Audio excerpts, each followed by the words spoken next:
Chapter 136.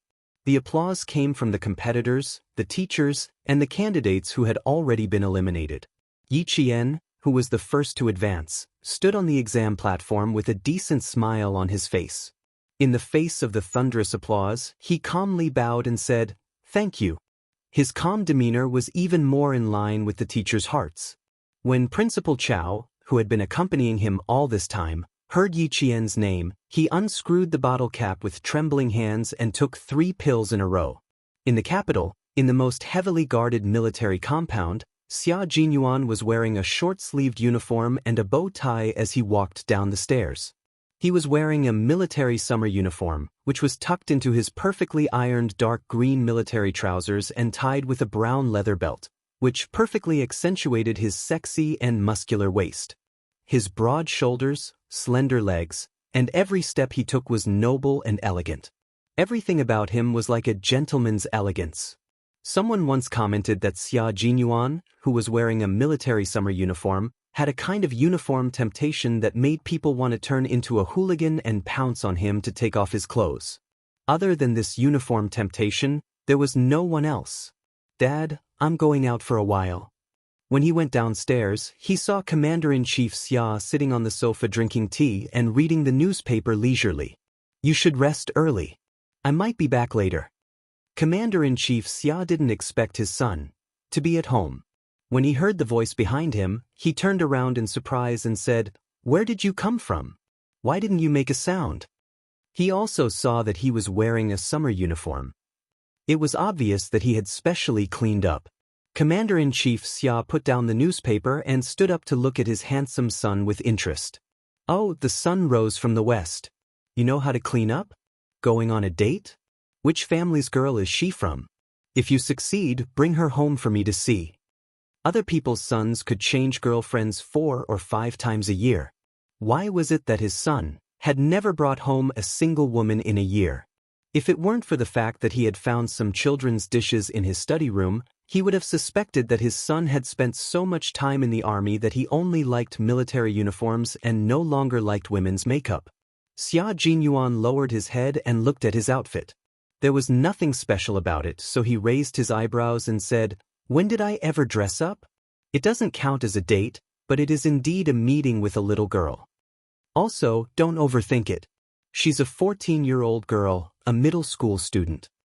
Then he was really overthinking it. Commander-in-Chief Xia immediately lost interest and waved his hand to chase him away. "Go, go, go. Go and have fun. Don't come back for dinner tonight. I'll go to your Uncle Han's house for dinner." Xia Jinyuan had already walked out of the compound. He drove his own car and rushed to his destination. Yi Qian walked out of the exam hall hurriedly towards the school gate. He only had 4 minutes to meet with Xia Jinyuan. If he couldn't leave, he had to run. "Yi Qian." Someone chased after him. He took big steps as if he was afraid that she would leave. "Where are you going now?" "Later, Yi Ying and the others will go back. We plan to have dinner outside and send them to the train." Students who failed to make the cut were not allowed to stay in the capital. They were led back to the southern province by the teachers of the provincial No. 1 middle school. Gao Yang was familiar with the capital. After asking the teacher in charge, they agreed to go to Wangfujing to eat the specialties of the capital. The rest of the students agreed readily, except for Yi Qian. He had only said a few words to Yi Ying and she had already disappeared from the scene.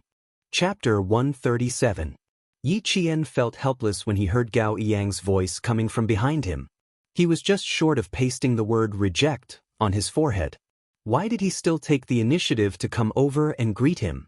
He thought he had made himself clear the last time, but it was still the same. He turned around and rubbed his temples, feeling a headache coming on. He looked at the handsome young man in front of him and sighed. "Classmate Gao, it seems I have to repeat myself. I really don't like. Why don't you like me? Just because I'm pursuing Yi Ying?" Gao Yang didn't want to hear such words again. Moreover, he didn't understand why she hated him so much. Thinking back, he really couldn't recall doing anything that made her hate him. He didn't want her to treat him like a spring breeze, but he still wanted to be like an ordinary schoolmate and be able to communicate peacefully. He didn't want to be at daggers drawn as soon as he spoke. "Yi Qian, who had been interrupted by him, smiled knowingly and praised him. Not bad. At least you know your place. Yi Ying, who couldn't help but walk out after hearing this, acted as if she had discovered a new continent. She seemed to have understood something and walked over with a sneer. Classmate Gao has always had a good reputation in school, but you, Yi Qian, are always against him. I didn't understand before, but now that you've said it, I understand. He's pursuing me, so you hate him? Can I say that your hatred is born out of love? It sounded quite reasonable. Gao Yang's cold, handsome face looked a little awkward because of her words. He turned to look at Yi Ying and scolded her in a low voice. What nonsense are you saying? Like him? He wasn't stupid enough to not know the difference between love and hate. Yi Qian clearly hated him. It had nothing to do with love. I didn't say anything.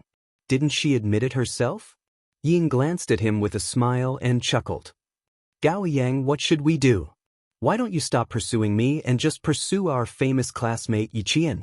I don't want to waste the last bit of our sisterhood because of a boy. Acting had always been Yi Ying's specialty. Just like now, her eyes were cold, but she could still pretend to be smiling. Yi Qian sneered and said calmly, Don't. Yi Ying's standards have always been very high. It's not easy for you to find a boy who can catch your eye. Please don't give him to me, I'm afraid. After he finished speaking, he deliberately paused for a moment. He then saw Yi Ying's expression change abruptly. Even her gaze became exceptionally sharp. If you're not that generous, then don't pretend to be. Look at your little face. Look at how scared you are. Yi Qian was teasing Yi Ying as if he was teasing a puppy. With just a few words, he was able to make Yi Ying's emotions fluctuate. He lifted his chin slightly and said to Gao Yang, Have a good talk with your girlfriend. Don't talk about giving in so easily. If you really give it to me, what if I'm bored and take it again? I'm afraid she'll cry herself to death in the toilet. Also, don't talk to me about sisterhood. It sounds fake. Every word he said didn't leave any face. Every word he said made Ying feel as if she had lost all her face. Yi Ying, who was already so angry that her lungs were about to explode, was wary of Gao Yang's presence. She wanted to maintain her ladylike demeanor, but she didn't want to swallow her anger. She rebuked, Yi Qing, you're really something. Gao Yang isn't an object. You want to snatch him away? That depends on whether he agrees or not. Save some face for yourself. Don't let others look down on you. Chapter 138. Beside them, Gao Yang's expression turned ugly.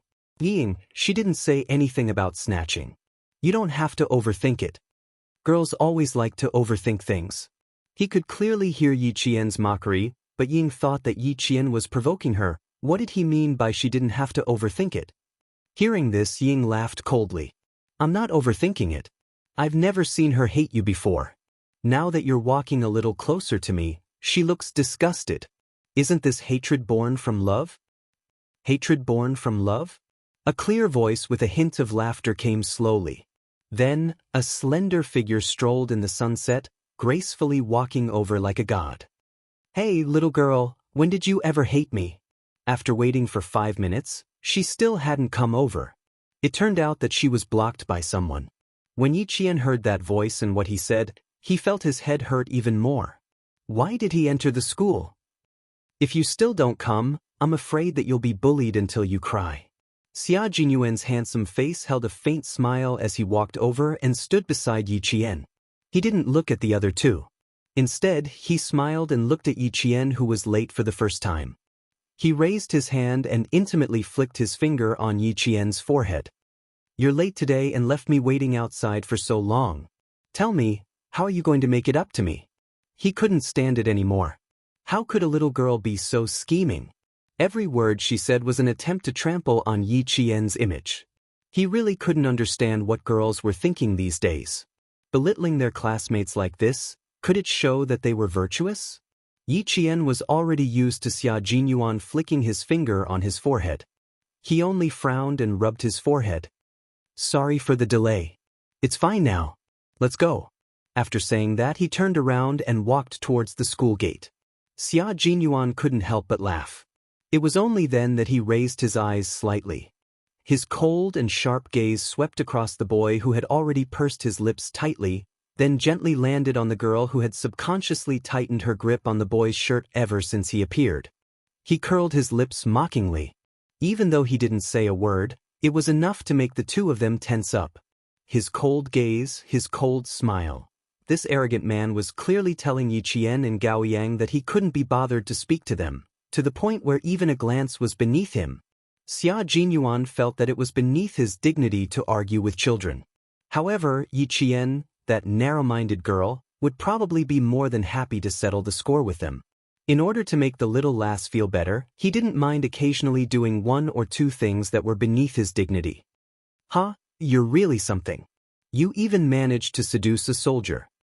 Yi Ying waited until the two of them were out of sight before she spoke through gritted teeth.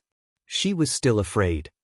When the soldier in the military uniform swept his cold gaze over her, all the hairs on her body stood on end. She was so afraid that she didn't dare to raise her head. As a result, she couldn't even see what the soldier looked like. After a while, Gao Yang finally looked away. After hearing what she said, he frowned and said in a low voice, "He's not an ordinary soldier.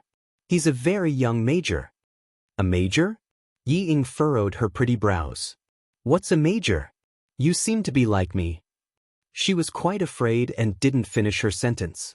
She felt a little embarrassed to say it out loud. Chapter 139.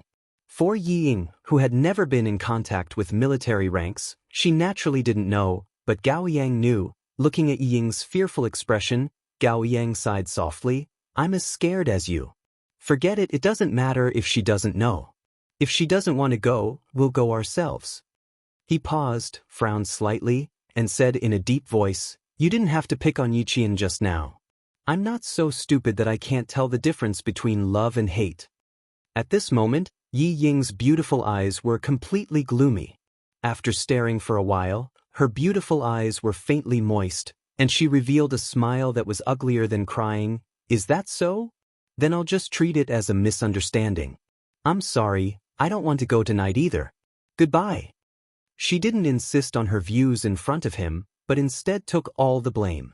Coupled with the faint tears in her eyes, it was enough to make a 15-year-old boy like Gao Yang surrender and admit his mistake. Seeing him apologize to her, Ying faintly smiled. She had always known how to use her advantages, and she was also good at manipulating people. Teacher Zhu and the Capital Experimental Middle School's director Li walked out as they spoke. "Then, I'll have to trouble you about the tickets, Director Li." Seeing Gao Yang in front, he said a few words to Director Li and then walked over with a smile. When Gao Yang and Ying heard that the Capital Experimental Middle School had already arranged for cars to go to the orchard farm on the outskirts of the capital after the preliminaries for the students to relax, they were stunned. "What? You don't believe me? Haha, I didn't lie to you. Quickly go and inform the other 3 students. Yi Qian doesn't need to go, I'll talk to her."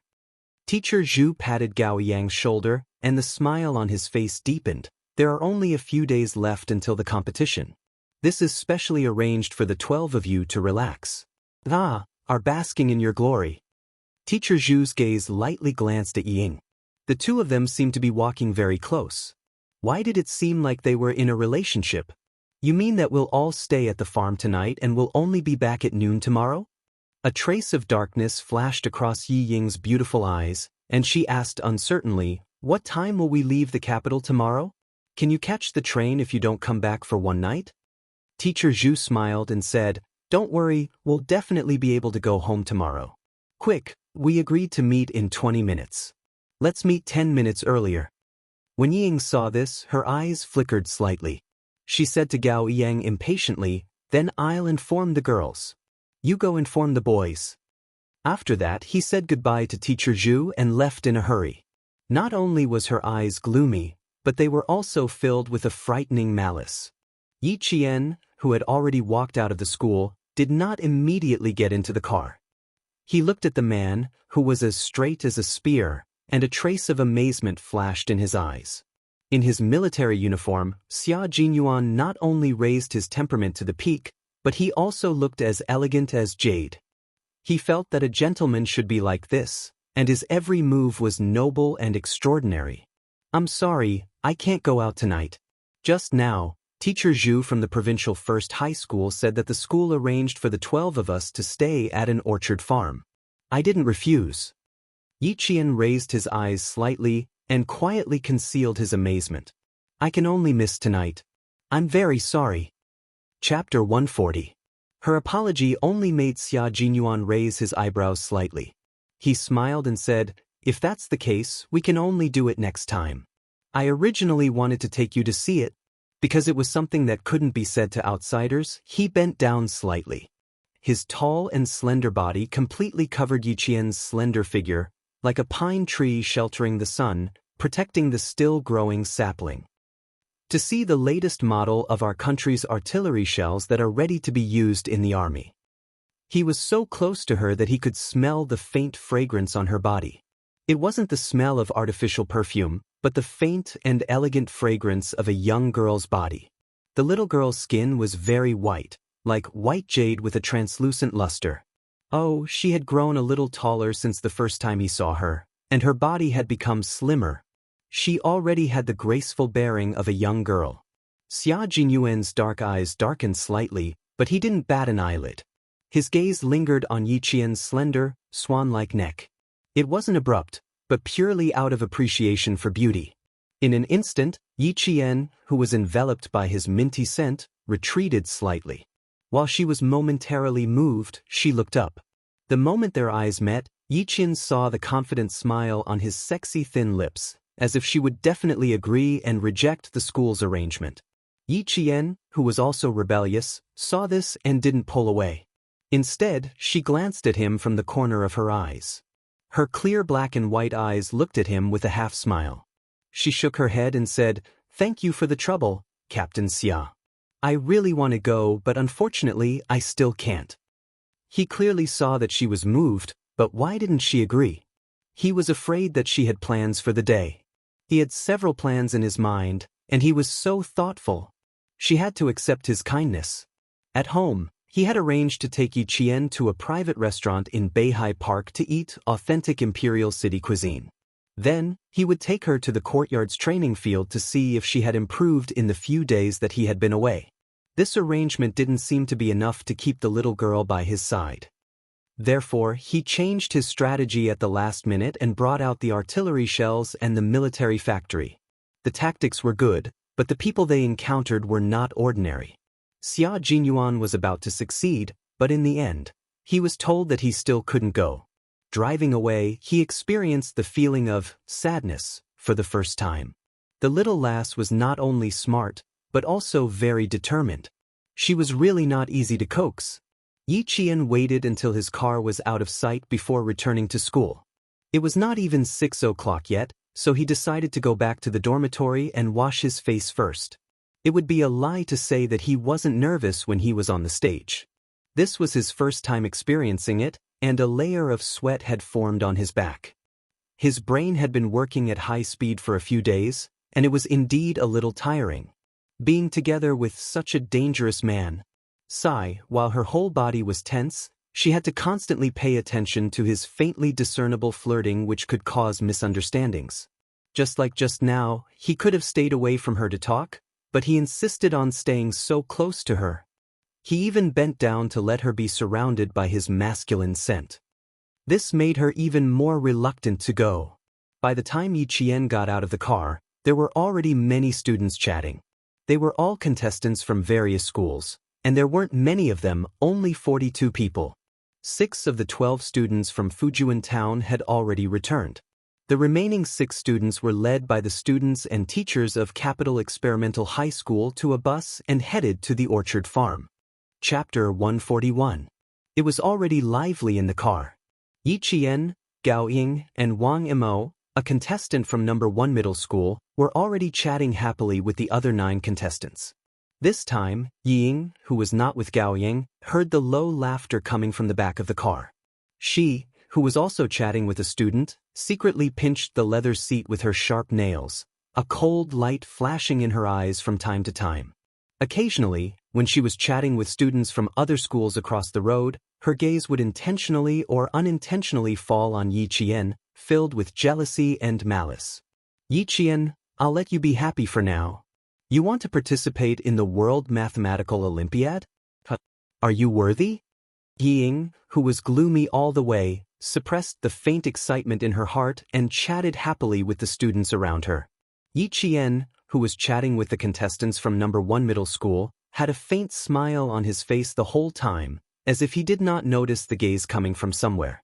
Occasionally, a cold light flashed in her deep eyes, and only then did he know that she had already noticed it. The gaze of hatred was so strong that it was hard for her to ignore it. When they arrived at the suburbs of Beijing, the sky was not completely dark. The students with cameras in their hands could not wait to take photos with Yi Qian and the other 12 contestants who had been selected. Ying glanced at them, revealing a hint of ruthlessness, and turned to leave alone. "Take a photo for me, take a photo for me." When they were outside, the distance between the boys and girls had increased imperceptibly. The boys from each school fought to be the first to take photos with Yi Qian, and some even left their addresses, hoping that they could often write to each other in the future. Of course, they were learning how to write to each other. After Yi Qian changed the trajectory of her life in this life, Xiaoyan's demure brows had unknowingly become more cheerful. Regardless of whether it was a boy or a girl, she could communicate with all aspects, leaving a good impression in the hearts of her classmates as educated and well-mannered. Someone was sitting in a wicker chair on the leisure balcony on the 2nd floor of the farm, watching the figures of the students playing in the forest. His gaze was not just focused on one spot, but also seemed to be searching for something. "Young Master Xia, you're really interested. Is the fun place in a farm with no women, no wine, and no food?" A slender man with a dozen cans of beer in his hand walked over. "I only took a vacation this year, and I can't believe I accompanied you to this extent." The man placed the beer on the table and pointed at the orchard with his slender hand. "I must have been out of my mind to agree to come to this kind of place where children come to play. I won't force you to stay. You can leave any time." Xia Jinyuan picked up a can of beer, opened it, and took a sip elegantly.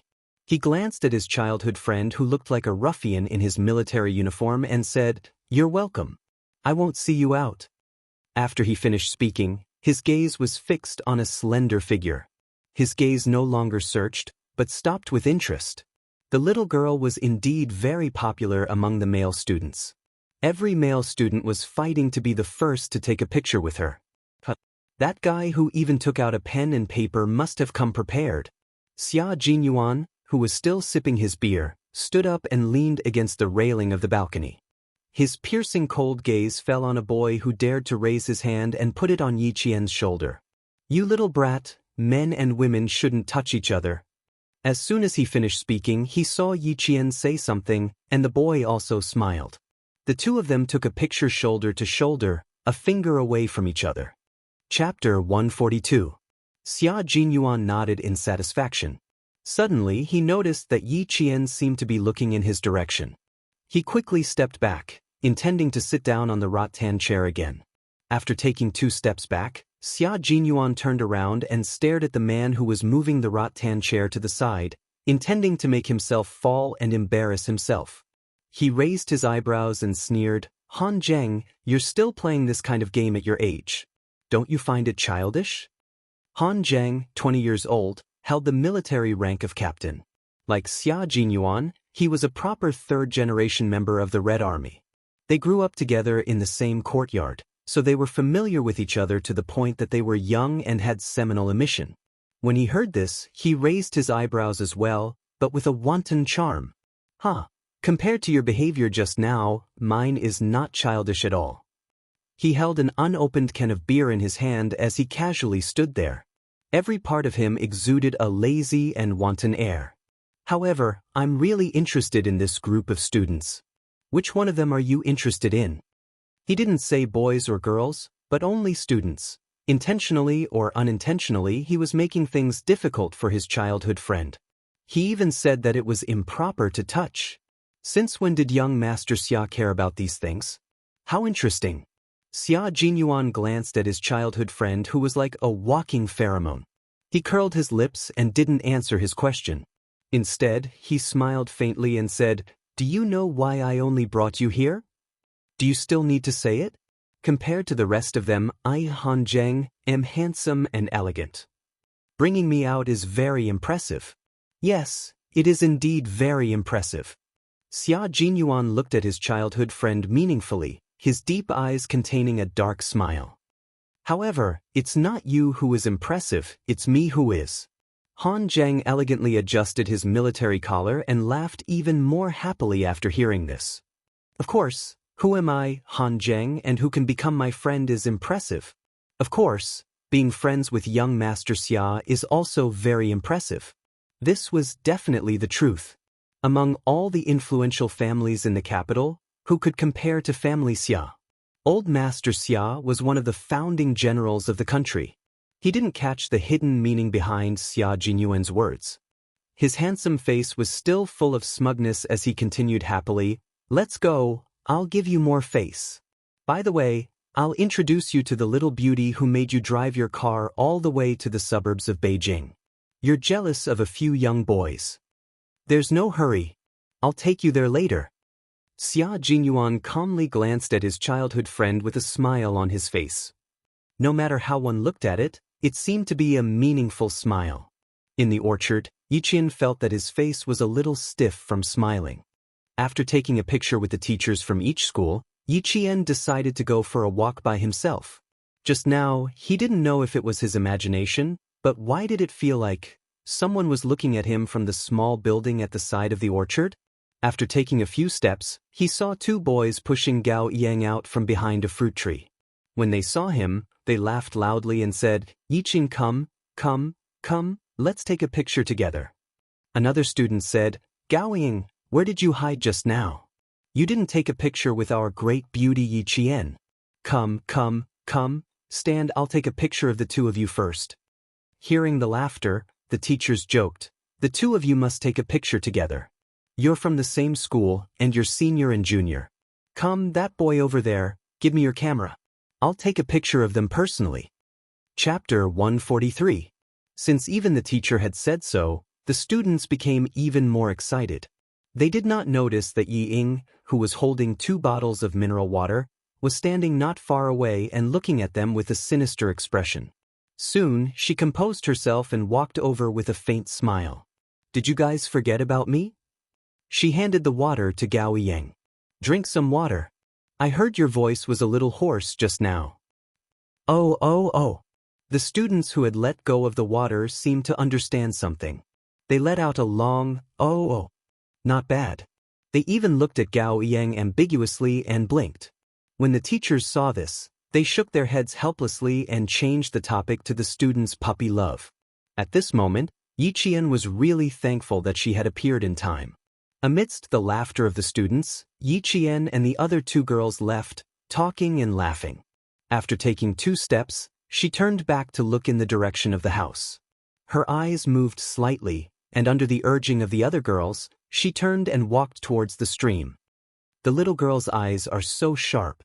I was so scared that my heart skipped half a beat. Han Zheng, who was holding a pair of binoculars, patted his chest. He crouched down under the railing with a look of surprise on his face. "She doesn't look like a girl in her teens. Where did you find this child bride?" The great young Master Xia, who had countless young ladies from prestigious families in the capital, had actually taken a fancy to a little girl. This news was really fucking explosive. Xia Jinyuan looked at his childhood friend, who had been swept away by the little girl's gaze, and joked, "Your reaction is not bad. I don't usually see you being so attentive in school. It seems that the military is better. Your skills are getting better and better." Han Zheng had not graduated from military school and had been frequently sent to the grassroots of the military since this year.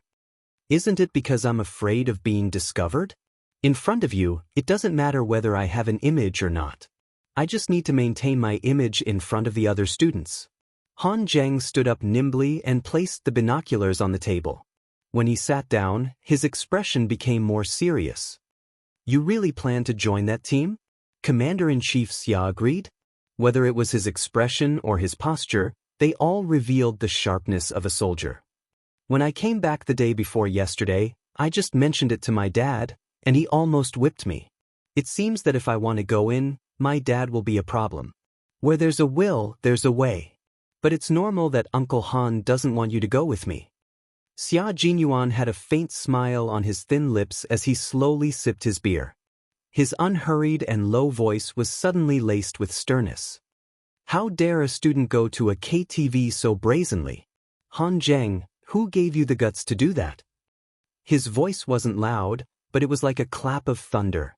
Han Zheng's scalp instantly tensed up as he explained, "It's true that we're going to the KTV, but we're not going there to drink or have fun.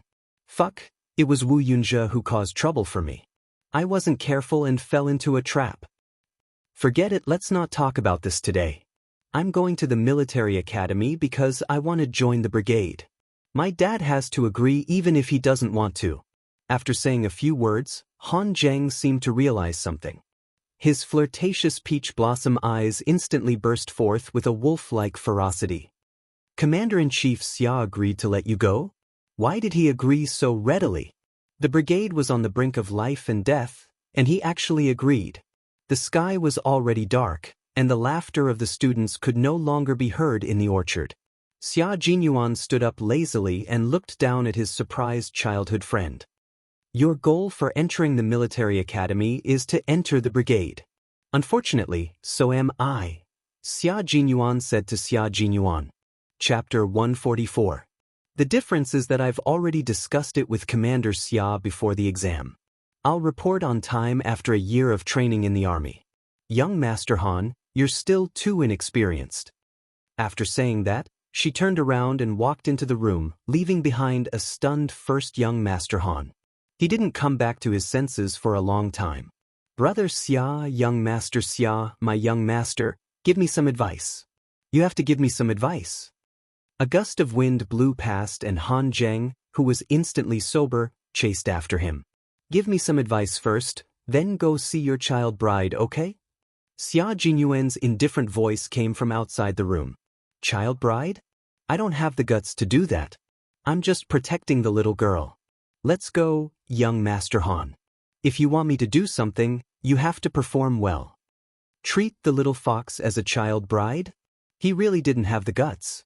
The little girl was his informant among the students. Not only did he apply for international police protection, but he also applied for personal protection. Now, whether it was in the country or abroad, protecting her was his current mission. When it was time for dinner, the restaurant of the farm was already filled with the aroma of the food. The local students from Beijing played the role of host and introduced each dish that was served.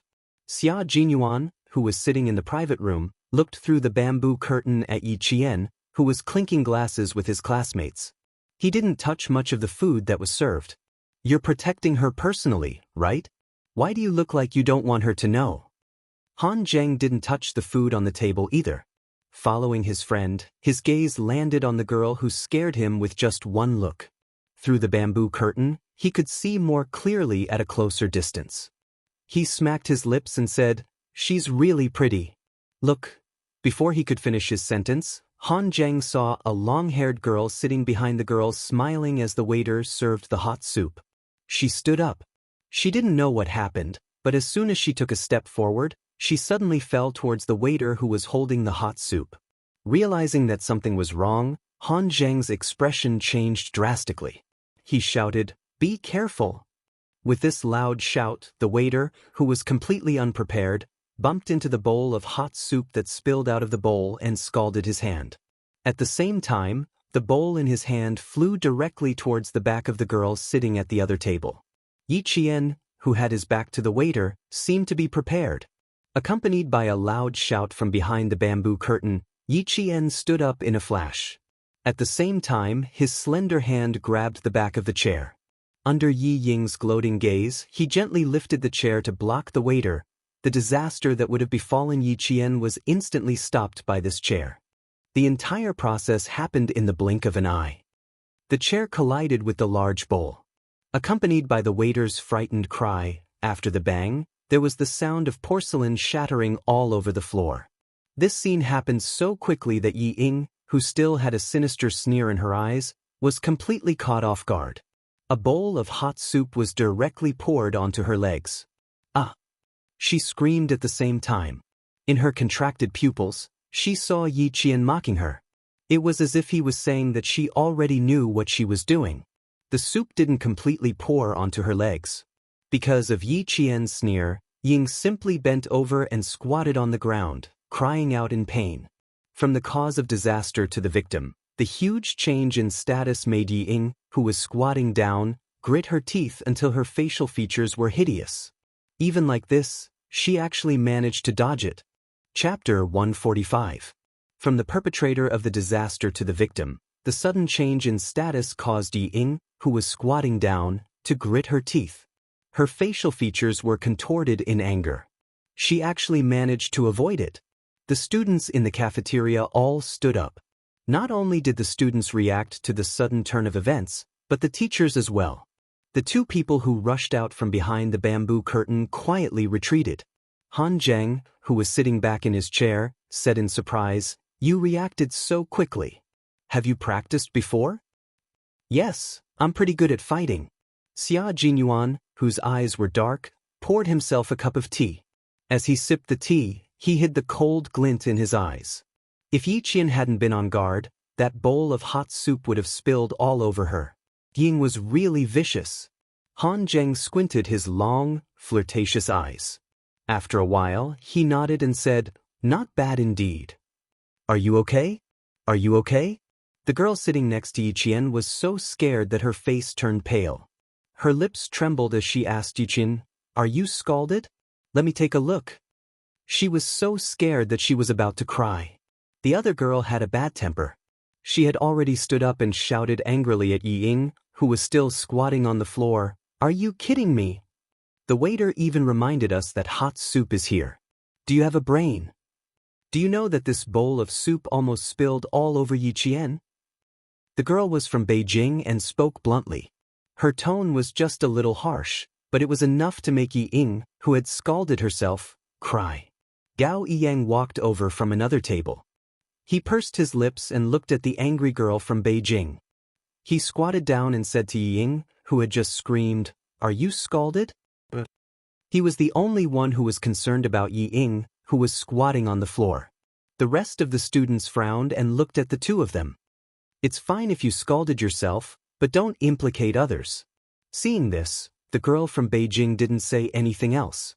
She turned and asked Yi Qian, "Why don't we go back to our rooms to rest first and wake up early tomorrow morning to play?" Yi Qian smiled at the girl and bent down to pick up the overturned chair. He walked step by step to Yi Ying, who was still squatting on the floor and pretending to be the victim. He slowly bent down. "Yi Ying, one who is unjust is doomed to destruction. You should really be glad that you spilled a bowl of hot soup." In Gao Yang's tense gaze, Yi Jian had already gently moved to her ear. Her breath was cold, but her words were like needles. "If it was a knife or something like that, I'm afraid that one of your legs would be crippled." "Ting, oh Ying, what's a bowl of hot soup? I'll wait for you to use your ultimate move." Her voice was so low that only the two of them could hear it. Yi Ying was frightened by the sharp voice. She suddenly panicked. She buried her head tightly and her nails pierced her arm. She endured it and didn't look up. She only cried out in pain. Seeing this, Gao Yang didn't blame Yi Qian. Instead, he said in a low voice, "Go back to your room and soak yourself in water. Otherwise you'll get blisters." After that, he carried Ying horizontally and walked towards the dormitory. "Waiter, go get some burn ointment." Teacher Zhu walked over from the teacher's table. He didn't immediately chase after them. Instead, he walked to Yi Qian's side and patted her shoulder. "Go back to your room and rest. I'll take care of this." They were having a nice meal, but this had to happen. Let's see how Yi Ying's burns are first. Chapter 146. "Okay, I'll come over if there's anything." Yi Qian bowed slightly. There was no panic or shock on his face. "I'm sorry to have made you worry." Teacher Zhu wasn't the only one to say this. The other teachers also comforted Yi Qian before going to visit Yi Ying in her room. Yi Qian thanked them one by one and looked in the direction of the moving bamboo curtain. If she wasn't mistaken, she recognized one of the two military green figures that rushed out of the bamboo curtain. Xia Jinyuan. I bet she found out about us. Behind the bamboo curtain, Han Zheng covered his face with his hands. She's already looked in our direction a few times. Young Master Xia, your secret protection plan has failed. Xia Jinyuan began to eat slowly. When he heard this, he smiled faintly. His handsome features were like blooming flowers, elegant and gorgeous. But she won't take the initiative to look for me, so it doesn't matter if she finds out. After hearing this, Han Zheng pondered. Why did it feel like something wasn't right? He didn't know if he was thinking about something wrong. Did it mean that the little girl didn't want to see the great young Master Xia? So, young Master Xia was secretly protecting her? Calm down. Is there a need to be so surprised? Xia Jinyuan tapped his slender fingers on the table twice. He calmly let his childhood friend know that Yi Qian didn't like him. That's why I said this little girl is interesting. Up until now, no one had ever disliked him. No one had ever piqued his interest like this little girl did. He wanted to see how far she could go. He also wanted to reach out and give her a hand when she needed help. Han Zheng closed his gaping mouth and stuffed a piece of vegetable into his mouth. Brother, don't blame me for saying this, but if you go on like this, don't go crazy. The little girl doesn't know anything now. Don't do anything bad. Oh my God, he was really worried. If he was interested in a little girl, no one would have to worry about him going crazy. How could a playboy like him linger over a flower? But young Master Xia was different. Everyone in the family was infatuated. From Master Xia to Commander-in-Chief Xia. In his mother's words, Family Xia was the best man in the world. Whoever married into a Family Xia was destined to enjoy life. If the little girl didn't appreciate it and young Master Xia forced himself on her, just thinking about it made him worried. Xia Jinyuan was already too lazy to pay attention to his childhood friend who was immersed in his own imagination. With the little girl's skills, if he really wanted to do something bad, the silver wire wrapped around his neck. Moreover, she was only 14, and he didn't have a strange fetish like pedophilia. When Xia Jinyuan and another man, who walked with a flirtatious charm, appeared at the ground floor of the farmhouse, Yi Jian, who was also sitting on the balcony, did not sleep. She curled her lips slightly. Walking along the cobblestone path from the orchard, Xia Jinyuan stopped in his tracks and looked up at the balcony. Under the yellow light, his elegant and handsome face suddenly gave Yi Qian the illusion that he had traveled back in time. Bathed in the light, the man had handsome eyebrows and slender eyes. His eyes were as deep and vast as the blue dome of heaven. His thin lips curved into a faint smile. He was as elegant as an orchid and had a natural elegance. He was like the noblest person in the ancient imperial city, dressed in luxurious clothing. Chapter 147. Their eyes met. Xia Jinyuan placed his right hand on his forehead and waved it away gracefully. He smiled and said, "Good night, little fox." "Good night." Yi Qian lowered his gaze and looked at Xia Jinyuan's handsome face. His faint smile was as free as the wind. She waited until Xia Jinyuan entered the building before she sat back down on the rattan chair to admire the starry night sky. Her state of mind was tranquil, but Yi Ying's state of mind was like a hurricane passing through. She stared at Gao Yang with tears in her eyes. Suppressing the hatred in her heart, she asked in a hoarse voice, "So, you think I did it on purpose?" "Whether you did it on purpose or not, Yi Ying, it doesn't mean what other people think." Gao Yang took the ointment from the waiter and applied it on her reddened calves and insteps. "Ask yourself if you did it on purpose or not." Yi Ying was so angry that she laughed. "Why should I ask myself? I'm the one who's hurt, not Yi Qian."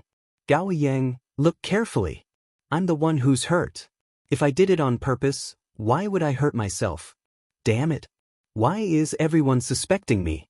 Even the boys who liked her remained silent in the face of the teacher's intentional or unintentional questioning. They didn't stand up to speak up for her. "I know. You think I'm just trying to win your trust, right?" "Huh, Gao Yang, I originally thought that you understood me, but now it seems that I was thinking too much." Ying laughed self-deprecatingly. Her beautiful face was filled with desolation. Change, everything has changed. You've all changed. In the past, they only trusted her. But now, they only trusted Yi Qian. Even if they were the ones who got hurt, they would rather believe that Yi Qian was innocent and that she had ulterior motives. They've changed. They've all changed. Why did she still lose to Yi Qian even though she tried so hard? Why was it so unfair? Gao Yang pursed his lips and looked at the stubborn Ying. He gently put down her legs and sighed after a long time. It's not that we've changed, Ying. It's just that you haven't recognized the truth. The old Yi Qian is no longer around. She no longer listens to you, and you're starting to worry. Gao Yang sat down in the chair and looked calmly at the girl who had tears in her eyes. You're afraid that Yi Qian's light will overshadow yours. You began to worry that one day, everyone would think that Yi Qian was more capable than you, that he was more successful than you. That's why you started to panic. You started to go around trying to prove that you're better than Yi Qian. After all, he knew Ying well. Every word he said hit the nail on the head, directly exposing the darkness in the depths of Yi Ying's heart. This caused her to panic instantly. Faced with the bloody truth, Ying was so angry that her whole body trembled. Nonsense. Why should I be worried? I've always been more outstanding than her. Shut up, stop talking. Don't say another word. If he didn't let her see the truth earlier, it would only have a deeper impact on her future. Gao Yang looked at her deeply, got up, and closed the half-closed door. Outside the door, a few girls who were eavesdropping were caught red-handed and left awkwardly. Soon Yi Qian found out about the matter. After hearing it, he smiled faintly and said, I didn't expect Gao Yang to be so understanding. I really couldn't tell in the past. He really couldn't tell. But he knew that Yi Ying would definitely not be persuaded by him to come to her senses. Chapter 148. Because no one in this world knew Yi Ying better than she did. Yi Qian's guess was proven correct. It wasn't until 10 o'clock at night that the students returned to their dorms after playing poker.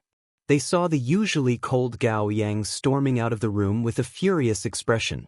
Yi Ying's soft sobs could be heard from the room where the door was not closed. Yi Qian, who was about to go to bed, smiled lightly and didn't say anything about it. Gao Yang definitely wouldn't have an easy time tomorrow.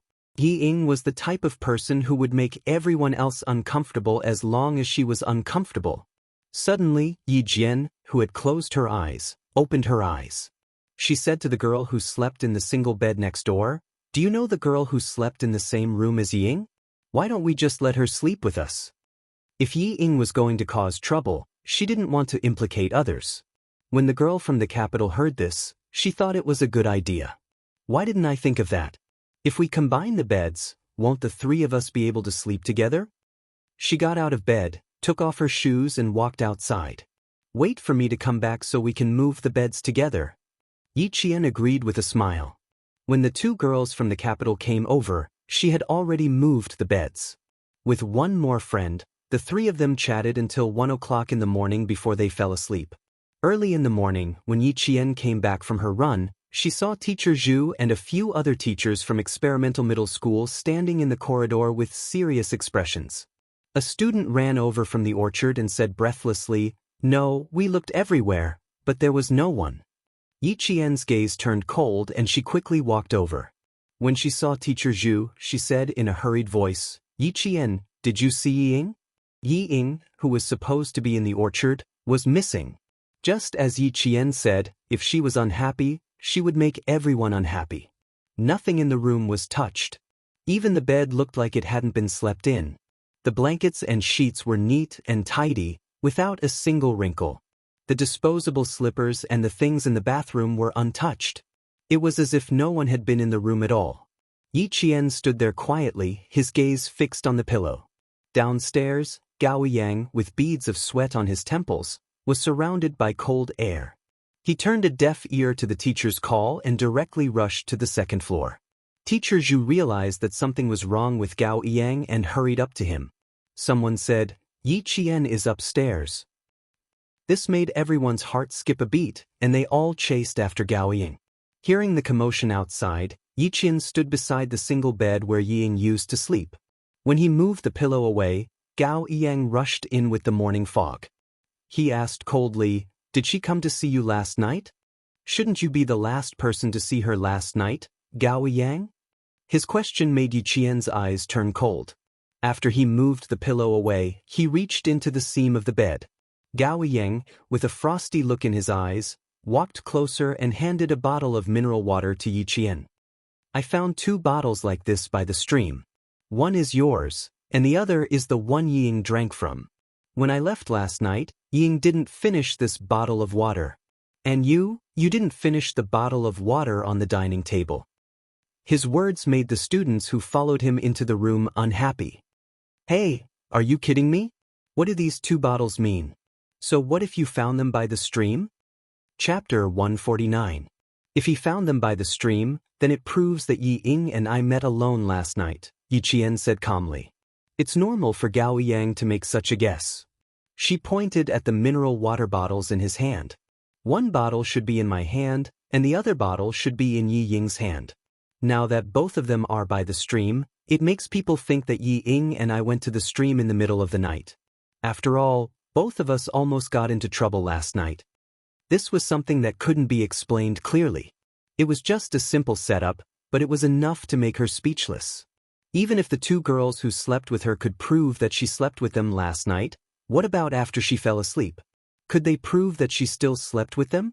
When Gao Yang heard this, the coldness on his face deepened. She didn't sleep last night, and now she's gone. Yi Qian Yu, she didn't sleep last night? Did you see with your own eyes that she didn't sleep last night? Yi Qian laughed, and her cold eyebrows became a little more beautiful. You need to understand. Number 1, just because the 2 bottles were together, it doesn't mean that we were together because you didn't see it with your own eyes. Number 2, you didn't see with your own eyes whether she slept last night, so you can't be so sure that she didn't sleep last night. It's the same as how my roommates can't prove that I didn't go out last night after they fell asleep. If you didn't see it with your own eyes, then everything you say doesn't make sense. Everyone present was smart, so they could understand what Yi Qian was saying. She made it very clear that the 2 bottles together didn't mean that she and Ying had definitely met. However, Yi Qian couldn't prove that she wasn't with Yi Ying, so Gao Yang could assume that Yi Qian and Ying met by the stream last night. Similarly, Gao Yang couldn't prove that Ying didn't sleep last night in her room. The reason was the same, they didn't see it with their own eyes. Working with a bunch of highly intelligent students as teachers, it was quite stressful. What they were thinking was also what the students were thinking. Yi Qian walked over to Mr. Li and Mr. Zhu. He picked up a few strands of black hair from the side of the bed and said, "This is Yi Ying's hair. At least it proves that she slept on the bed. As for why she tidied up the room so neatly, we have to find her to find out. She had clearly slept on the bed, yet she wanted everyone to misunderstand that she hadn't." After realizing the deeper meaning behind Yi Qian's words, the expressions of the teachers and students changed slightly. Gao Yang clenched his teeth so hard that his cheeks were visible. He looked deeply at Yi Qian and said, "Sorry, I was too impatient." Then he turned and walked downstairs. His slender figure still looked somewhat young.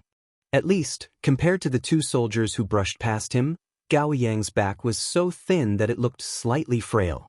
"Male student, why are you in such a hurry to leave? Come, let's have a chat."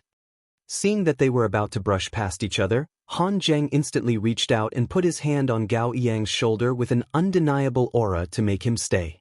Dressed in a military uniform, Han Zheng put away his bone-chilling charm and looked full of military might. He smiled and said, "We'll leave together later. We still need you to bring us to the stream." Gao Yang wanted to resist, but when he calmed down and saw Xia Jinyuan standing at the side, he was slightly stunned. Wasn't this the young major that Yi Qian knew? Chapter 150. Xia Jinyuan glanced at the boy and said to Han Zheng, "You guys go to the stream first. Yi Qian and I will follow." After making an okay gesture, Han Zheng directly took Gao Yang away from the stairwell without giving him a chance to struggle out of his grasp. Yi Qian had no intention of looking for Yi Ying. In her opinion, this was just an act by Yi Ying. However, the teachers did not think so. They decided to call the police if they could not find her within 3 hours. "I'll go to the stream and take a look. You guys go look elsewhere." She did not want to look, but she had to. Once the police were called, all the students would be taken to the police station for questioning. She would be the focus of the questioning. Once she was listed as the focus of the questioning, she would most likely not be able to go to Australia. Why did Yi Ying go missing? It was obvious that she was here for her. Yi Qian turned around with a cold expression and walked out of the orchard. Instead of looking everywhere, she might as well ask the shop owner about the surrounding terrain. How could a person who felt even the slightest bit of discomfort go far? She wanted to see how she would explain it to the teachers after she found her. She had just separated from her classmates when she stopped again. She saw someone leaning against a peach tree and looking at her with a smile on his handsome face. She's just out for a walk, yet she can cause so much trouble. Little girl, you really have to stay away from her in the future. Seeing that she had stopped walking, Xia Jinyuan beckoned her over. I'm really worried. She hasn't disappeared for 24 hours. Things keep happening one after another. Yi Qian raised her eyebrows and asked with a smile, why? Do you think she disappeared on purpose? Don't you already know if she did it on purpose? Xia Jinyuan chuckled. His smile was as warm as the morning sun shining through the mist. Let's go. You have an hour to hand her over to your teachers for a good lesson. Finding Yi Ying within an hour might be impossible for others, but it was not difficult for Yi Qian. After understanding the situation from the shop owner, she said to Xia Jinyuan, I'll go look for her. There's no need to trouble you and your friends. You know where he is so quickly? How can you analyze it? Xia Jinyuan looked at Yi Qian in surprise, who seemed to already know what was going on. Xia Jinyuan asked with interest, only 10 minutes. You have plenty of time. At this time, the sun had already dispersed the faint mist. Yi Qian, who was following a small path into the mountains, stopped and turned around. His eyes contained a hint of a cold and sharp smile. He said indifferently, there's no need to analyze. It's just because you know yourself and your enemy. Know yourself and know your enemy, and you will be victorious in every battle. Xia Jinyuan chuckled softly and sighed. That sister of yours, have you ever thought of asking her to leave school? Why did you let her leave? Yi Ying was unwilling to give up and wanted to surpass me in every aspect. She wanted to prove that she was better than me in every aspect. Yet he couldn't get his way every single time. If I let her leave, I will feel very bored. She spoke in a low voice, filled with the mischievous interest of a little girl. It could be seen that she really hated Yi Ying. The only difference was that she disdained to use underhanded and immoral underhanded tricks. She liked to use her strength to suppress others and make them live under her halo forever. For someone who wanted to surpass her, this was a form of torture, both physically and mentally.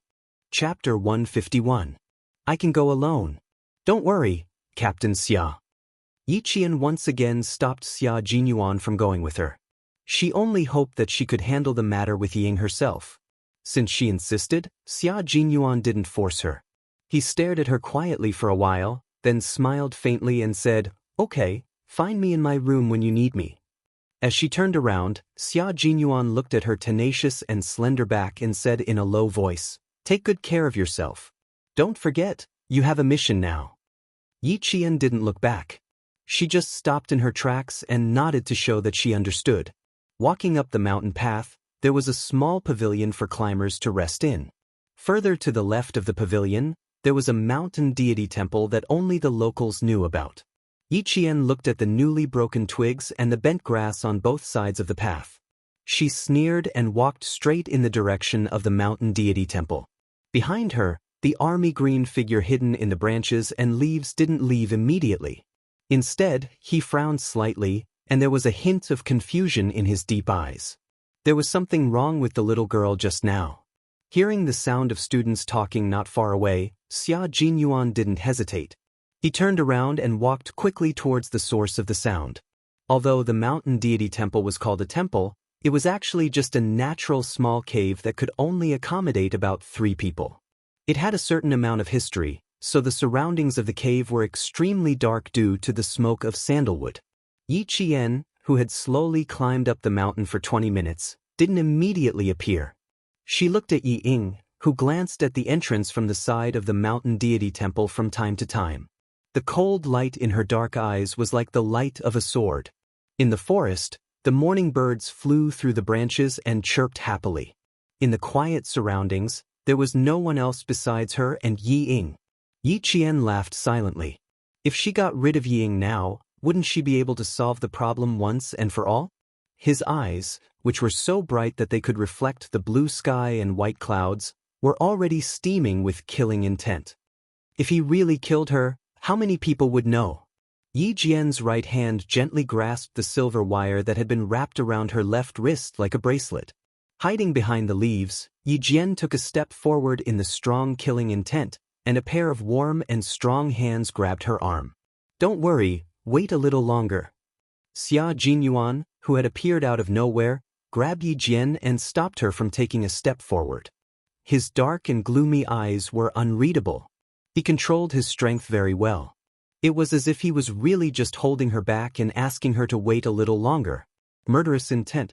Xia Jinyuan could tell that she was bathed in blood. Her murderous intent was as thick as ink. He couldn't understand why a 14-year-old girl would have such a strong murderous intent towards someone of the same age. Before this, he couldn't tell at all. When her hand gently grasped the silver wire on her wrist, Xia Jinyuan's eyes were fixed. Even when he purposely made the rustling sound of his body passing through the branches, he did not wake her up. In the end, he had no choice but to take action. The moment Xia Jinyuan grabbed her arm, Yi Qian gently closed her eyes. In just a few seconds, she restrained her murderous aura. Of course, he couldn't kill her here. There was too much evidence and witnesses. If he really killed her, he would be the one to die in the end. Looking back, Yi Qian's clear black eyes calmly looked at the man whose handsome face revealed a hint of seriousness. He sneered and said, "What, do you really think I would do something that would harm myself? How could that be? It was just a moment of anger." Chapter 152. He was a soldier and had keen observation skills and intuition. He must have noticed something when he tried to stop her. Therefore, there was no need to hide it. Telling him openly would lower his suspicions. It's normal that you can't let down your emotions. I believe that you're smart and won't let down Father Zhen and Uncle Chen because of some insignificant person. Xia Jinyuan heaved a sigh of relief when he saw that she didn't look gloomy and didn't look like she was in trouble. He let go of her slender arm and said with a faint smile, "People who make mistakes must be punished. Although it's just a punishment that doesn't hurt or itch, it's enough to let everyone know her character. It's also a good thing for you. Didn't she always want to compete with Yi Qian? Then let's make her pay for the humiliation she suffered, and her image plummeted to the point where no one was willing to travel with her." His words were like a warning bell that shattered the haze in Yi Qian's heart. His pupils contracted slightly and Yi Qian exhaled deeply. He almost lost himself just now. "I'm fine. Captain Xia, you should leave us alone. I don't want to explain too much. After all, she asked Liao Jian to spy on us." After Yi Qian finished speaking, he ignored Xia Jinyuan's reply and walked through the bushes and leaves towards the temple. There was the sound of leaves rustling. Yi Ying, who was hiding behind a tree, leaned back slightly and tiptoed towards the back of the temple, falling down on purpose and disappearing on purpose. "Yi Ying, how much more of these tricks do you want to play?" The sudden voice behind her made Yi Ying's body stiffen. There was a hint of panic in her eyes. Yi Qian looked at Yi Ying, who was panicking because of his appearance. His dark eyes were cold as he said with a faint smile, "You spent so much effort to frame me. You even purposely put the bottle of water I drank by the stream. But you just had to hide so close. It wasn't challenging at all for me to find you." There was the sound of messy footsteps coming from below. There were also the voices of teachers reminding the students to watch their steps and be careful not to fall. Clearly, they were all heading for the mountain deity temple. Yi Ying, whose eyes were filled with fear, suddenly looked up. Her reddened eyes stared straight at Yi Qian. The hatred in her eyes was like huge waves, rolling over and over again. "I did it on purpose? Heh, you really know how to lie through your teeth." Instead of retreating, she stepped forward and walked directly to Yi Qian's side. She raised her chin arrogantly and said, "Why would I do that? I was the one who got scalded from the fall." "Missing? Ha, which eye of yours saw me go missing? Aren't we just standing here?" From the corner of her eye, Ying saw the figures of her teacher and student looming behind the green leaves. Her heart raced and her eyes flickered. Her voice was filled with fear, and she said in a trembling voice, "Yi Qian, what are your intentions for following me here so sneakily? Last night, you caused me to get scalded. Isn't that enough? What else do you want? Yi Ying, why don't you explain why you wanted to create an illusion that you met Yi Jian last night? Teacher Zhu, who had stepped through the bushes, looked at Yi Ying with an exceptionally serious expression.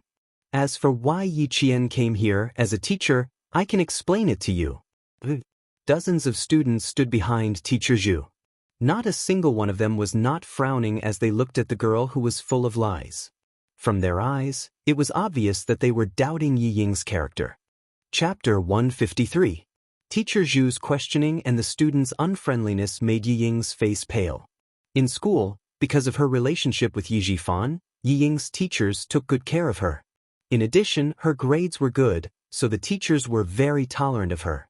Even if they wanted to criticize Yi Ying, they would explain it in advance so that Yi Ying would know that even if they criticized her, they were still on her side.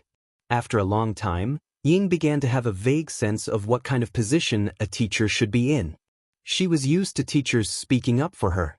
When she suddenly heard Teacher Zhu not criticizing others but questioning her, she, who had never experienced something like this, immediately thought of protecting her dignity. She pretended to be calm and stubbornly raised her chin. With a trembling voice, she argued, "Teacher Zhu, what do I have to explain? My only mistake was that I didn't inform anyone before I left the class. That's my explanation. Whether you believe it or not is your own business." With that, tears welled up in her eyes. She looked at Teacher Zhu pitifully, hoping that the teacher would stand on her side, just like in town middle school.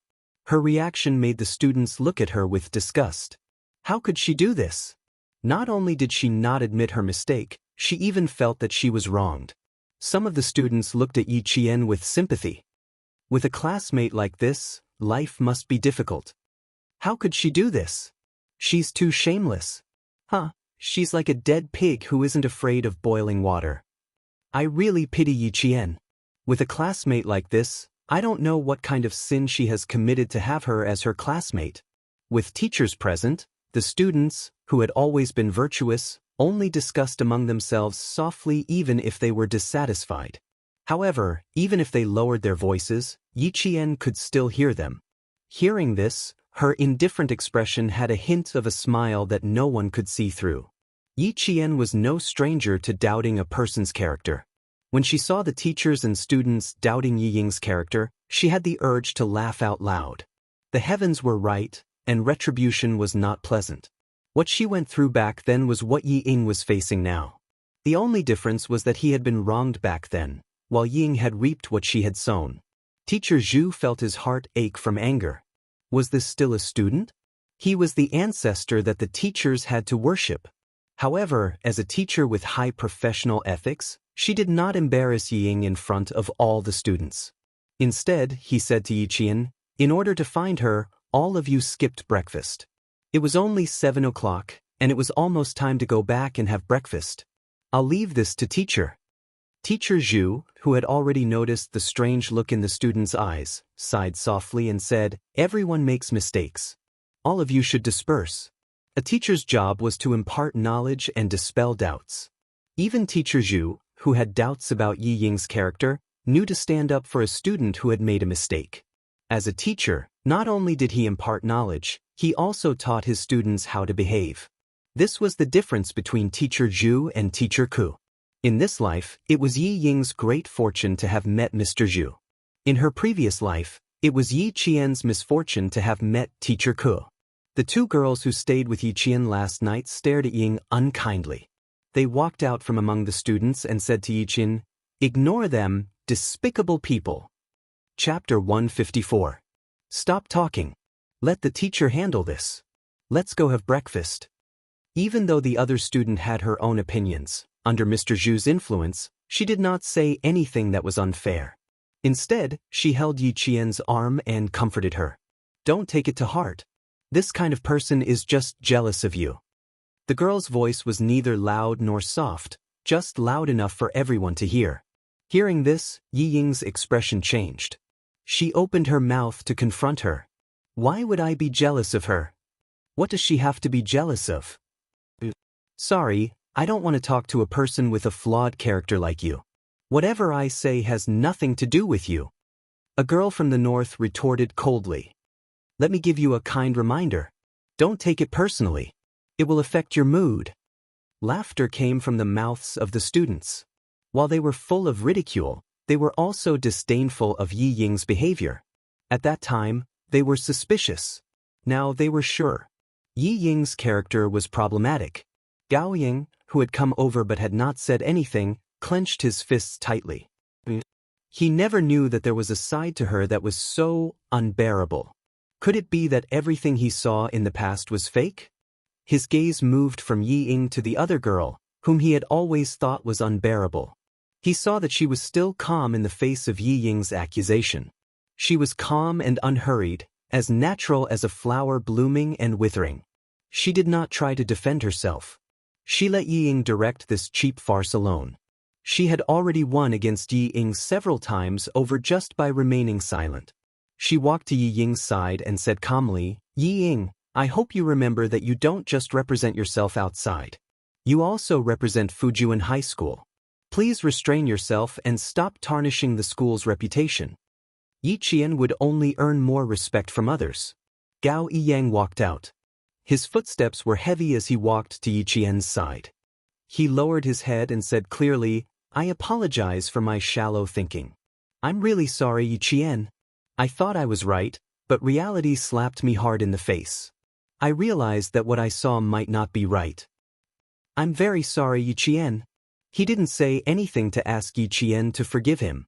He bowed deeply before her, then straightened up abruptly. He didn't take another look at Yi Ying, whose eyes were filled with hope because of his appearance, and turned to leave. Even when Yi Ying screamed, "Gao Ying, come back," he did not turn back to look. It was like this in the past, and it was still the same now. Yi Ying, who was in a state of extreme panic, looked at the boy's thin figure as he left. She, who was still pretending to be calm, suddenly burst into tears.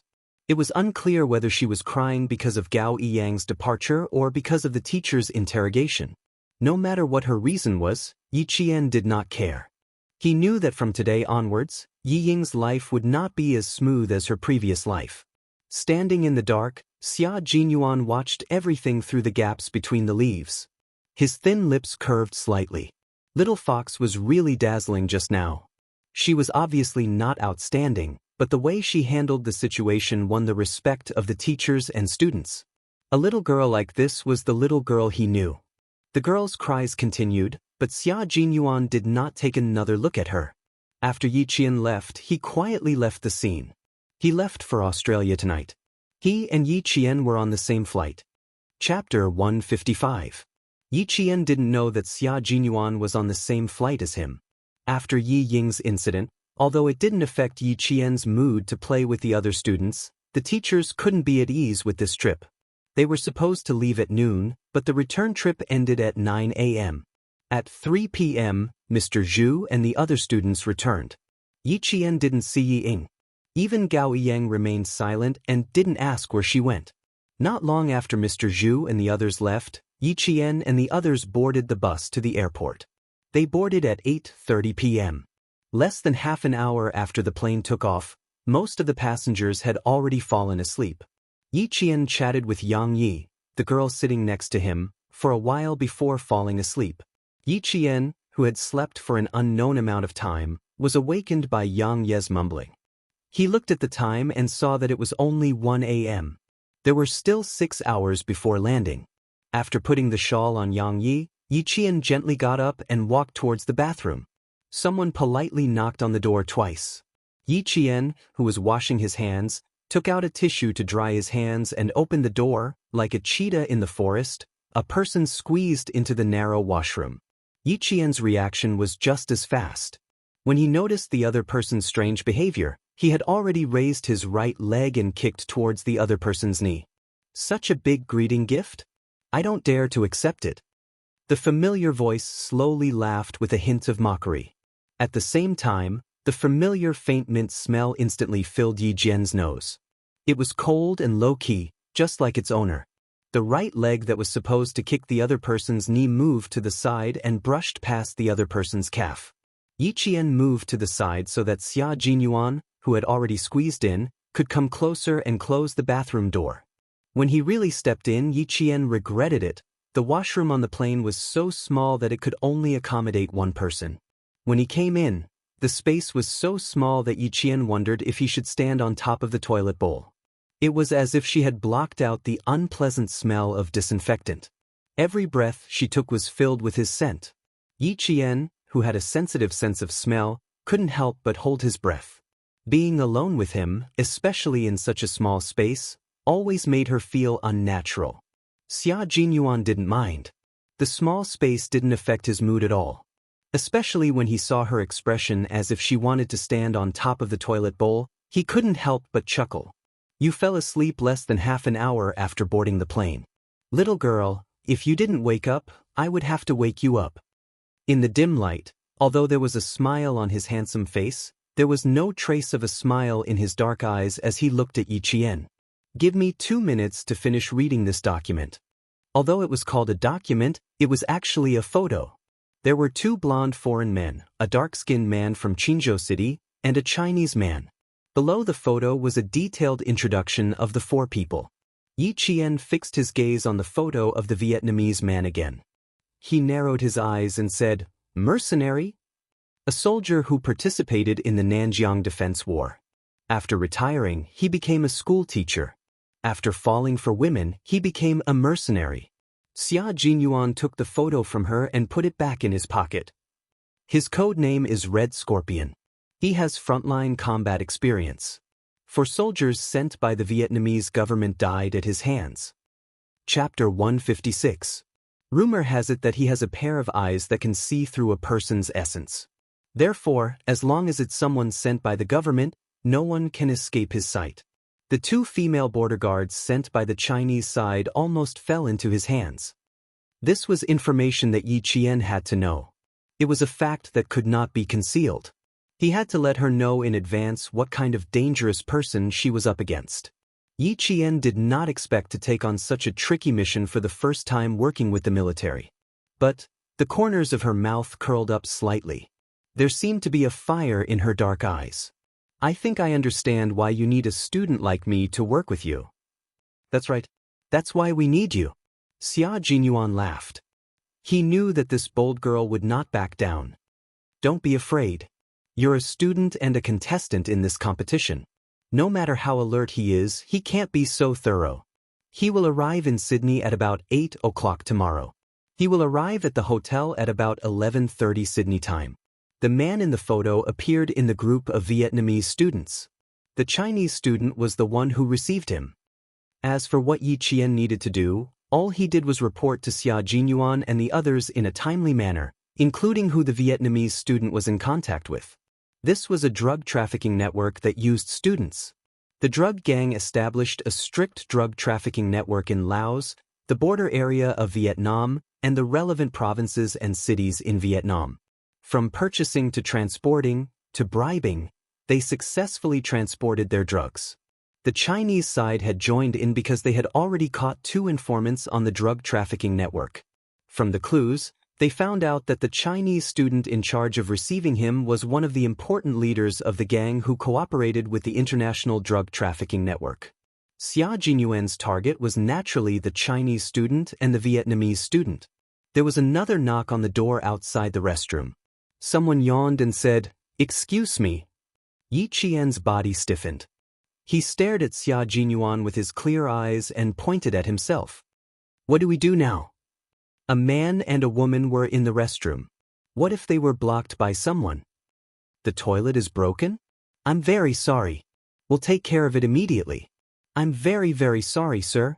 As the flight attendant on duty apologized, Yiqian walked out of the restroom expressionlessly and returned to his seat. Because the toilet bowl was broken, a gentleman stepped forward to help the little girl, but to no avail. After that, he called for the flight attendant. What a perfect explanation. This time, Yiqian did not go to the bathroom. After nearly 12 hours of flight, they arrived in Sydney at 8:40 a.m. the next day. At this time, it was 10:40 a.m. in Sydney, which was 2 hours earlier than in China. About an hour later, the 12 students arrived at the hotel under the guidance of the Australian reception teacher. As soon as they arrived at the hotel, they saw an English slogan at the bright entrance, "It is important to participate, not to win. It meant that the important thing was to participate, not to win. This was the spirit of the mathematical Olympiad. Wang Mo stood in front of the banner with a serious expression on his face. He said to Yi Qian, who was standing beside him, "In spirit, it might not be the case."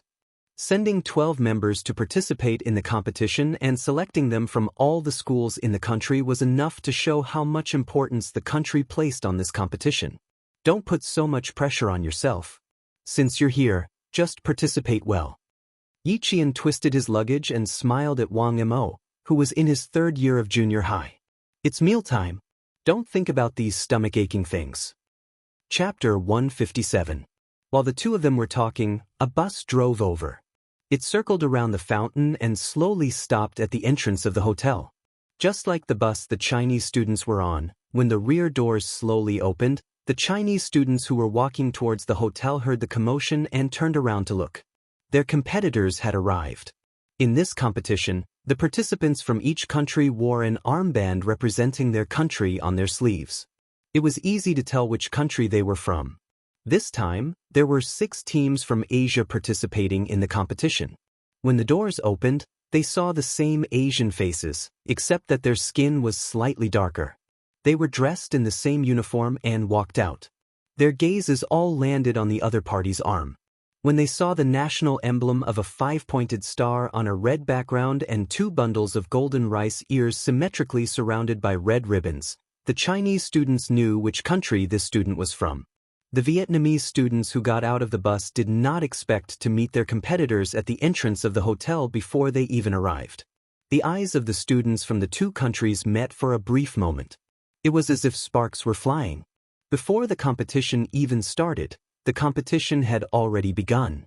Yi Qian, who was a few steps behind, nodded and smiled at one of the students, who was probably the leader of the neighboring team. He teased Wang Mo, "Your eyes are about to pop out of their sockets. Those who don't know would think that you're looking at a beauty. Those who don't know would think that you're trying to kill someone. They're glaring at me, so I'm glaring back." Wang Mo chuckled. Following Yi Qian, he smiled faintly at the Vietnamese boy who was glaring at him. "However, I still think that it's better to be friendly." Yi Qian laughed. His laughter was faint, but it was indescribably pleasant. "Let's go, Student Wang. We still have to rush for lunch." The Vietnamese students' voices came from behind. Wang Mo did not pay attention to what they were saying because he did not understand. The students who went in were already lining up to get their room cards. Before checking into the hotel, the information of the students from each country had already been arranged. They only needed to get their room cards before they could check in. When it was Yi Qian's turn, the hotel waiter smiled and said in a friendly manner, "If you need anything, please feel free to contact me." He said, "Not free." At the same time, he handed over the room card and lightly touched Yi Qian's finger under the card. "Your contact information is on the room card. Thank you." "Okay, thank you." Yi Qian calmly took the room card. His hand on the black marble counter moved slightly, and the message he sent out was, "Understood." The smile in the man's light gray eyes deepened. "Nice to meet you." He pointed to his name tag. "Belle, the hotel's front desk attendant. I'm happy to be at your service." Someone from the International Police Force was secretly protecting her? Why did this scene feel a little too big? Yi Qian's eyes darkened as he turned around. He bumped into a Vietnamese man who had also come to check in. In his hand, he was holding the list of his country's contestants. When the slip of paper accidentally scratched Yi Qian's arm, he raised his head and quickly apologized. "Sorry." There was a fierce look in his eyes, and the muscles on his arms were rather taut. Yi Qian nodded lightly and left with his luggage without saying anything. Yi Qian didn't turn back. Even if this person was the #1 target from Vietnam with the codename Red Scorpion, he didn't look back as he left. Because he already knew, there was no need to look back. Chapter 158. Of the 12 contestants, 2 were girls and 10 were boys. 2 of them shared a room on the same floor. The first thing Yi Qian and Yang Yi did when they entered the room was to put the books and test papers in their luggage beside the bed. There were even a few sets of test papers in English. There were no other clothes in their luggage, only blue and white school uniforms with short sleeves and long pants. They were dressed in a refreshing and sporty style. 12 o'clock just happened to be mealtime. When Yi Qian's group of 12 walked through the hotel's dining hall, contestants from various countries had gathered together. As the host country, Australia's contestants had all appeared in the dining hall and were enthusiastically chatting with the other country's contestants. Yi Qian's gaze swept across the entire dining hall. There were quite a few groups of black-haired Asian students, but there were no Vietnamese students. If he wanted to keep an eye on Red Scorpion, he first needed to know their whereabouts. When Yang Yi saw so many students gathered in the dining hall, he quietly said to Yi Qian, "It's such a big scene. This pressure. Tiskake, I'm going to eat until my stomach hurts." "Don't you?" Yi Qian hadn't finished speaking when a commotion came from behind him. Then he heard the Chinese contestant Gu Fan say in a low voice, "You need to apologize." The contestants were all fluent in English. Gu Fan's spoken English was not only perfect, but he also had a pure American accent. Yi Qian only needed to hear his voice to know that it was him who had spoken. When he turned around, he saw a Vietnamese boy glaring fiercely at Gu Fan. There were a few books scattered on the floor. They were the materials Gu Fan had brought over from China. "Why should I apologize?" The Vietnamese boy not only had a fierce gaze, even his tone was fierce. He sneered, "This is a public place. You're obstructing us by standing here." Not only did the boy's fierceness come out of nowhere, there was even a hint of hatred in his words. When he looked at the other Vietnamese students, they were all the same. It was as if the Chinese students standing in front of them were their enemies. "You guys are a bunch of rude invaders who only know how to invade. You want me to apologize? Don't even think about it." It was originally a simple matter, but when the boy said it, it actually escalated to a war between countries. This caused the Chinese students' expressions to change greatly. Their gazes towards the Vietnamese students suddenly became cold and sharp. Invaders? How could he have the audacity to say that the Chinese side was an invader? Yi Jian's expression was calm, but there was a cold glint in his black eyes that shot towards the Vietnamese student like an arrow. She walked over. She stood in front of Gu Fan and said softly to him, "Teacher, we don't want to argue with them over this kind of matter." If these Vietnamese students wanted to discuss the war between the two countries for the past 30 years, she wouldn't mind having a good chat with them. Gu Fan lowered his head and glanced at the book that was knocked to the ground by the other party. He thought that he should not argue with students from other countries in Australia. When he bent down to pick up the book, Yi Jian directly grabbed his wrist and said with a smile, "Apologizing and picking up books is what they should do. It has nothing to do with national wars. S's countries. She spoke in English. Her voice was clear and there was a calm smile in it. She spoke naturally and generously, but there was a stern look in her eyes. "Don't let them bully you." Yang Yi saw that the situation wasn't right. It was obvious that the other party was deliberately stirring up trouble. He said with a gloomy face, "I don't believe they dare to do anything here." Chapter 159. Calling the teacher over was obviously the best way to deal with this situation, but the Vietnamese students had taken the Chinese students' etiquette as cowardice. When one of the boys saw that Yang Yi was about to leave, he immediately raised his hand to stop him and said in a harsh tone, "You can leave, but you have to apologize to us." If this time it was really an apology from a Chinese student, then this matter was not an ordinary matter. If this matter spread internationally, it would be equivalent to a few Vietnamese students trampling on the dignity of a country. The other party raised his hand first, and the atmosphere instantly became even more tense. Yang Ye's face was filled with shame and anger, and he gritted his teeth and said, "Please tell us the reason why you want us to apologize." "Reason? What reason do we need to give to invaders? If you want to apologize, then apologize." The Vietnamese student who blocked Yang Ye's path sneered repeatedly, as if he was the judge and could represent the entire country. As such, Yi Qian smiled faintly and raised his hand. "If you can represent your country right now, then you can stand on the battlefield and use your strength to express your patriotism.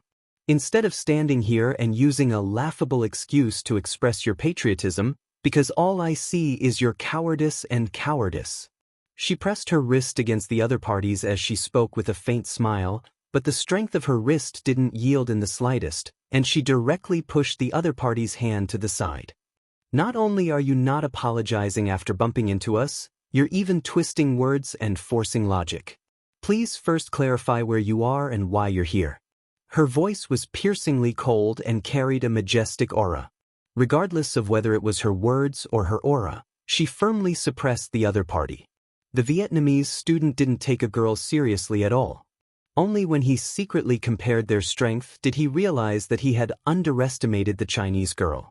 Yi Qian's hands were tied with iron balls during sniping training, so the strength of her arms was far beyond that of an ordinary girl. She immediately suppressed the Vietnamese student with a single move. "You really are invaders. You always act so domineering." The Vietnamese student's face darkened as he angrily pulled his right hand back. Being suppressed by a girl's wrist to the point that he couldn't even raise his arm was an extremely humiliating matter. When Yi Qian heard this, the corners of her mouth curled up slightly towards the students beside her. She finally spoke loudly.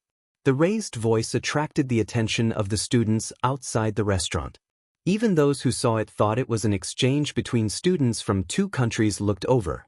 The rest of the words were not heard by the students, but the word invaders was heard clearly. Some students stood up and walked towards the entrance of the cafeteria. Someone asked, "What are you talking about? Invaders? Why are you talking about this topic?" The Chinese student faintly smiled and explained, "He purposely bumped into my classmate. It's fine if he didn't pick up his book, but he didn't even have the most basic manners. As for his sudden mention of invaders, I'm sorry, but we didn't understand." The tacit understanding that was cultivated could be used in any situation.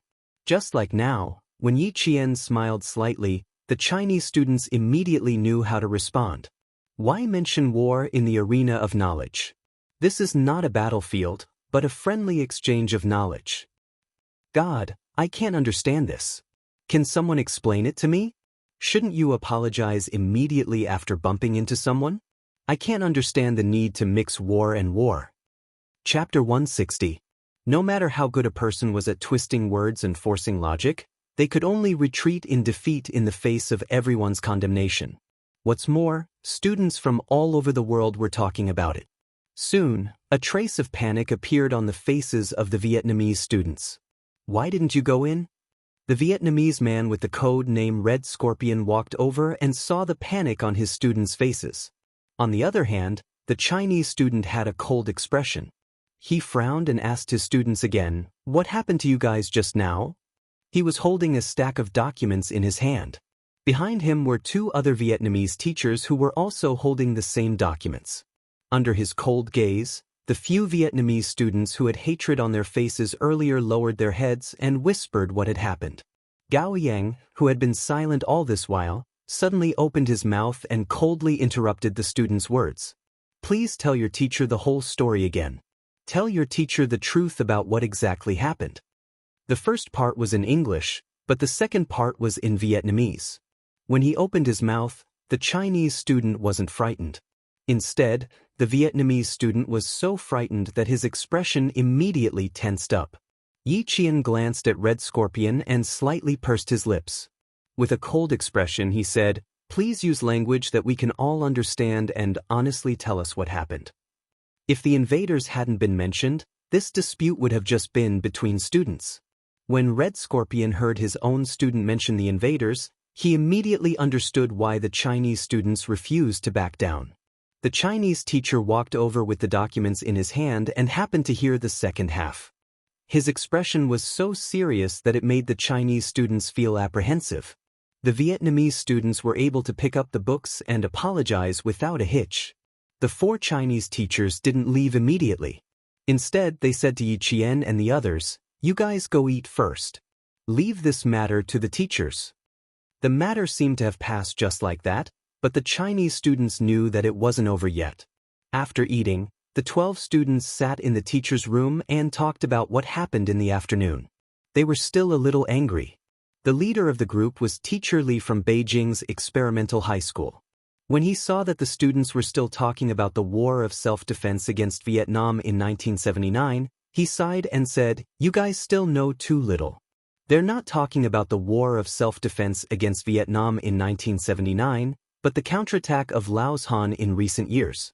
Classmate Yi Qian, I remember that your personal profile stated that your hobby was military affairs. Have you studied Lao Shan's counterattack?" Lao Shan's counterattack was a modern war between the two nations. Even now, there were still conflicts between the two nations. This was originally a matter between countries. Even if there was something else, this was not something that students could discuss with each other. Moreover, this was Australia.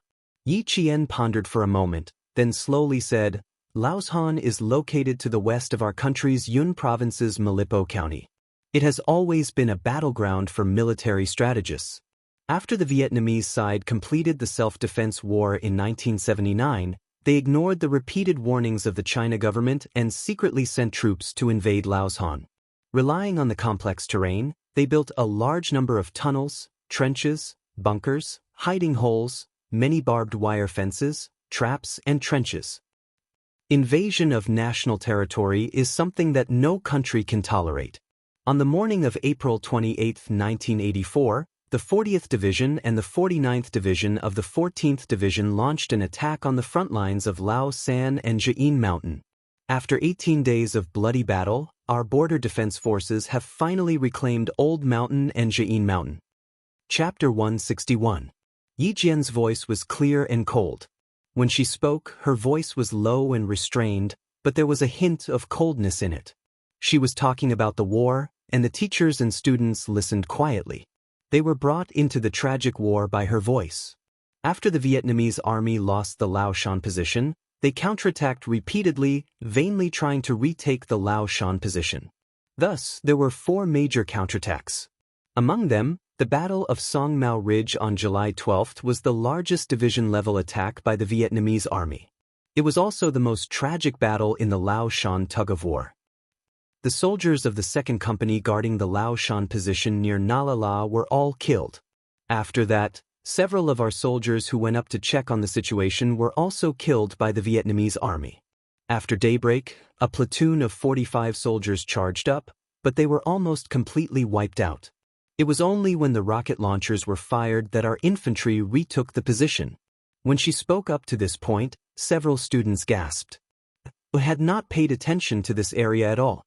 They had always believed that war did not belong to the Chinese side of peace. Yi Qian's expression was cold as she pursed her lips. Her gaze swept past the students who were still in a daze. She continued softly, "The war did not end.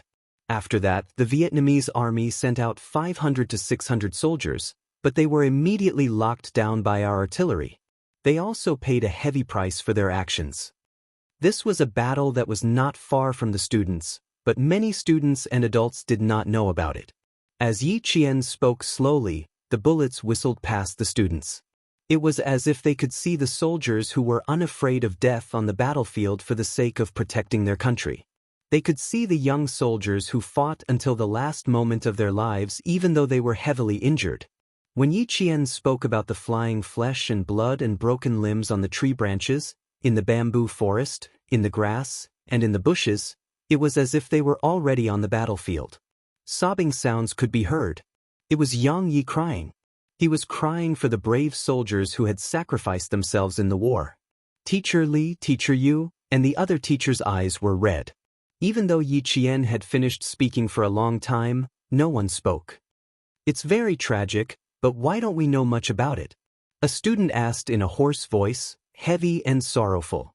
This question was answered by the teacher. Director Li sighed heavily. "I hope that the next generation will always enjoy peace and happiness. I also hope that you can stay away from war. However, as students, you have to know that war means putting people in danger. It means death, blood, and loss of peace and happiness. We must stay away from war, but we must understand and recognize war." As he spoke, Director Li took another look at Yi Qian. His impression of her had undoubtedly deepened. As a student, she didn't know much about Lao Shan's counterattack. When Yi Qian heard what she said, he knew that she had really paid attention to it. Sitting in the corner, Gao Yang lowered his gaze to hide the complicated emotions in his eyes. She knew much more than they did. In another hotel room, Red Scorpion sat on the edge of the bed with a gloomy expression. The gaze he swept over the boys was exceptionally cold. I didn't bring you out to discuss the battlefield with the Chinese students. I need you to be honest about my matters and your families. I don't want to see such foolish things again. If you anger me, don't even think about going back. The three boys' shoulders clearly shrunk as they lowered their heads. None of them dared to raise their heads to look at him. It could be seen from their expressions that they were all afraid of Red Scorpion. Chapter 162. There was no one who wasn't afraid of him, and these three boys were even more afraid that their teacher would end their lives at any moment. They left in a panic and didn't raise their heads as they quickly entered the opposite room. It can't be. They're living next door to us. Yang Ye's eyes were wide open as she looked at the three figures that flashed before her eyes. She said with some difficulty, "Dear, can we request to change rooms?" "Are you kidding me? They're actually right next door to us, just a wall away." Yi Qian wasn't surprised at all. Instead, he heaved a sigh of relief in his heart. This made things easier for her. It looked like Xia Jinyuan had made meticulous arrangements for her. From this, it could be seen that Red Scorpion was definitely someone who was difficult to get close to. Otherwise, they wouldn't have arranged for her to be so close to him. He smiled faintly and said, "So what? Even if it's not us, there will be other students living here. Dear, we can go back to our room and sleep for a while. I suggest you apply ice to your eyes before you sleep. Otherwise, they'll definitely swell when you wake up." "But what should I do? Where's the ice? What should I do if I become ugly?" Yang Yi belonged to the smart and beautiful type. She had an oval face and curved willowy eyebrows. Although her facial features weren't as exquisite as Yi Qian's, she was still a standard beauty. She had just cried, and now that she had calmed down, she knew how to show off. Yi Qian swiped his card to open the door. He put his hands on her shoulders and gently pushed her into the room. "Go in, beautiful. I'll get the waiter to bring you some ice." Xia Jinyuan, who said he would contact her in Australia, still hadn't made a move. Was he here or not? If she went out for a walk, perhaps this elusive man would take the initiative to find her. When she walked to the elevator and was about to press the button, a ding sounded. The elevator door opened and a tall hotel waiter pushed a clean dining cart into the elevator. When he saw Yi Qian, he nodded slightly with a smile and pushed the dining cart out. Yi Qian also smiled slightly. She was about to press the button, but her feet moved slightly. When she brushed past the tall waiter, she calmly pressed the button. The waiter in the dining car stood in the middle of the room where the three Vietnamese boys came out in fear. He knocked on the door and said, "Sorry to disturb you." When the elevator doors opened, Yi Qian, who had entered the elevator, slowly closed the doors.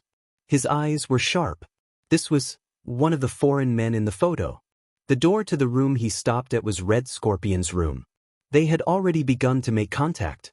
The receptionist, Belle, was still there. After Yi Qian explained the purpose of his visit with a smile, Belle happily said to Yi Qian, "Okay, follow me." Then he said to his colleague, "We'll be leaving for 5 minutes. We'll be back soon." He saw Yi Qian's fingers making secret signals on the marble countertop as he spoke. "You saw him? Oh God. I need to contact my colleagues, damn it.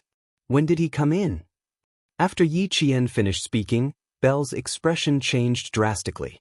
He reached behind him to take out his walkie-talkie. God, how could he be the waiter? Damn it. Hearing this, Yi Qian quickly turned off the call button that was about to connect. He spoke in fluent English like his mother tongue. "Belle, I suggest you first find out if the waiter was really killed.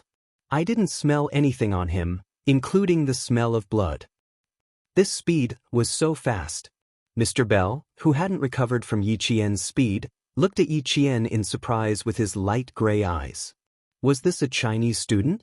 Why didn't he act like a student? Chapter 163. After the initial shock, Bell's expression was cold and serious as he said, "Yes, your suggestion is very good. That's right, I should go and find out where the waiter is. Maybe God will bless him and let him be safe." Yi Qian let go of his hand and looked at him with dark eyes. No, you still need to prepare for the worst. There are countless ways to make a person die quietly without shedding a drop of blood. Also, how did the suspect get in? Does he have friends in the hotel? Belle, you're a police officer. You should know what I mean. I stopped you only because I didn't want to alert his friends in the hotel, and I didn't want to put myself in danger. After all, I was the one who met him just now.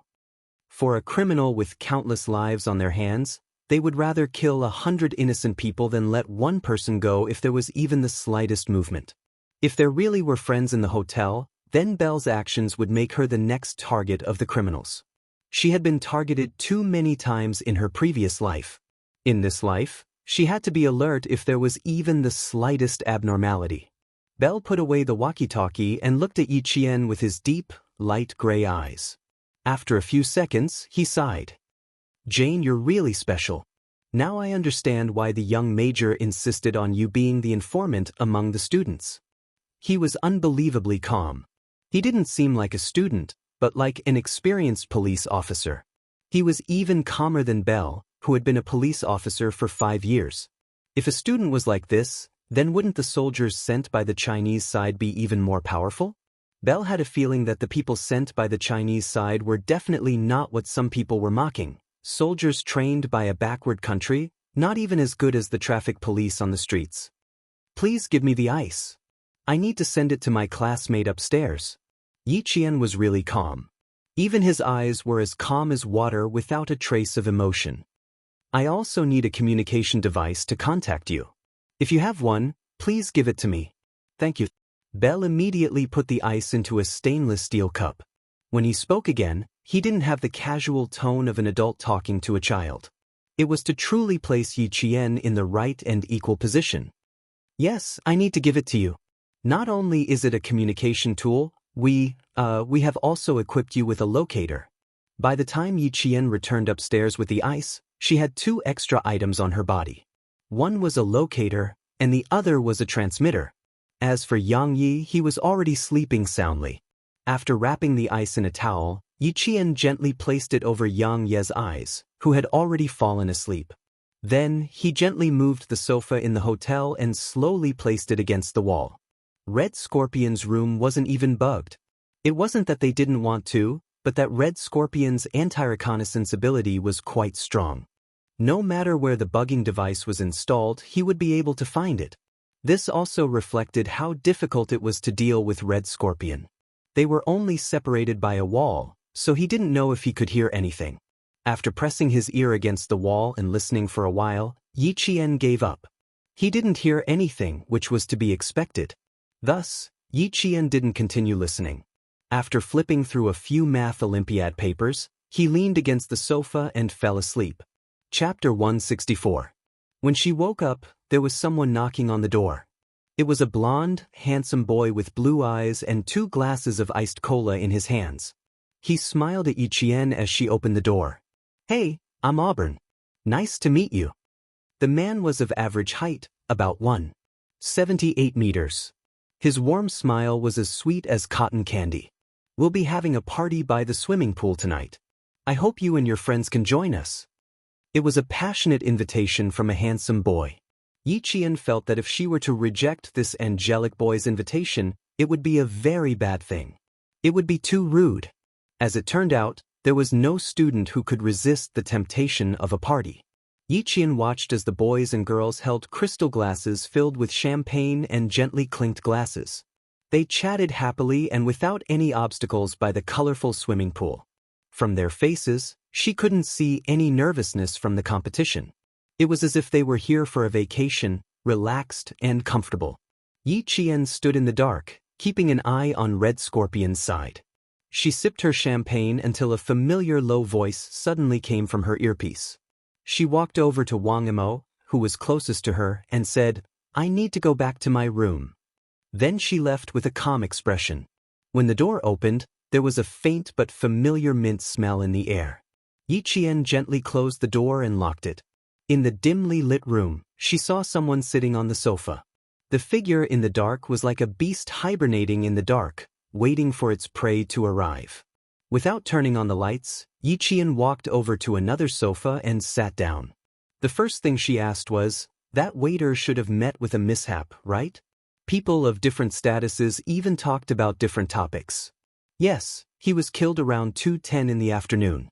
His body was hidden in the hotel's utility room." Xia Jinyuan spoke softly, his cold voice carrying a hint of hostility. "Red Scorpion is already on the move. The first transaction should be completed soon. The Chinese target hasn't appeared yet, so we won't make a move for now." In the dark room, his usually sharp and cold gaze was more substantial than usual. When it fell on Yiqian, it was especially serious. "The two foreign suspects are the targets of the international police. They have nothing to do with us. Yiqian, you know what I'm talking about, right?" Their conversations were always full of mystery. Sometimes, even if one tried to guess, they might not be able to understand. However, if the two of them had a certain level of tacit understanding, they would be able to understand each other's meaning with just one sentence. Yiqian paused for a moment, then said calmly, "I understand. What we need to do is within our duties. As for how the international police arrange things, it's not something we can interfere with. Little girl, it's good that you know. You don't have to say any more." Xia Jinyuan smiled coldly. "Our country is still a little weak in the eyes of some other countries," he said. "Our country is still a little weak in the eyes of some other countries." In 1995, all aspects of China were still in the process of revitalization. However, whether it was the national economy or the military, they were all secretly developing in the best direction. Yiqian had been there before, so he knew what the future would be like. On the other hand, Xia Jinyuan was a soldier, and his family was the core of the military. Naturally, he knew more. As for why some countries said China was weak and didn't allow China to interfere too much in this operation, the reason was simple. As developed countries, they thought China was weak. Regarding this, China, which had always kept a low profile, naturally continued to keep a low profile and didn't say much. Chapter 165. This was what Xia Jinyuan wanted to express. Since Yiqian could think of not interfering with the international police, she naturally understood what he was trying to say. The country's weakness was a heavy topic, but at the same time, it was also a kind of motivation. Fortunately, China had always been motivated to become a powerful country. Yiqian was not deceived by his fake seriousness, because she knew that in the near future, China's military strength would make the former world's superpowers feel threatened. She smiled slowly and said, "You should know better than me how powerful we are. If you don't interfere too much, then I, as a student, won't." "No, little girl, we will interfere, but not now, but..." Xia Jinyuan raised his eyebrows slightly. His cold and handsome face was calm and composed. His innate elegance at this moment made his temperament even more cold and unpredictable. He smirked and paused for a moment. Then he slowly said, "Instead, they will have no choice but to ask for our help. Just you wait, little girl. Since we are here, how can we let some people look down on us?" Soldiers were proud and at the same time, they represented the country's military strength. If they were looked down on, of course, they had to be ruthlessly dealt with. "What should we do? I'm suddenly looking forward to the day you mentioned." Yiqian smiled, her clear eyes shining like stars as she looked at the arrogant man in the dark. "I hope that when the time comes, Captain Xia will still think of me and let me experience it." Her words made Xia Jinyuan smile happily. He stood up from the lounge chair, his cold and slender figure as sharp as a sword. Hearing his cold voice, he said indifferently, "Don't worry, little girl. Time is not the only thing that makes you grow. You still need more training." He looked forward to her growth, so he would do his best to let her lay the strongest foundation in the process of her growth. The party downstairs didn't end until 10 p.m. If it weren't for the teacher's reminder, it would have gone on even later. Yiqian didn't go downstairs. Instead, she stayed in the room and digested Xia Jinyuan's words, using the excuse of doing test papers as an excuse. A gentleman has to do what he does and doesn't do what he does. Just thinking about it made her motivated. There are 3 rounds in the competition. One is a team competition, one is a theory test, and the last is a trial test. It will be held over 3 days, 5 hours per round. It starts at 8 a.m. and ends at 1 p.m. Early the next morning, a group of students still hadn't woken up from last night's party and were already preparing for tomorrow's competition. Director Li did not waste his breath. Yesterday, they had played and slept. Today, no one would be able to rest as easily as yesterday. With a wave of his hand, it was as if he was here in person, causing the students who wanted to relax in the afternoon to stop. Once they immersed themselves in their studies, they realized that the day had passed just like that. Rest early tonight. Go to bed at 9 o'clock sharp. Hand over one of your room cards. Our teacher wants to check on you one by one. When they went downstairs for lunch at 5:30 p.m., Director Li made another move. He confiscated a room card from each room so that it would be easier for them to check the rooms. In China, it was normal for teachers to check the rooms. Last night, when they were chatting with students from different countries, the teacher directly pushed the door open and checked the rooms. TSK, TSK, TSK. The expressions on the faces of the foreign students were unbearable. It was as if their bodies were being violated. They couldn't accept that the teacher didn't care about the students' privacy and barged in without their permission. They obediently handed over their cards and followed the 4 teachers to the cafeteria for dinner. Chapter 166. When the 12 of them walked out of their rooms, they saw that the Vietnamese students on the same floor had also walked out of their rooms. It looked like they were heading to the cafeteria to eat just like the Chinese students. They walked in front, while the Chinese students walked behind them. When the Vietnamese students entered the elevator, the Chinese students just happened to be standing in front of the elevator doors. The gazes of the students from the 2 countries directly confronted each other. In any case, there was no way for them to continue being friendly. Although they maintained civility with their words, they were glaring at each other with their eyes. Unfortunately, the confrontation didn't last for long. After a few seconds, the elevator doors slowly closed. Yi Qian's gaze indifferently slid past Red Scorpion's face, as if it was a normal exchange of glances, before he calmly withdrew his gaze. Red Scorpion's gaze was like the fangs of a venomous snake, suddenly sweeping over with its mouth wide open. It carried a gloomy ruthlessness as it swept past the faces of the Chinese students in the increasingly narrow space of the elevator, causing the students standing near the front to involuntarily shrink their eyes. Yi Qian, Yang Yi, tonight you 2 will change rooms with me and teacher you. When the elevator doors closed, Director Li spoke, come up and change rooms after you finish eating. The Vietnamese teacher's gaze always gave him a cold feeling. It didn't seem like a teacher's gaze, but more like a murderer. His gaze was too fierce, and he didn't have the temperament of a teacher. After teaching for so many years, and being the school's director of education, Director Li had a good eye for people. Yi Qian didn't immediately reply. The rooms were specially arranged, so how could they change rooms? However, it was indeed necessary. Not for him but for Yang Yi. At night, Yi Qian was the only one in the room. He was used to sleeping alone, and he couldn't change beds because he didn't want to affect tomorrow's competition. As the main force of the entire competition, Director Li could only agree to her requests.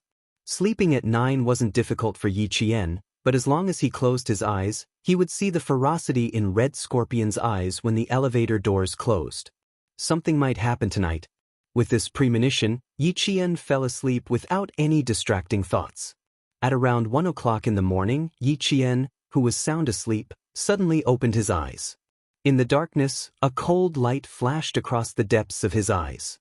He gently closed his eyes again. The originally tightly shut door quietly opened. The light from the corridor shone into the room, then disappeared as the door quietly closed. Someone tiptoed into the room, even holding their breath. He didn't walk to the bedside. Instead, he gently pushed open the bathroom door and stayed inside for about 2 minutes. Then, he closed the door and left, as if it was just a nightmare. Yi Qian did not get up immediately. Instead, he bravely lay in bed for at least an hour before he reached out to turn on the bedside lamp. Everything in the bathroom was normal. There was nothing unusual. Yi Qian closed the toilet lid and placed a towel on top of it. Then she stood on top of the toilet lid. Very carefully, he moved the ceiling by 1 square, then another square. Using both hands to support the dragon skeleton, he leaped lightly onto the ground, using the strength of his arms to support his entire body. In the dim light, Yi Jianjian saw a black travel bag quietly placed in a place that was within reach of her hand. After looking at it for a while, the corners of Yi Qian's mouth curled up slightly. If she wanted to attract Red Scorpion's attention and make him walk around under her nose, the opportunity was right in front of her eyes. Captain Xia, if I said that someone came into my room and left a black bag in the bathroom, would you believe me? Chapter 167. Placing the bag on the bed, Yi Qian smiled as he contacted Xia Jinyuan. As he unzipped the bag, a bag of white crystals appeared before his eyes. It weighs about 40 kilograms. If I'm not wrong, this is heroin. Xia Jinyuan leaped out of bed like a carp. His deep, handsome eyes were cold as he said in a deep voice, "Wait for me. I'll be right there." He didn't even give Yi Qian a chance to refuse before he cut off the call and rushed downstairs. He didn't even go through the front door. Yi Qian was stunned for half a second when he heard a light knocking sound coming from outside the window. Then he rushed over and pulled open the curtains. He saw the dangerous man who said he was coming over a minute ago, standing dangerously outside the window. There was no cover except for a few potted plants. Yi Qian's mouth twitched slightly as he hurriedly opened the window. "I don't want to go through the front door. I want to go." He stopped halfway through. If they couldn't go through the front door, it meant that they had to avoid being noticed. Did that mean there were accomplices of the suspect in the hotel? When he entered, Yi Qian's expression instantly turned cold. Instinctively, she reached out and wrapped her slender arms around Xia Jinyuan's shoulders. "Be careful. We're on the 8th floor. If you fall, you'll be crippled even if you don't die." The little girl's slender arms gave him a sense of security. Even though he didn't need her protection, Xia Jinyuan knew very well that the moment she wrapped her arms around his shoulders, his heart was filled with warmth. He hadn't misjudged Little Fox. She was only a student, but she already had the awareness to protect her comrades at all times. He didn't reject her and even reached out to hold her slender but indomitable shoulders. Then he jumped down from the window. The two of them were like comrades who had known each other for many years. One was tall, and the other was short. Under the dim light, they looked so harmonious. Heroin. It weighs 42 kilograms. If it's converted to Vietnamese currency, you won't have to worry about food or clothing for several lifetimes. Yi Qian placed the black bag on the coffee table. 1 hour and 5 minutes ago, Red Scorpion personally came in and put it in my room. Xia Jinyuan furrowed his brows and looked at Yi Qian sternly. "You discovered it an hour and 5 minutes ago, and you're only telling me now?" The major was a little angry. What if something happened to the little fox? How was he going to answer to the two seniors who were still waiting for her in the depths of the mountains? "Are you angry?" "Don't." Yi Qian, who felt his heart skip a beat after being glanced at by Yi Qian, calmly explained the situation. After he was done, he concluded, "How could such a difficult person attack my student before the deal was done? You should know that the competition is tomorrow. If something happens to me, this competition will be cancelled. Once it's cancelled, won't he get nothing?" So, of course, she wasn't afraid. Xia Jinyuan didn't know if he should be happy or angry. The overly intelligent little fox could be quite worrying at times. Just as she said, Red Scorpion had hidden the drugs in her room, so they couldn't kill anyone in her room. This proved that the most dangerous place was actually the safest place. But this little girl was too daring. Xia Jinyuan exhaled softly. When he opened his mouth again, there was a solemn look on his face that was reserved for his soldiers. "Yi Qian, listen up. In a team battle, you must ensure that you can communicate with each other at every step. When you can contact your comrades, you must report your whereabouts and discoveries to them." Chapter 168. He was training Yi Qian as his own soldier, teaching her how a qualified soldier should cooperate with an entire group on the battlefield. Major Xia's eyes were cold. Even though he knew that such a fierce person could very well cause Yi Qian's disgust, he still had to discipline her. His deep voice was as cold as ice as he slowly said sternly, "When you lose contact, no matter what, you have to leave a mark for your comrades to know. You can't act on your own and make your own decisions. Hearing this, Yi Qian's smile immediately disappeared, and he seriously accepted the criticism and education. Yes, she took it for granted, but she didn't think that her actions would cause others to worry. After Xia Jinyuan scolded her in a deep voice, he saw her guilty expression, like a little rabbit, and he secretly felt a headache coming on. Sometimes, he found himself unable to be ruthless towards this girl. Even if he couldn't be ruthless, he had to be ruthless. Being lenient today was equivalent to harming her. Yi Qian waited for him to finish scolding her, then immediately said obediently, "I won't do it again, I definitely won't do it again. Just now, I was afraid that Red Scorpion would be watching outside or sneak into the room again, so I waited an hour before contacting you." In short, she had to have the resolve to immediately admit her mistakes. When Xia Jinyuan saw this, such a high level of awareness, the seriousness on his face disappeared, replaced by a low chuckle. "You're quite aware of your mistakes, but your judgment is very normal. However, the prerequisite is that you need to immediately contact your comrades if the situation permits. This is also a form of self-protection." "Understood. There won't be a next time." Yi Qian also laughed. It was undeniable that working with a man like Xia Jinyuan was a very pleasant thing. After being serious, there was an appropriate amount of humor. While feeling his deterrence at the same time, one could also understand that he was truly doing it for their own good. A man with a pure heart, no matter how dangerous it was, there would still be people willing to approach him. The black bag was no longer touched, but the goods inside were no longer the original goods. After changing the bag, Yi Qian put the bag back in its original position. Now that the goods that all parties wanted were in the hands of the Chinese side, all that was left was for certain parties to beg the Chinese side to come forward. The next day, they got up at 6 o'clock and gathered. After an hour of mealtime, buses stopped outside the hotel and picked up the contestants from the 24 countries. The Australian TV station arrived early and reported that students from 24 countries had entered the University of Sydney. The hotel was right next to the University of Sydney, and it was only a 10-minute drive away. There were police cars leading the way in front and police cars protecting the back.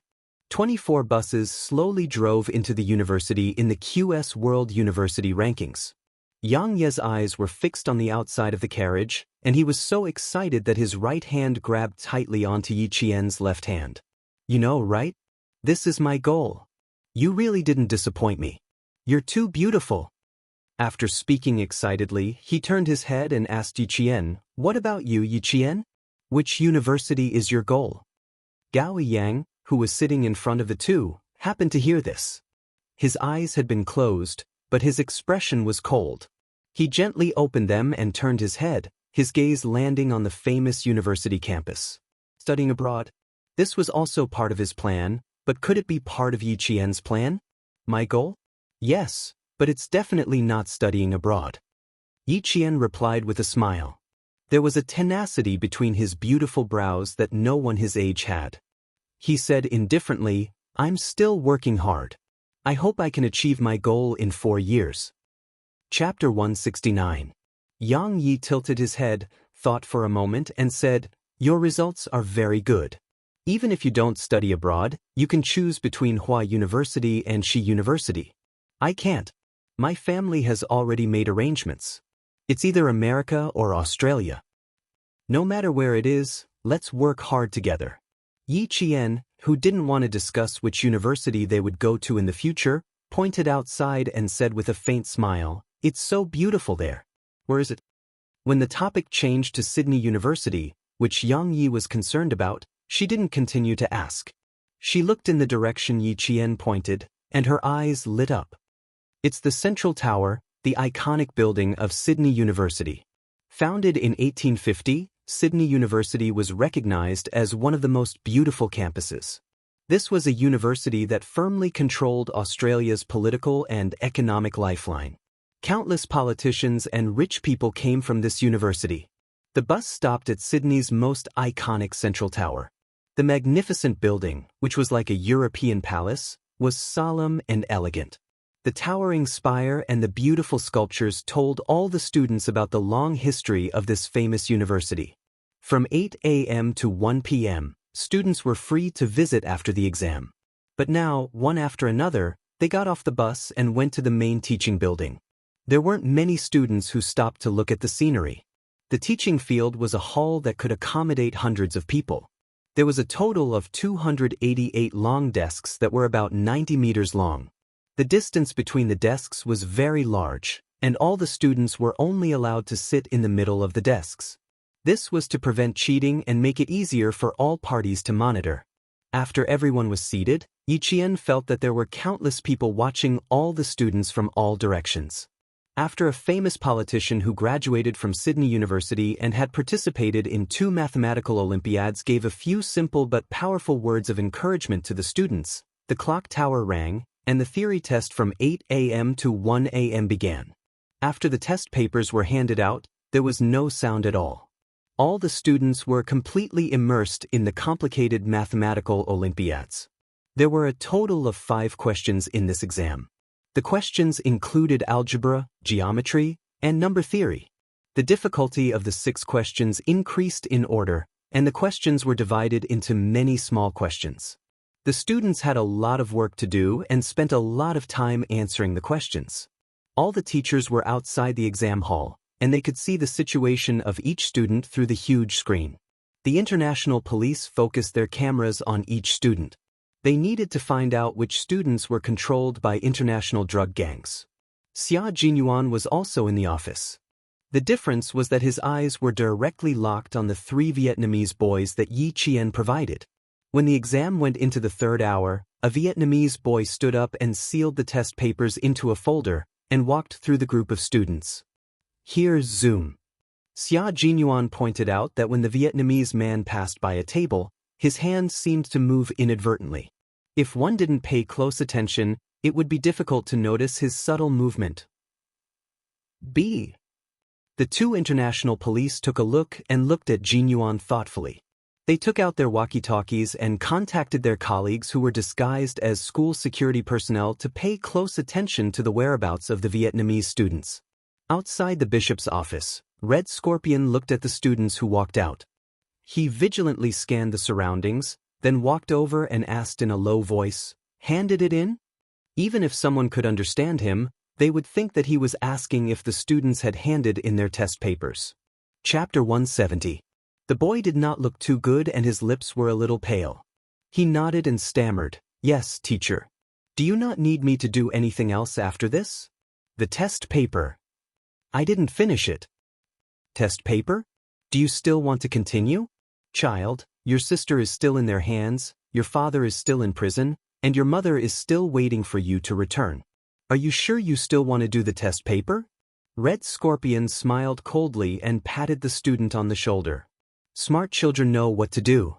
Go, take a look at this university." He stuck his head out and aimed at the teacher and student who were talking in the corner of the wall. Their soft voices came one after another. Xia Jinyuan wrote on a piece of paper, "Sister kidnapped, father in prison, mother waiting." He picked it up and looked at it quietly, then translated it into English and handed it to the international police. Important clue.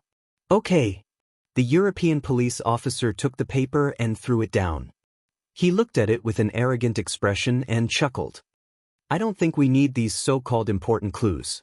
Okay, buddy, you can go to the side and rest. Leave this to us."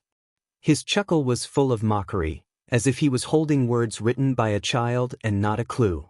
Xia Jinyuan heard this and chuckled with indifferent elegance and confidence. "Okay, I hope your work will go smoothly." He turned around and said to his comrade who was dressed in casual clothes and had a strong temperament, "With them here, we can go back and rest." Naturally, they had to rest well and conserve their energy. The European police officer who was still laughing said to his colleague, "God, I've never seen soldiers like them. They don't know how to do anything and are just like children. What a headache." "'Kay, buddy, for God's sake, don't say so much. They're pitiful enough, we don't have to discourage them." The tall and sturdy man took over the conversation and glanced at the departing figures with his brown eyes. "God, they're so skinny." Xia Jinyuan, who had already walked to the door, casually looked back when he opened it. The coldness in his dark eyes seemed to be stained with blood. The bloodthirsty hostility made the man's heart sink. When the man looked at Xia Jinyuan again, he only saw the elegant and noble smile on Xia Jinyuan's handsome face. Everything felt like an illusion. 10 minutes after the Vietnamese student left, another student also left the arena. The students on the Chinese side were still immersed in solving the questions. Some of them were frowning, and some of them were smiling confidently when they solved the questions.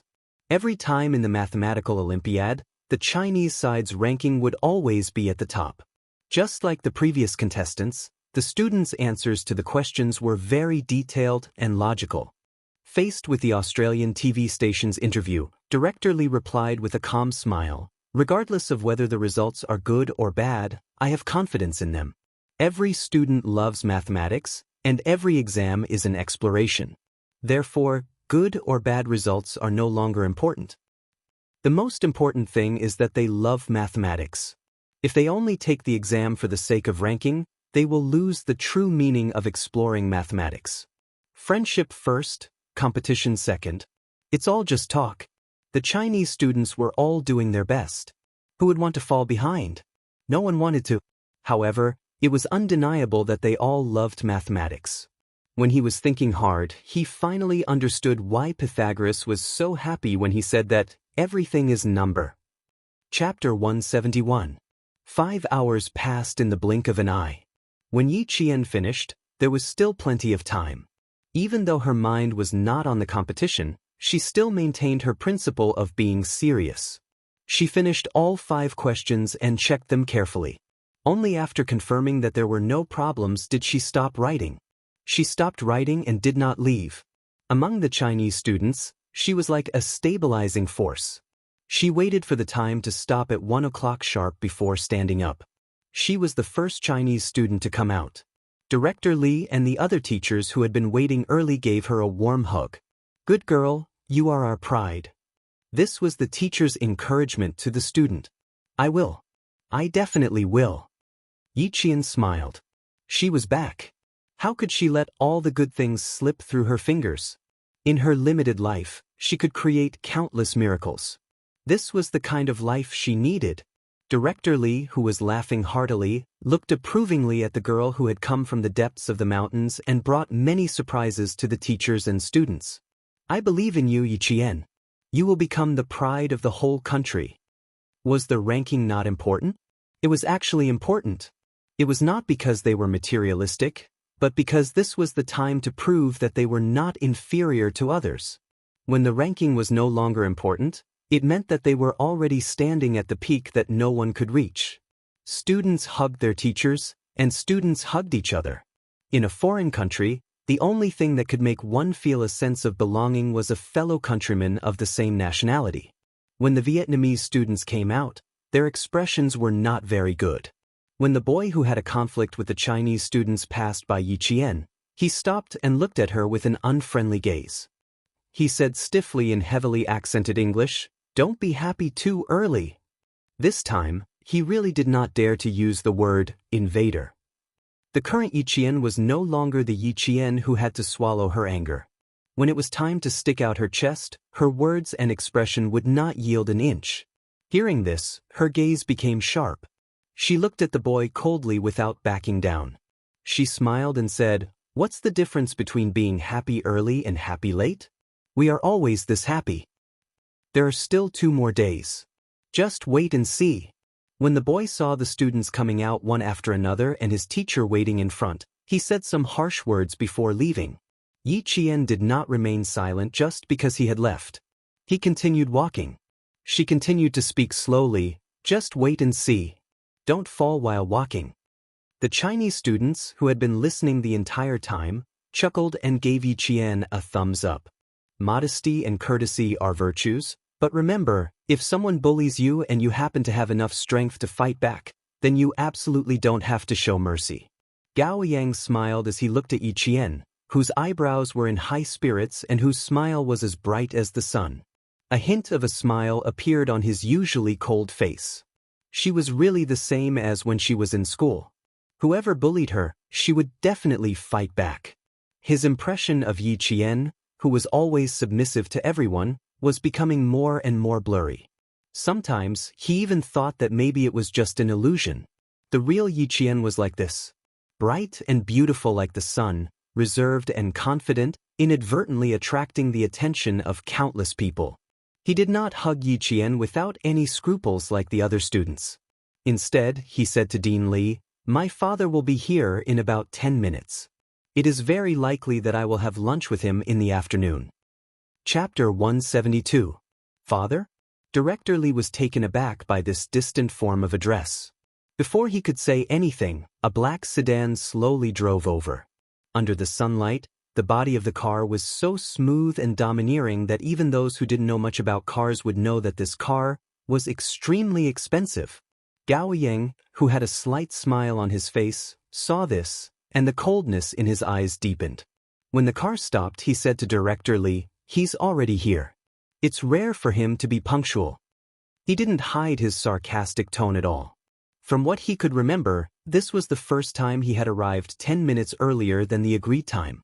The appearance of Gao Yang's father really shocked all the Chinese students. Tall, handsome, and with a powerful aura, he was like an overlord. His every move showed that he was a very successful businessman, and he exuded a strength that didn't allow anyone to refuse. When he exchanged greetings with Director Li, even if he was smiling, he still couldn't make people feel close to him. Yiqian looked at him and then looked at Gao Yang. The father and son really were carved from the same mold. They had the same facial features and the same temperament. It was rare for a father and son to resemble each other so much. "It's not convenient to eat out. Mr. Gao, go ahead. Just have Gao Yang return to the team before 6 in the evening." Director Li smiled as he rejected the invitation of this famous businessman who often appeared in the domestic financial news. He lightly patted Gao Yang and looked at the boy whose expression had become colder ever since his father appeared. He said gently, "Remember, return to the hotel at 6. You still have an exam tomorrow." From Gao Yang's increasingly cold expression, it could be seen that he didn't want to interact too much with his father. However, this was a student's family matter, so Director Li naturally wouldn't say much. He only reminded him implicitly. Gao Yang's father didn't insist. He took out an antique phone in Yiqian's eyes and dialed a number to inform his assistant to cancel tonight's meal order. Yiqian's gaze passed over Gao Yang's father's shoulder and landed somewhere behind him. There, Red Scorpion seemed to be communicating with a tourist. The Vietnamese boy standing next to him seemed very nervous. Under the sunlight, his thin shoulders seemed to be trembling slightly. Tonight at 8 o'clock, the first batch of transactions will be completed. He will be in charge. Red Scorpion noticed the student's strange behavior and raised his hand to directly place it on the boy's shoulder. He lowered his head and softly warned him in Vietnamese before saying, "Remember, I need you." The tourist was wearing a baseball cap with the brim pulled low. Yiqian only saw him make an "okay" gesture, and the conversation ended in 1 minute. This was an unfamiliar figure. Yiqian searched his memory and was certain that there was no trace of this man in the past 2 days.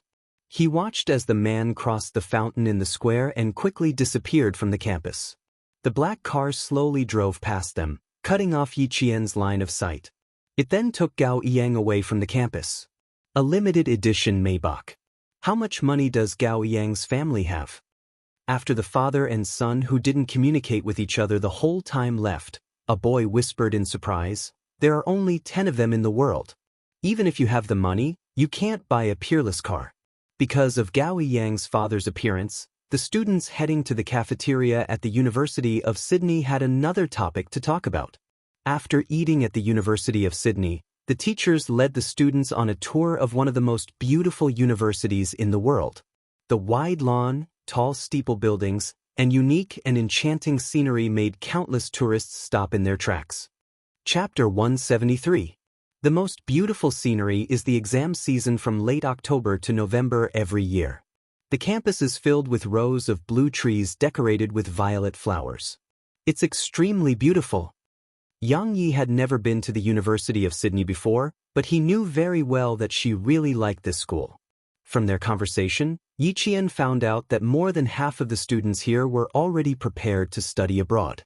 They would go abroad directly after graduating from high school. Every time this topic was brought up, Yiqian would smile and remain silent, because she knew very well that the school she wanted to study at would definitely not be overseas. Even if she could, she wouldn't choose to study abroad. Compared to Yang Yi and the others who were in high spirits, Yiqian used the excuse of being tired as an excuse to return to the hotel with the other boys after seeing Red Scorpion bring 3 boys into a silver car that drove into the campus. The ones who returned with them were all students who had no intention of studying abroad. The 4 of them returned to the hotel together. After entering the elevator, they looked at each other and smiled. They understood the meaning in each other's eyes and agreed to meet at 5:30 before returning to their respective rooms.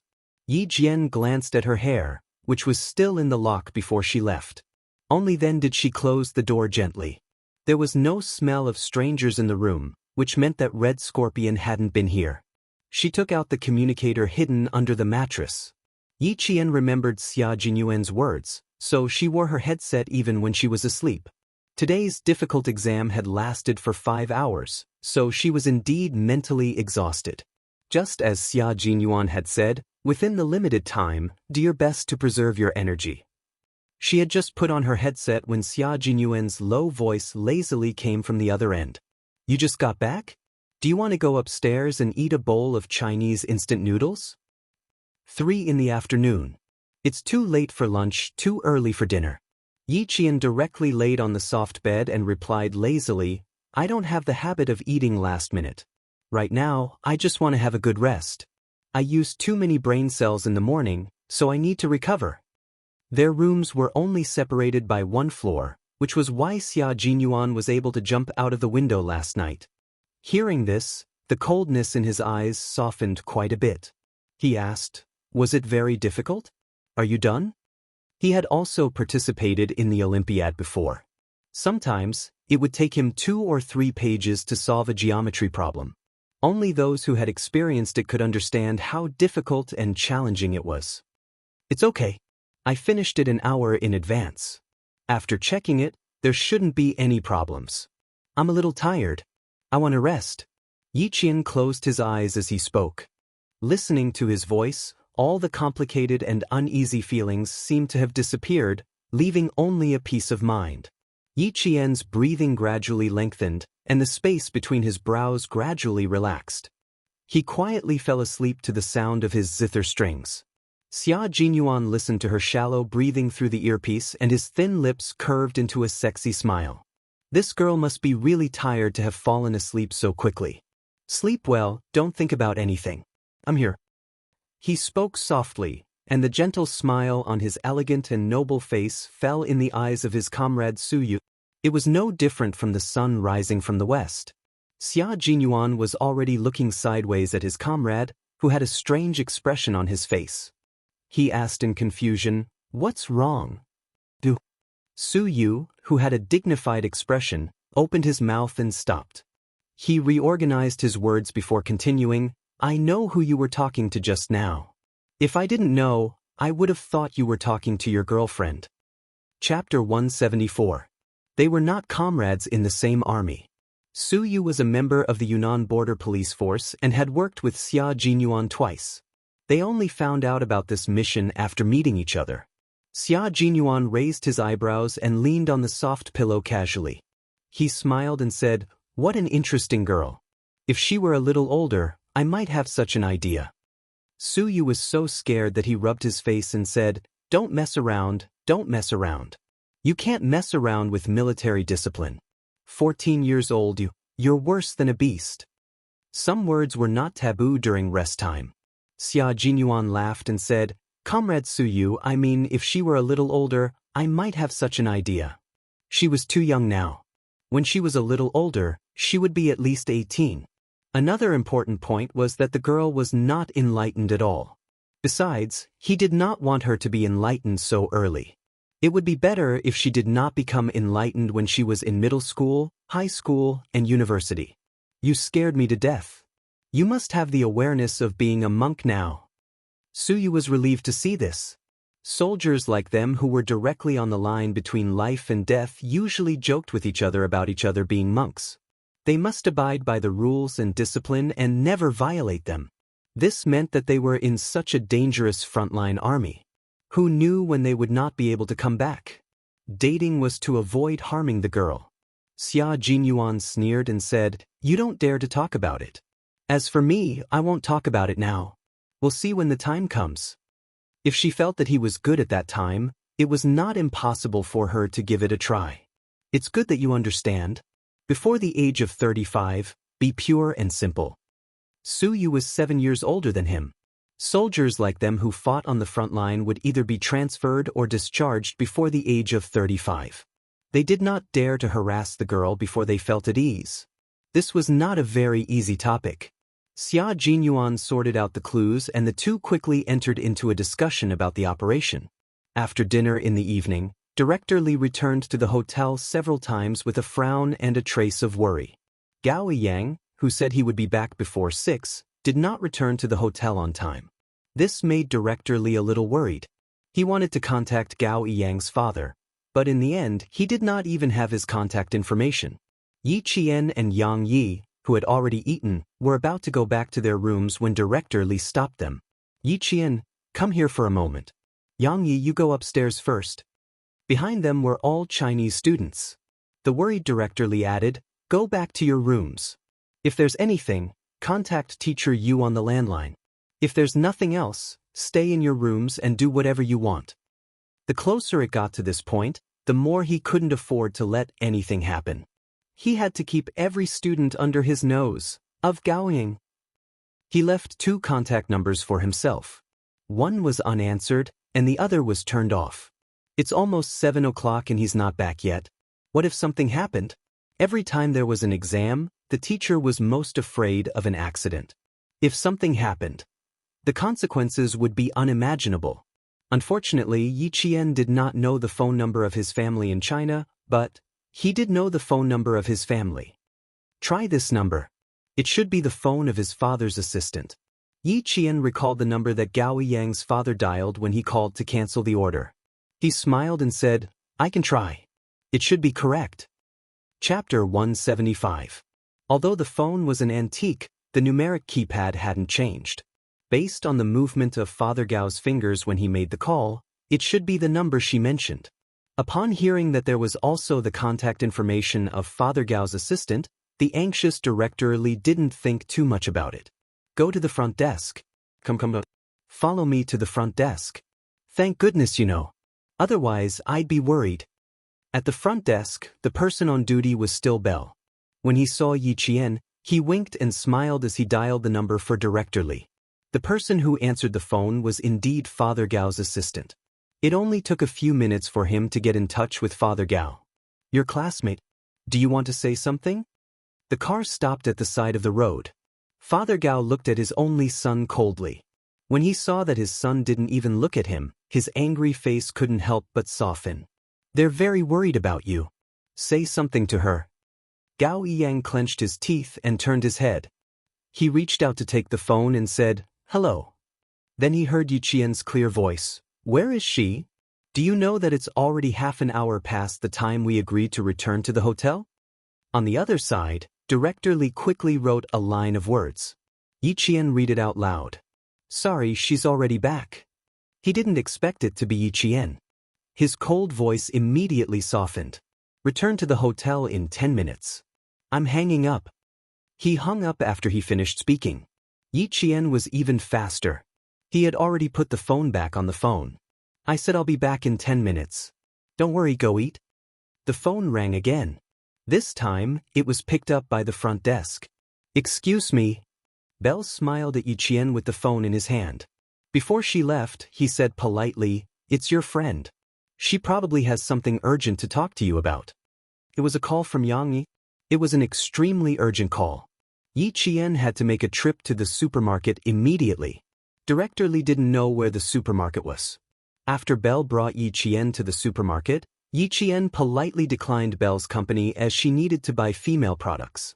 She indicated that she already knew where to go and went to the supermarket alone to buy underwear and sanitary pads for Yang Yi. It was already past 7 o'clock in the evening, and the streets of Sydney were the same as in China. The lights had just been lit up, decorating the entire city, and the endless traffic added color to the city like a symphony. The towering trees on both sides of the street made the bright street lights only shine dimly on the sidewalk, faintly outlining the sparse silhouettes of pedestrians. Yi Qian held onto the bag that didn't take up much of his weight. When he was about a kilometer away from the hotel, he saw Gao Yang's figure in front of him. His footsteps were somewhat sluggish, and he walked with a heavy heart. Yi Qian paused and pursed his lips. In the end, he still chased after her. I'm sorry. When they were only a few meters away, Gao Yang, who wasn't even paying attention to walking, suddenly bumped into a boy who was running with something in his arms. With a "huh" sound, the things in the boy's arms fell to the ground and were flung to the side of their feet. Both of them were startled and reacted extremely quickly, bending their backs. Yi Qian had already dodged to the side. The boy who was bumped into wasn't anyone else, but a Vietnamese boy. Tell your classmate to leave, Yi Qian. Xia Jinyuan's cold voice suddenly came from the headset. Yi Qian, who originally planned to wait for the Vietnamese boy to leave, had a cold expression on his face as he strode out from the darkness. Chapter 176. The Vietnamese boy didn't look good, and his whole body exuded a deathly aura of despair. Yi Qian took a few steps closer, and his heart suddenly sank. A gust of night wind blew, and even the hairs on his back stood on end. Danger, danger, danger. A voice came from the bottom of his heart, and it kept stopping Yi Qian from walking over. There was danger, and it was a life-threatening danger. Why are you still here? The teachers are waiting for you to go back. If there was really danger, it wasn't her style to turn around and leave at this time. When he took a few steps closer, he saw that the Vietnamese boy's eyes, which were filled with despair because of her and Gao Yang's appearance, suddenly burst with a bright light like fireworks. The Vietnamese boy was holding one side of the black bag, and Gao Yang was holding the other. When he heard Yi Qian's voice, Gao Yang, who didn't feel anything wrong, turned his head. Yi Qian, why are you here? Because Yi Qian's appearance was too sudden, Gao Yang didn't notice that the Vietnamese boy was acting strangely. However, Yi Qian clearly saw that the Vietnamese boy's hand that was holding the big bag suddenly moved. As Gao Yang turned around, the originally bulging bag was unzipped, and a few things fell out. The Vietnamese boy opened the black bag by himself. Yi Qian's pupils contracted like needles. He saw the Vietnamese boy's deathly despair like a pool of water that was about to expand. Even though he was a few meters away, he could feel it. Gao Yang had already come back to his senses and realized that he had opened someone's bag. He hurriedly said to Yi Qian, "Wait a minute," and bent down to pick up the things that fell out. Before his fingertips could touch her, two figures rushed out from the dark side of the walkway and covered Gao Yang's mouth. The series of events happened in an instant, and Yi Qian didn't think much of it. When he saw Gao Yang being dragged to the side of the road by a car that screeched as it braked, he immediately ran after them. Xia Jinyuan's angry voice came through the earpiece. "Retreat, Yi Qian." "It's too late, Captain Xia." Yi Qian, who had rushed out, saw someone rushing towards him at the same time. He quickly said, "Vietnamese boy, open the bag yourself. Gao Yang has been taken away. I have to chase after them." In the dark, Xia Jinyuan's handsome face was cold. "I will come and find you, Yi Qian." His low voice was as cold as a sword, but it also carried a mountainous promise. He knew that Yi Qian had made the right choice, because someone had to know where Gao Yang was. Yi Qian, on the other hand, was China's only choice. "I have never doubted," Yi Qian said softly.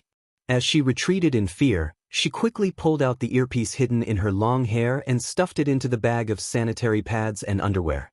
"I have never doubted your loyalty, and I have never doubted your promise, because you are an indomitable military man. You are the spear of the nation and the shield of the people. What are you doing?" "Save." She pretended to be frightened as she looked at the people approaching her. When her mouth was covered, she could only make muffled sounds from her throat. Then, she was taken into the car on this dark road where there weren't many people.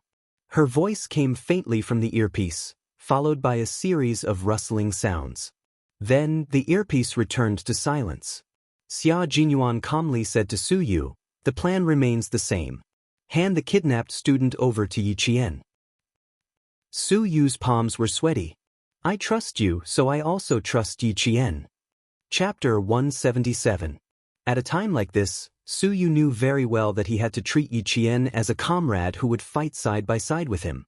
As long as he believed, there would be hope. Unlike when the international police found out that 2 students participating in the mathematical Olympiad had been kidnapped, there was only one word written on their faces: "We're done for." In their eyes, the kidnapping of 2 Chinese students was equivalent to the loss of 2 lives. There was no way to hide something like this from Director Li, so now Director Li and the other teachers were sitting in the room, their faces ashen. "So now all we can do is wait?" he asked the international police. "Yes, sir, we can only wait." The international police, who was also the hotel attendant bell, looked at Director Li with a solemn expression. His face and tone were full of helplessness. "We can't take action immediately because Jane and another boy have fallen into the hands of a very troublesome criminal group." Director Li felt his vision darken. He needed to contact the embassy immediately. 2 students had been kidnapped and fallen into the hands of a very troublesome criminal group. Even the international police looked like they couldn't do anything. How could he trust them? He could only trust his own people. Director Li naturally had the embassy's phone number. The embassy had taken care of the 12 contestants representing their countries in the mathematical Olympiad. The Chinese military had already called the embassy 5 minutes after Yi Qian was taken into the car. Director Li called 10 minutes later and learned that the Chinese military had already taken action. Director Li, who was standing on the phone, heard the news and sat down weakly on the bed. That's great. At the critical moment, his own country was still the most reliable. In the car, Gao Yang calmed down after struggling for a while. When he saw Yi Qian, who was also taken into the car, he knew that it was useless for him to struggle now. The people who took the 2 students into the car were foreign men. They were tall and strong, with thick whiskers that made them look like the same person. They did not pay any attention to the students who were taken into the car. Once they got into the car, they chatted unscrupulously. They spoke Australian English with a strong local accent, which made it convenient for Gao Yang and Yi Qian to communicate secretly. Gao Yang, who was close to Yi Qian, pursed his lips and whispered in Chinese, "Don't be afraid, they want money. Don't make a fuss at any time. If you want to cry, wait until they leave. Let's see where they take us first." After he calmed down, he still didn't understand that his kidnapping had nothing to do with money. However, for someone who had been kidnapped before, the scene in front of him was very similar. It was reasonable for him to think that he had been kidnapped for money. His calmness made Yi Qian look at him in a new light. It was rare for a young boy to be able to calm down after struggling for a few seconds. When encountering such a situation, it would be strange if you weren't scared at all. "You should at least cry a little," Yi Qian said softly. Her voice was muffled and sounded like she was about to cry. For a moment, Gao Yang could not tell if she was afraid or not. There were 4 kidnappers and a driver in the car. In addition, there was a man in the front passenger seat who had been talking to someone since he got on the car. The 6 people's attention was not on the 2 students. After the car door closed, they started chatting among themselves. Chapter 178. Yi Qian recognized the voice of the foreign man in the front passenger seat. It was the man she had bumped into when she was pushing the dining cart out of the elevator. He was one of the suspects wanted by the international police. "Yes, it's a bit bad, but we're lucky it's just 2 students." "Yes, that's right, we'll proceed according to the original plan. I don't want to wait any longer. Let Red Scorpion worry about the rest, huh?" The man on the phone didn't try to hide anything. He said whatever he wanted to say and spoke in English. He wasn't afraid that the 2 kidnapped students would understand. Yi Qian's eyes darkened. The other party didn't care at all, which meant he wasn't afraid that they would spill the beans. Because dead people don't talk. She wasn't afraid. In her past life, she was bullied by Ying until her guts were as hard as stone. She only knew how to survive and didn't know fear. In this life, at this moment, she really wanted to thank Ying for what she had done to her in her past life. That was why Yi Qian was who she was today. Fearless, fearless. A pair of slender but cold hands quietly grasped her hand. Yi Qian instinctively wanted to shake it off, but the owner of the hand tightened his grip. It was so tight that she could feel the sweat in his palm on the back of her hand. They didn't want money. Gao Yang's voice was trembling. Even though he was speaking in a muffled voice, Yi Qian could clearly feel the tremor in his voice. No matter how calm a 15-year-old boy was, he would still be afraid. Because he also understood why the man on the phone was so unscrupulous. Yi Qian sighed in her heart. In the end, she didn't pull her hand away. She had a problem with him. When she first arrived at school, he blamed her for angering Yi Ying to the point of being hospitalized. After that, although there were some misunderstandings, he still apologized to her after understanding that it was Yi Ying's little trick. From these points, Gao Yang could be considered a boy who understood what was right and wrong. Congratulations, you guessed right. So we can only wait for the right time. Yi Qian sighed softly, but she still slowly withdrew her hand. She was not used to holding it like this. Let's see where they take us first. At least for now, we're not in any danger. The plan did not change, which meant that the deal would still go on. Before the deal was completed, smart people would not do anything that would complicate matters, such as immediately killing the 2 contestants who came to Australia to participate in the Mathematical Olympiad. The Mathematical Olympiad was something that the entire state of Australia was paying attention to. No matter how arrogant the criminals were, it was impossible for them to commit crimes so arrogantly. Money was their priority. On the other hand, the 2 lives that were already in their hands could be dealt with at any time. Gao Yang had already pursed his lips into a straight line. He vaguely guessed that this kidnapping had something to do with the Vietnamese boy just now. If that was the case, then in the end he had implicated Yi Qian. He glanced at Yi Qian slightly. Her long hair covered her dimples and all the expressions on her face. He couldn't see her expression clearly, and he couldn't guess what she was thinking. The only thing he knew was that she was not afraid and did not need to rely on him. From the moment she pulled her hand out without hesitation, he knew that she did not need his comfort at all. This Yi Qian was so unfamiliar, but so outstanding. The night was still dark. Nothing had changed because of some people or some things. As Director Li waited anxiously, Gao Yang was pushed out of the car. Chapter 179. When it was Yi Qian's turn to get out of the car, the bag she had been holding in her hand was grabbed by a pair of hairy hands. Yi Qian, who did not let go, directly took out a pack of sanitary pads from the bag. Crying and shy, she stuttered in English and said in fear, "Do you, a man, need this?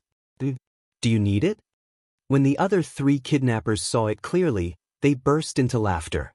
The man who grabbed the bag also laughed. Then he pulled out a gun from behind his waist and pressed it against Yi Qian's forehead. He said with a faint smile, "Kid, don't make me angry." With the gun pointed at her head, Yi Qian, who was calmer than ever, did not scream. Instead, she widened her eyes and tried her best to look as if she was about to faint from fear. In fact, Yi Qian's gaze was focused on the gun. She did not see the model of the gun in the man's hand. It was a Beretta M8000 American Lion F mobile phone. It had 15 rounds of ammunition. It was 180 millimeters in length and had the function to disable the hammer. She thought that she would need a gun for tonight's escape. When the hairy foreign man saw how scared she was, he laughed wantonly and made a soft bang sound. When they saw how scared the girl was, they laughed even louder and wantonly. From their cold laughter, it was clear that they did not care about adding 2 more lives to their hands. "Okay, Gianni." The man who jumped out of the car from the front passenger seat glanced at Yi Qian with his brown eyes. His gaze fell on the feminine products. When he asked the kidnappers to let go, he gave Yi Qian a meaningful smile. "I think you won't need these things very soon." His voice was like a maggot's laughter. It made the kidnappers break out in cold sweat. "Okay, buddy. Since they're cooperating, stop teasing them. I prefer to settle things quickly. That's the best way." The kidnappers laughed, but they did not notice that Yi Qian, who was being teased, had a ruthless look in her eyes. Standing in the dark alley without even a street light, Gao Yang's face was so pale that a thin layer of sweat appeared on her forehead. Creak, creak, creak. A rusty iron door slowly opened. The silent night seemed to have been torn apart, and deafening heavy metal music rushed into the room. The two of them were pushed into a colorful world. The dance floor was filled with people who were crazily rocking to the music. The dazzling lights kept flashing, and the waves of music seemed to overturn the entire KTV. No one noticed the group of people appearing in the bar. The suspect walking in front even greeted the waiters in the bar. He passed through the dance floor without any hindrance and walked into the bar. After turning a corner, he stood in front of the shiny elevator door. Yi Qian was like a quail. His shoulders. "All right, let's invite our children to sit in the next room for a while. We'll play with them after midnight." When the elevator reached the 8th floor, the man in the lead laughed. He even patted Gao Yang's shoulder and left arrogantly. This was his place. He could do whatever he wanted. When the door was locked with a click, Yi Qian, who was holding the bag, sighed in relief. Chapter 180. She had taken the initiative to take out the sanitary pads. Wasn't this a gamble? She was betting on a man's reputation, and she was also betting on how vigilant they would be towards her. As it turned out, she had made the right bet. With his back against the cold wall, Yi Qian let out a long sigh of relief. The locator and communication device were on him, so all that was left was to send the location to Xia Jinyuan, the international police. She really couldn't trust them. On the other side, Gao Yang was already looking around to see if there was an escape window. With a whoosh, he pulled open a thick curtain and saw a brown sliding glass window. He could vaguely see the street lights outside through it. Delighted, he immediately reached out to push the window, but the sliding window didn't budge at all. It was obviously sealed shut. "Yi Qian, come here." Not giving up, he turned around and said to Yi Qian, who was leaning against the wall, "Glass, we have to find a way to pry it open." Gao Yang wasn't panicking, nor was he panicking. He still knew how to look for an escape. His performance undoubtedly made Yi Qian feel a little more at ease. There were no cameras in the room, so he didn't feel like he was being watched. With his back facing Gao Yang, Yi Qian put on the headset that was too far away and had no signal source. He then took out the locator that was smaller than the palm of his hand and entered a string of signals. Soon, there was a DDD sound. The code that was sent out went through a series of processing and transcoding before finally appearing on the server of Bell's laptop. "Xia, over here." Bell was able to become the police officer who contacted Yi Qian at the hotel because he had worked with the Chinese military before. This time, when no one else was willing to step forward, he volunteered to cooperate with the Chinese military. Xia Jinyuan and Su Yu were both in the room. When they heard the sound coming from the server, the two of them rushed to the computer at almost the same time. They clicked, zoomed in, located, confirmed. It only took them 2 minutes to confirm Yi Qian's location. It's the King's Cross district, a place where drugs, brothels, and gangs run rampant. Damn it, it's all their own people there. It'll be difficult to save Jane. After Bell saw the location clearly, he clenched his fists and slammed them on the table. He said in annoyance, "You still need to capture Red Scorpion. Xia, leave Jane's matter to us."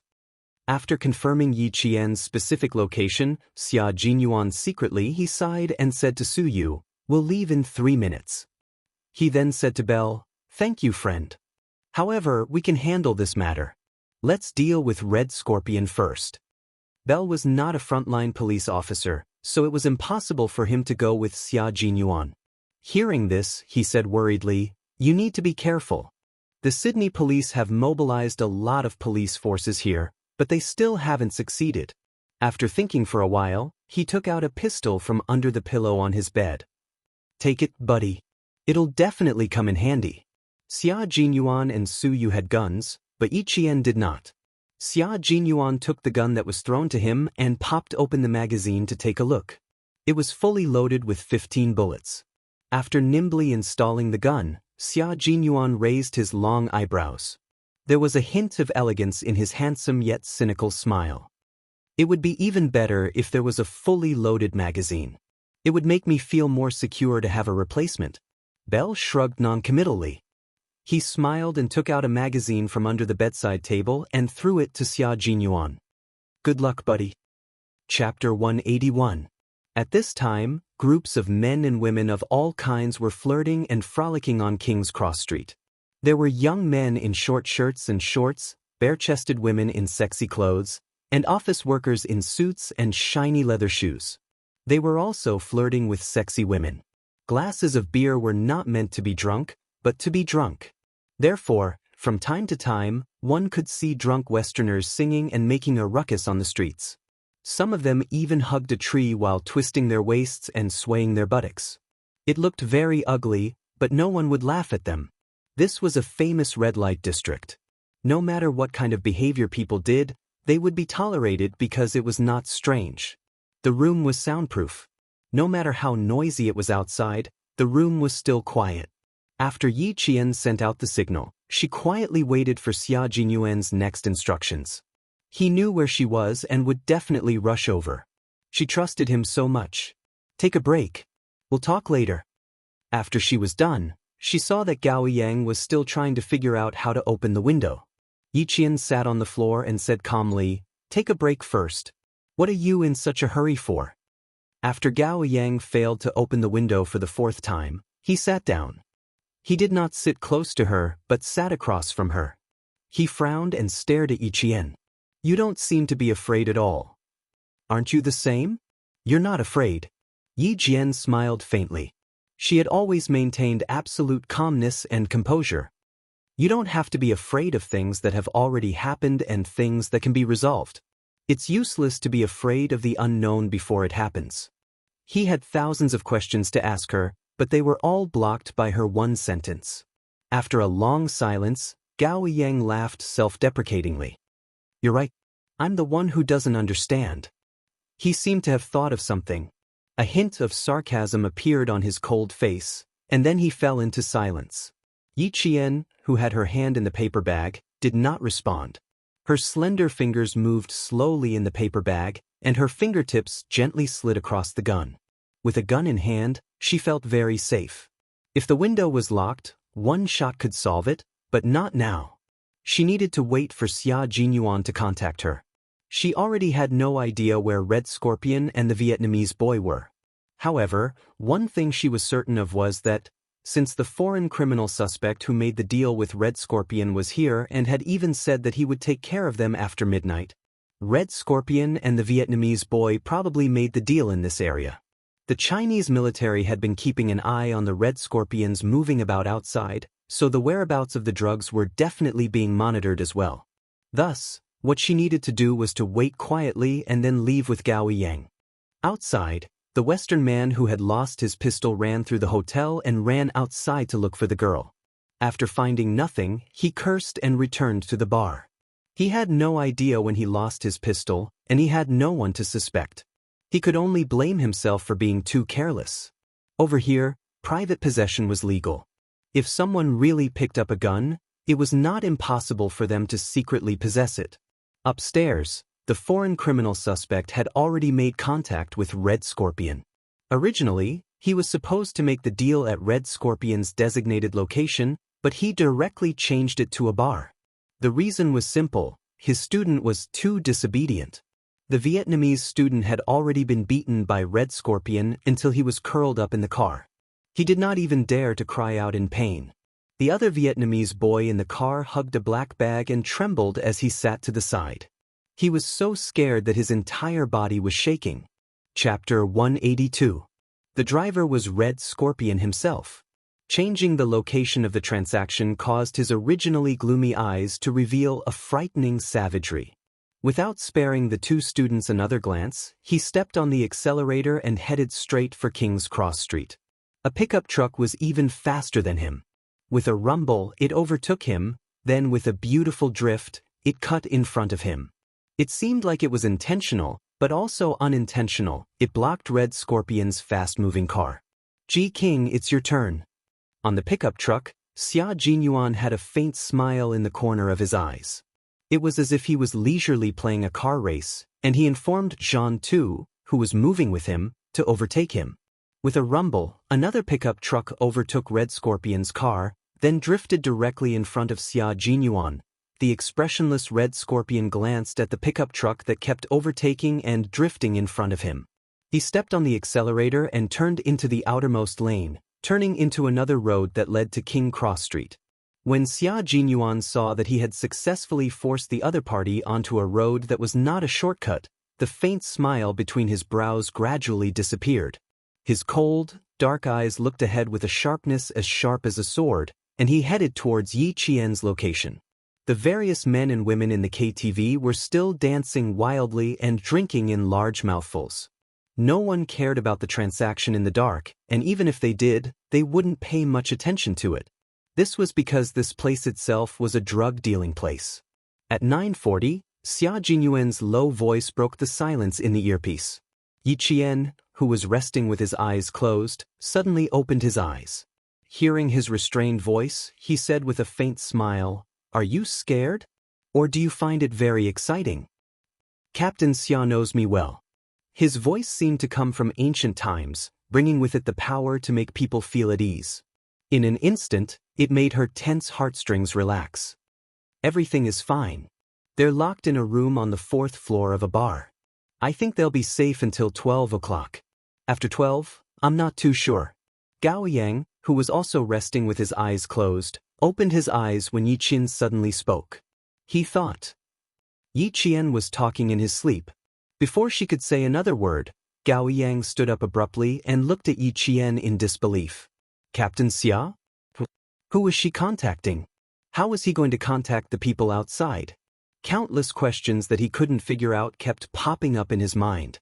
Looking at the faint and leisurely smile at the corner of her eyes and the unhurried conversation, Gao Yang, who got up so abruptly that he felt a little dizzy, almost thought that he was hallucinating. They're all fine. They're students, after all. They were kidnapped halfway through their journey, so they're not that vigilant. You guys go first. I still have the ability to protect myself. It was only slightly more than an hour after she had located the location of the abduction, but he had already arrived. It could be seen that he did not waste even a minute. She knew that he would definitely come. She had never doubted it.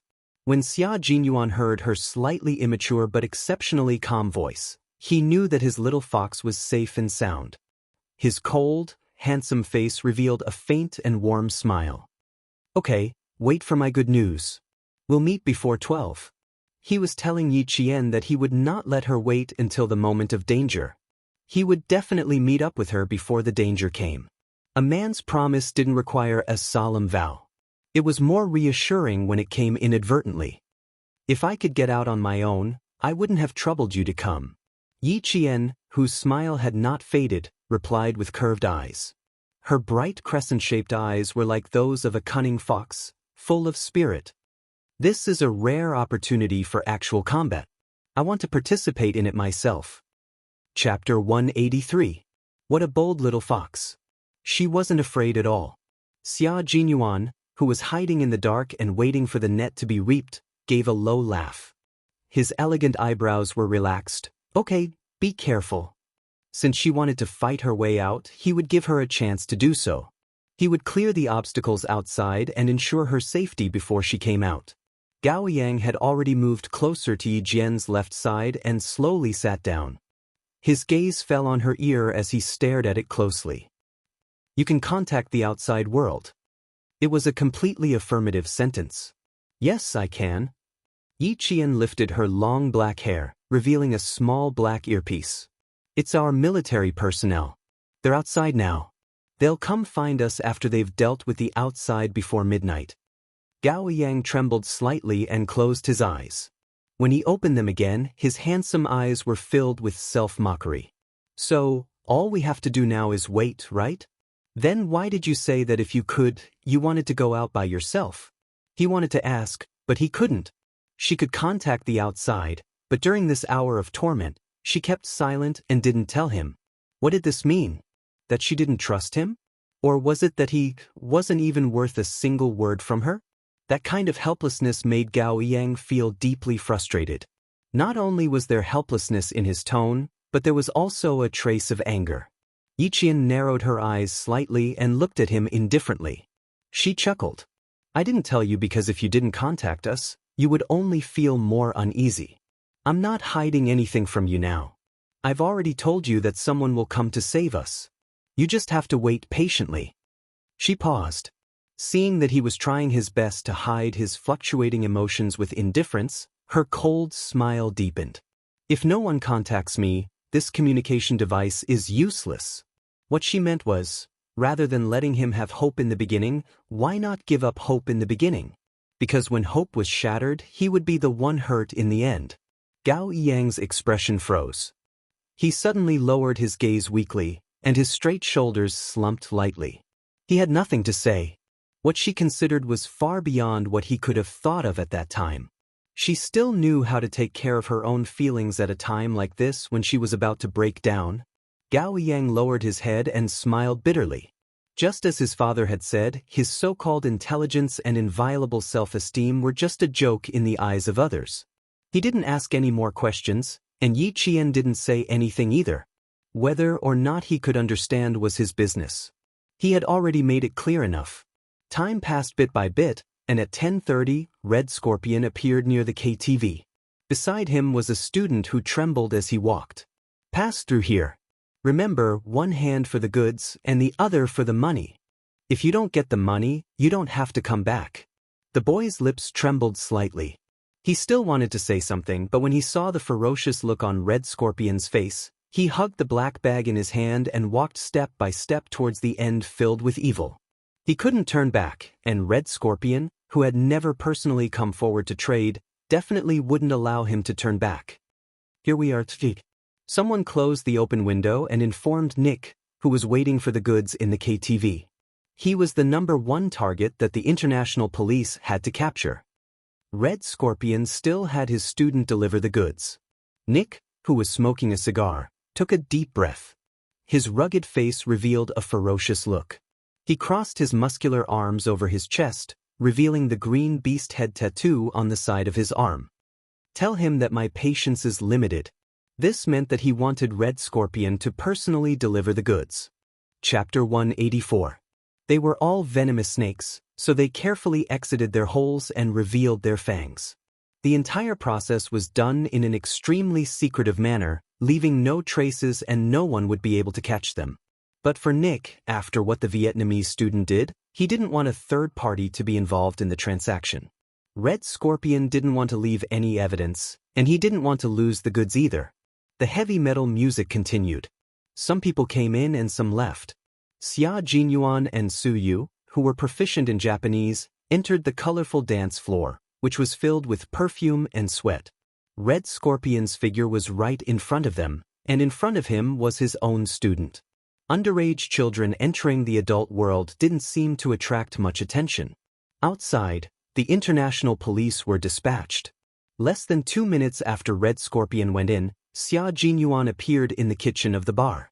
He was like a cheetah that had walked out of the grassland. He silently knocked down a large pastry chef wearing a long white chef's hat. When he came out again, he was also wearing a white chef's outfit, a white apron around his waist, and a long white hat. He lightly patted the chef who was fiddling with a plate of desserts on the shoulder. "Hey, is this done?" "Okay." The pastry chef who was about to turn around suddenly felt a heavy blow on the back of his neck. Another pastry chef was knocked unconscious and finished off the job. A fire alarm suddenly rang, and thick smoke rose from the kitchen. Several pastry chefs in the bar all fainted on the ground, waiting for the international police to drag them away. Elimination complete.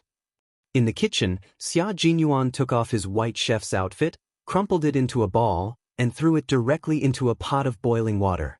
His hat was also thrown into the pot.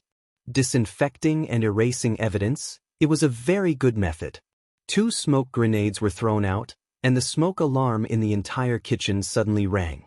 Then, the fire alarm in the entire KTV rang loudly. The ear-piercing alarm wasn't covered by the heavy metal. A towel soaked in alcohol was ignited and thrown in the passageway leading to the kitchen door. The dancing men and women heard the fire alarm and smelled the burning smell. At the same time, screams rang out, and chaos broke out in the crowd.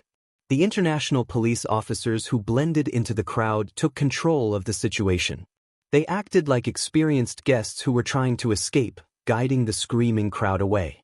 The bodyguards working in the bar immediately rushed to the kitchen where the alarm sounded. Xia Jinyuan and Su Yu, who had been waiting for a long time, swiftly acted as the vanguard. Before the bodyguards could take out their guns, they had already taken care of them. Upstairs, Nick received a call from his bodyguard. Fire? Are you sure? Red Scorpion, who was about to hand over the goods, moved quickly.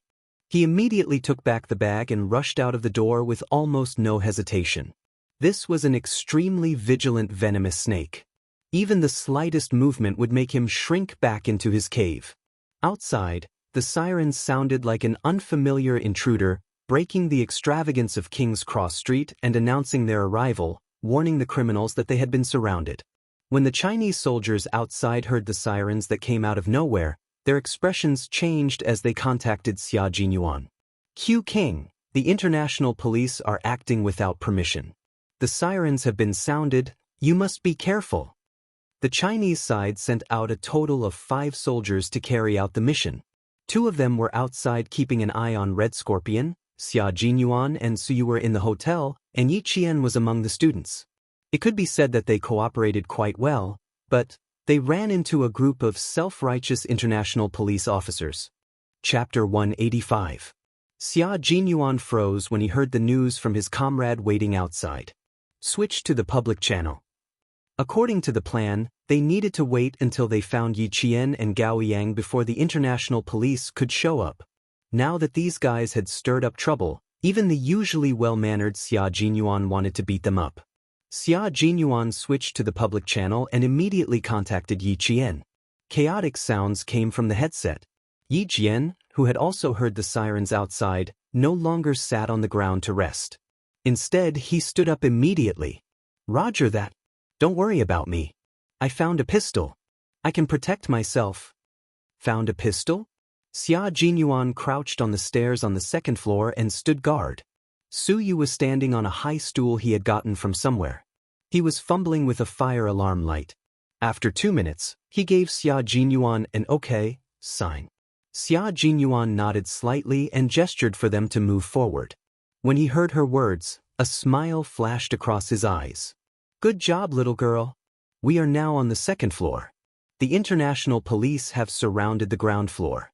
You can leave through the escape window. Hearing his cold voice, Yi Qian turned off the lights in the room. He walked past Gao Yang, who had woken up, and stood in front of the window. Bang! With a cold gaze, Yi Qian fired a shot at the glass. The tempered glass shattered under the force of the bullet. Then, spiderweb-like cracks spread all over the glass. Yi Qian lifted his leg and kicked the glass lightly. When a footprint appeared on the spiderweb-like glass, Yi Qian turned to Gao Yang and said, "Take off your shirt and give it to me. Quick." He couldn't be sure if there was anyone down there, so he could only use his bare hands to dig the glass into the room. Ever since Yi Qian fired the shot, Gao Yang's expression was one of shock and astonishment. Yi Qian said sternly. He had no choice but to obey. After he took off his short-sleeved uniform, he saw her wrap her hand with the uniform. She put a finger through the bullet hole and hooked it into the room. With a few clattering sounds, Yi Qian's gentle hooking force shattered the entire piece of glass in the room, leaving only a frame that only one person could pass through. Outside, there was no anti-theft net installed like in China. The flashing police lights illuminated the room. Yi Qian shouted at the motionless Gao Yang, "Quick, jump out of the window." Gao Yang, who had been stunned by the gunshot, heard her shout and quickly rushed over. "Okay, follow me closely. Put on your clothes." Yi Qian didn't say much. He just threw the clothes back. "Move quickly. Don't panic. There are international police officers outside." Suddenly, the sound of footsteps came from outside, followed by 2 gunshots. The shots hit the door lock and made it fall off. Seeing that something was wrong, Yi Jian quickly loaded her pistol and pulled Gao Yang behind the door.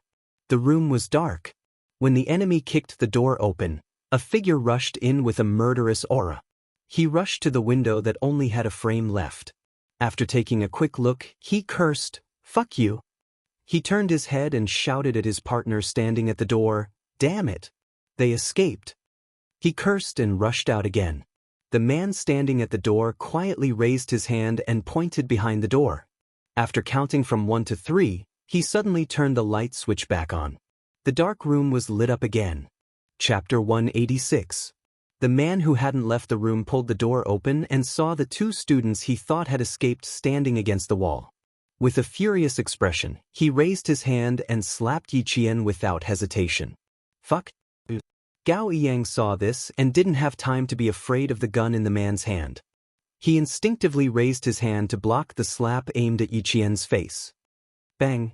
A familiar gunshot suddenly rang out.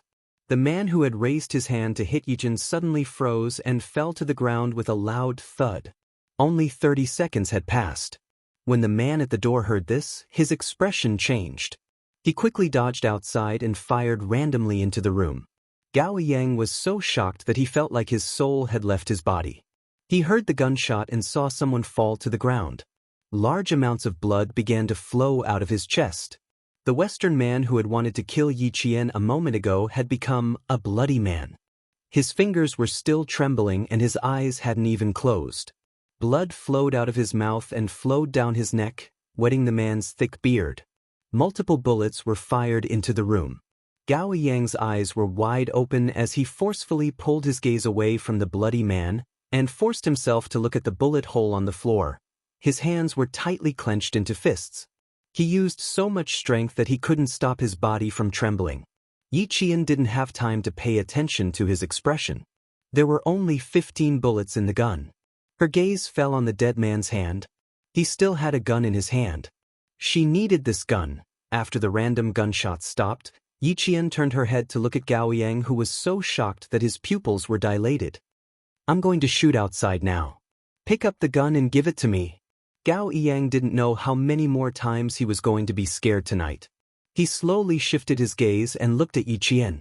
Just now, he saw with his own eyes Yi Qian shoot one of the kidnappers without even blinking. She was so calm and practiced. It was as if she had done this countless times before. Her movements were swift and fierce, and her eyes were ice cold. Her entire body was emitting an aura that made his heart tremble. Even if she ordered him to pick up the gun, he couldn't refuse. She nodded lightly and answered dryly. She trusted Yi Qian quite a bit. Yi Qian calculated the trajectory of the bullets in his mind, then looked at the closed door and said, "You've learned Taekwondo before. Show some dexterity. When I count to 3, roll over and pick up the gun." All right. Gao Yang swallowed his saliva. His cold expression had already cracked. Under Yi Jian's cold and sharp gaze, he nodded solemnly. But shooting, killing. Yi Qian didn't give Gao Yang a chance to accept it. At a time like this, every second was the key. After counting from 1 to 3, she lifted her leg and kicked the door open again. At the same time, she dodged to the side of the door and fired 3 shots outside. The bullets pierced through the door and into the kidnapper's left shoulder. A scream came from outside. Gao Yang was so nervous that his palms were covered in cold sweat. He picked up the gun and rolled over to Yi Qian's side. Gunshots came from outside the room again. Chaotic footsteps passed through the bullet-holed wooden door and clearly reached Yi Qian's ears. Chapter 187. At the same time, Xia Jinyuan's voice could be heard from the earpiece. Yi Qian, calm yourself down, don't panic. You're still the same as how you usually shoot. Okay, I still have someone ambushing me outside, let's get my classmate to leave first. Yi Qian took the gun from him and replied calmly, I can't leave for now, I have to cover the rear. He removed the magazine and took a look. Not bad, there were 13 bullets in it. He looked at Gao Yang, whose neck was dripping with sweat. Without waiting for Xia Jinyuan's reply, he pursed his lips and said to Gao Yang, get down from the windowsill, I'll cover the rear. Gao Yang refused directly, I can't be at ease if I leave you here. Yi Qian raised his eyebrows and said in amusement, did you see me scared when I was killing people just now? Also, when I counterattacked, you should have heard someone screaming outside when you picked up the gun. The bullet I shot hit his left shoulder. After careful calculation, I shot to make sure there was no mistake. So, Gao Yang, you have to leave, I can't take care of you anymore. Xia Jinyuan and the others were still in the bar. She could roughly tell from the public channel that the international police did not care about the lives of the Chinese soldiers and directly took action. There was no movement outside, but they couldn't stay put and not leave. Under Yi Qian's urging, the pale-faced Gao Yang retreated step by step to the window. He heard Yi Qian's cold voice and shouted again, "Leave now." Gao Yang supported himself with both hands on the windowsill. His actions seemed to be instinctive as he propped himself up and left the room. Even when the glass pierced his palms and the sharp pain stimulated his nerves, he did not wake up from his daze. From holding the hose down to sliding to the ground, to being rescued by the police in the car, it was as if his entire being had been emptied. Upstairs, Yi Qian held 2 pistols and forcefully pulled open the door. After shooting randomly, she saw the bullet holes on the ground increase. After seeing the bullet specifications, Yi Qian gently curved the corners of her mouth. The US M9 pistol produced by the Meberetta company had 9 by 19 mm ammunition and 15+1 rounds loaded. Now that the bullet holes on the ground increased to 12 rounds, there was a short pause. This is the moment. While the other party was reloading, Yi Qian rolled on the ground a few times. Lying on her back on the floor of the corridor, she fired her gun at an extremely fast speed. She fired 2 shots consecutively with both hands, destroying the lights in the corridor. Following the trajectory of the bullets, Yi Qian calmly fired a shot in the direction where the bullets came from. There was a muffled sound, followed by a plop sound. Someone had already fallen to the ground. She was on the 4th floor, while Xia Jinyuan was on the 2nd floor. Yi Qian did not know how many targets there were on the 4th floor. After taking care of 2 burly men with guns, Yi Qian spoke to Xia Jinyuan. 2 targets eliminated on the 4th floor. The exact number of targets is unknown. On the 2nd floor, Xia Jinyuan heard the gunshots through his earpiece and knew that she had taken action. It would be a lie to say that he was not worried. The target is on the 6th floor. Girl, you must remember to hide on the ceiling above the corridor. I'll come and find you. No matter how worried Xia Jinyuan was, he did not show it in his words. He also did not tell Yi Qian that he and Su Yu were the only ones who entered the KTV. He also did not tell Yi Qian that their combat style was actually assassination and shooting. Chapter 188. Su Yu was in charge of shooting and clearing while Xia Jinyuan was in charge of the assassination. The 2 of them cooperated seamlessly and went straight up to the 4th floor to rescue Yi Qian.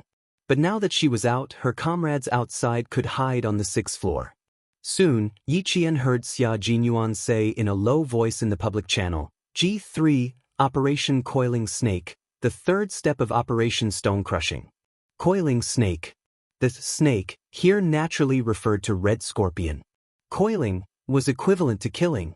The Vietnamese military didn't need to care if Red Scorpion was dead or alive, as long as he was captured in the end. News from the Vietnamese. 1 student was successfully rescued from the car, and the other student is still in the hands of Red Scorpion.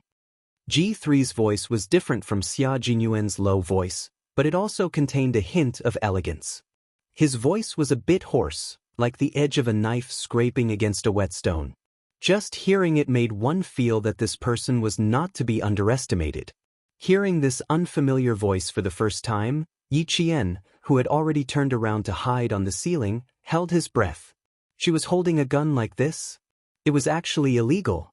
She didn't know if it would affect Xia Jinyuan. Another person spoke, and it was also an unfamiliar voice. Looks like we have to meddle in other people's business again. J5 received, Operation Coiling Snake commencing. G3, J5? Q King. Why was Xia Jinyuan the only one with Q King, which meant King of Elites? Is the little girl still there? If she is, say something to me. J5's style was a little different.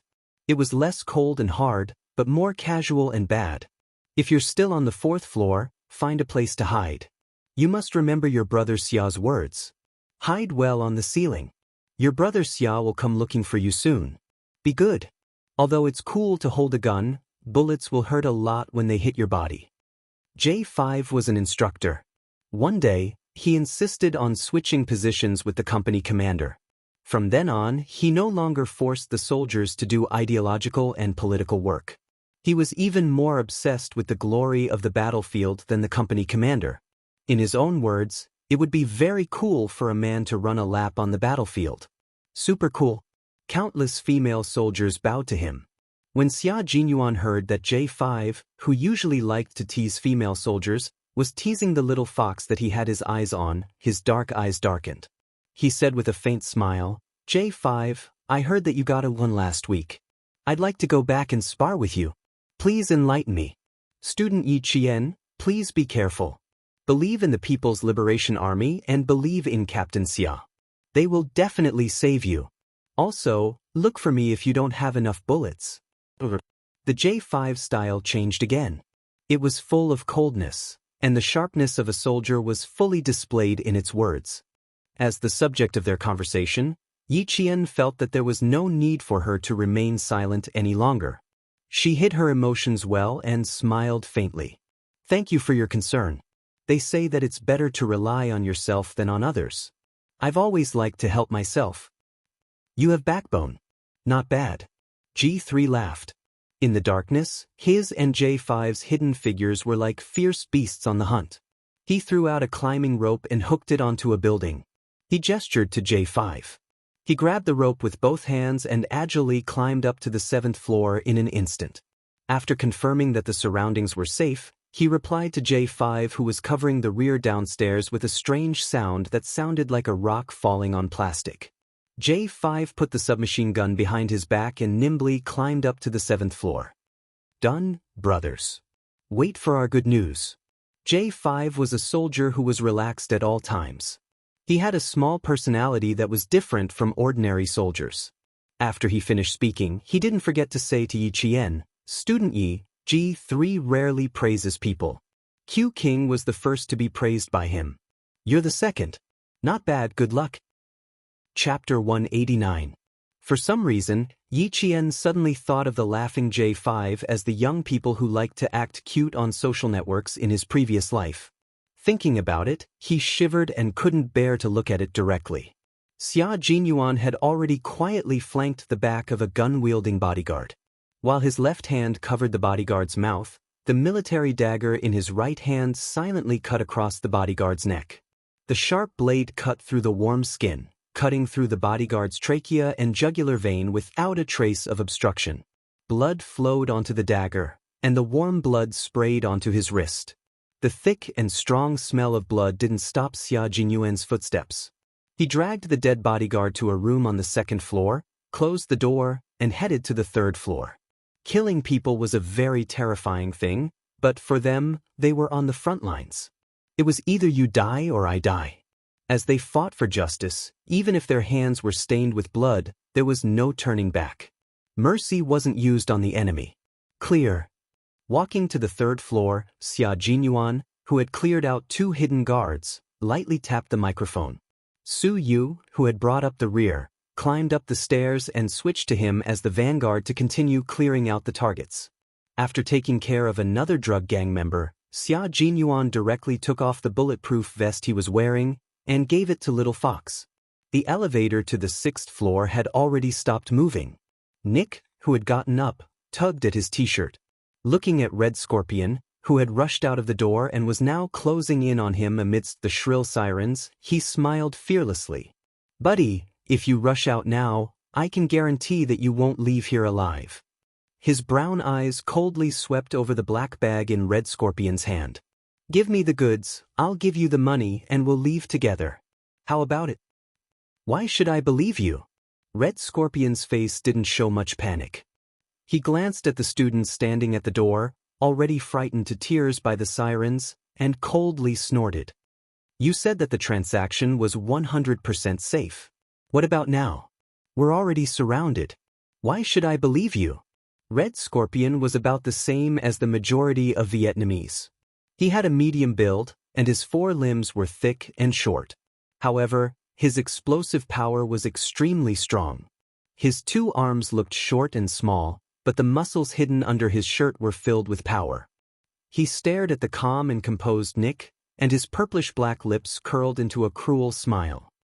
I'm willing to bet that not only are there international police officers outside, but there are also people inside the KTV. Maybe someone has already sneaked into this building and is ready to take your life at any time. Yes, buddy. You're right. Someone has already infiltrated this building. Nick shrugged his shoulders, maintaining the venomous smile on his face. "But I'm not afraid at all. Come, let me show you what I'm capable of." As he spoke, he clapped his hands, and the wardrobe door on the right wall suddenly opened. A Western man with brown hair and brown eyes, wearing black sweatpants and a tank top, walked out with his back bent. "Everything is ready. I'm waiting for your orders." "Come, buddy." Nick took the lead and bent down, walking into the wardrobe. After that, Red Scorpion also walked in. Seeing the scenery in front of him, he laughed out loud. "Working with you is indeed very reassuring. I always thought, no, I think everyone, including those stupid international police, had been deceived by you, brother." This was a computer room and at the same time, an armory. Chapter 190.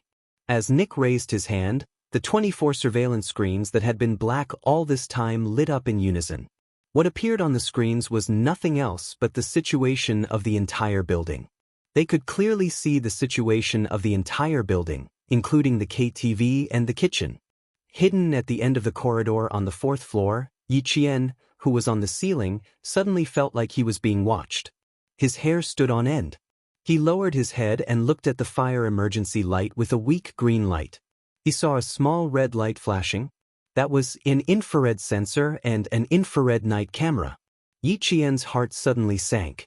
He suddenly understood why the killing of the two people and the shooting didn't attract the attention of other drug gangs. The people she killed were clearly the top target of the European investigation. They were pawns that could be abandoned at any time. They were even pawns that could be used at critical moments. "Girl, there's a bit of trouble outside. Hide on the ceiling and don't move around." Xia Jinyuan said to her calmly, "Hide well. Before I say you can move, you must hide well." "But," Yi Qian said softly. He told the Chinese soldiers who were all watching the public channel what he had discovered. "If I'm not wrong, the entire building is filled with infrared cameras, infrared sensors." Xia Jinyuan was sitting on Su Yu's shoulder. He was biting a delicate but extremely sharp knife in his mouth. His slender hands, which were wearing half-finger combat gloves, were modifying an infrared sensor. After hearing her voice, Su Yu smiled and replied, "I'm dealing with it. Don't worry, it'll be done soon." This little girl's sensitivity was really amazing. He turned off his microphone and said to Xia Jinyuan, "You can even find out like this. You're really good." "Of course. Don't you know who wanted you?" Xia Jinyuan raised his eyebrows and smiled. Under the helmet, his handsome face was calm and gentle. "Well, I'm dealing with a small matter on the 3rd floor. This was Nick's base camp. When the international police still insisted that Melbourne was his base camp, the Chinese side tried to persuade them to no avail. "Fine, forget it if you don't believe me. Let's do our own thing." If he really listened to the international police, his steel-like body would have dozens of bullet holes. K7, can you say something? I'm a bit tired from being hung up.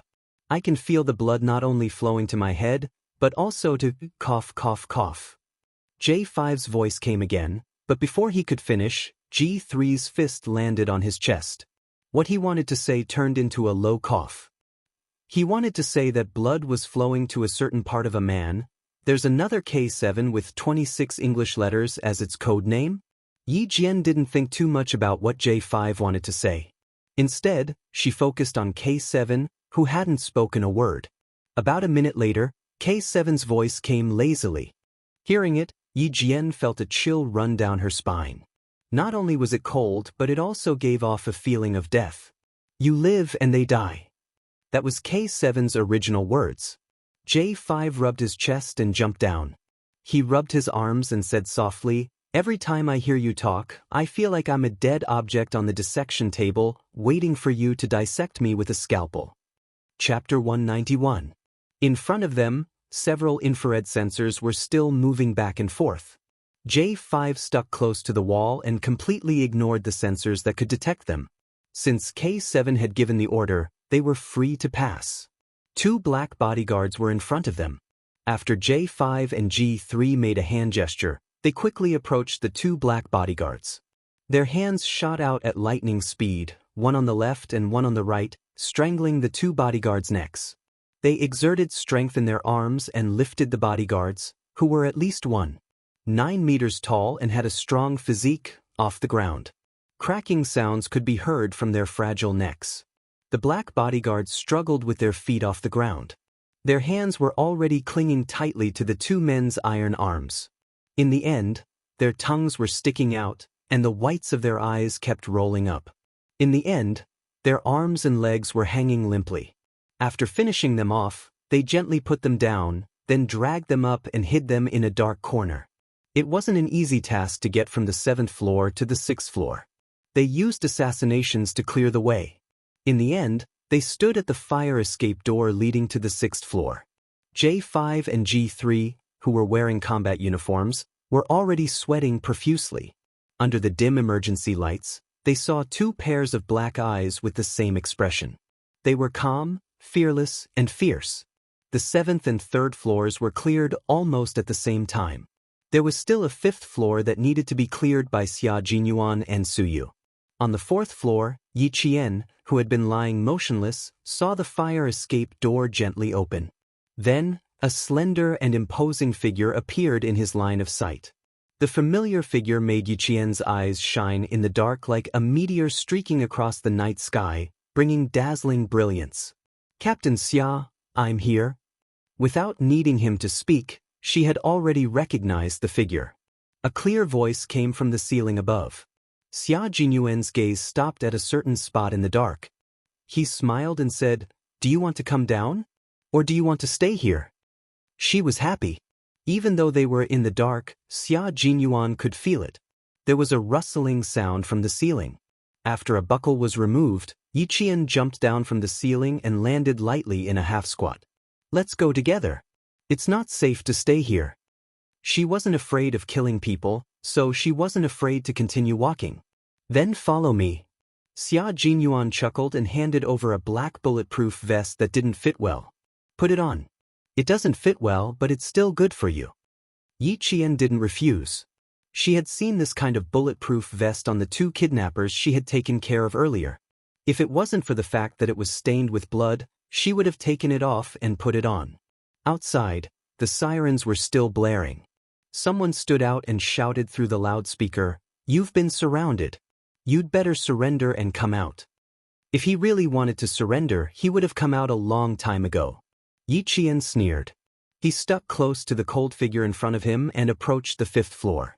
On the 6th floor, Red Scorpion listened to the voice that he loathed and said through gritted teeth, "I think we can teach them a lesson right now." Damned voice. It's so unpleasant to the ear. He stared at the surveillance screen, where he could clearly see the streets near the building. "Did you hear that, my weapons expert? Our partner, I hope you can teach those rats outside a lesson." Nick enjoyed the feeling of making the international police feel helpless. Look at them, what a bunch of trash.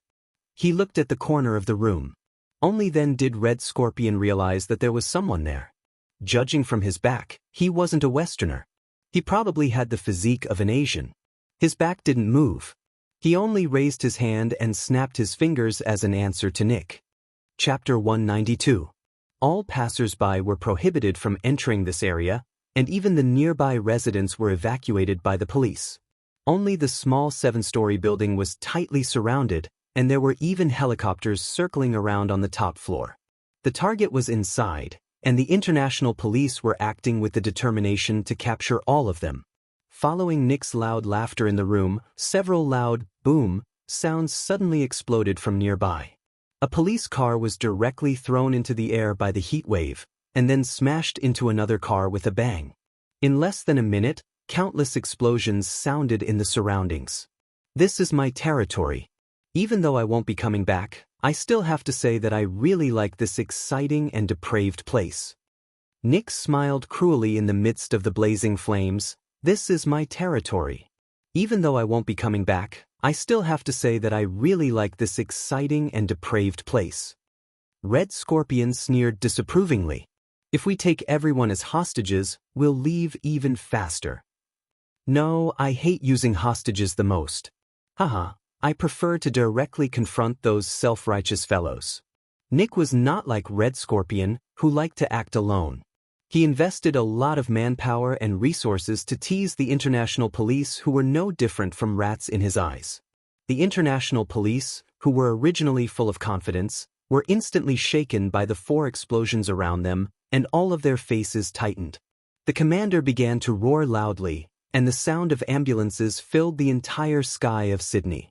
The entire city's police force was mobilized, and all of the entrances to King's Cross Street were sealed off, entering a state of high alert. Damn it, where are the explosives experts? Hurry and get them here. God! There's still a bomb here. A police officer began to call for help with his walkie-talkie, but before he could finish, the bomb was manually detonated, causing the officer who was on the phone to directly lie under the car door. Among the rocks that rushed into the air, his voice was distorted. Manually detonated? Can't get close. The international police had loudspeakers, and so did Nick.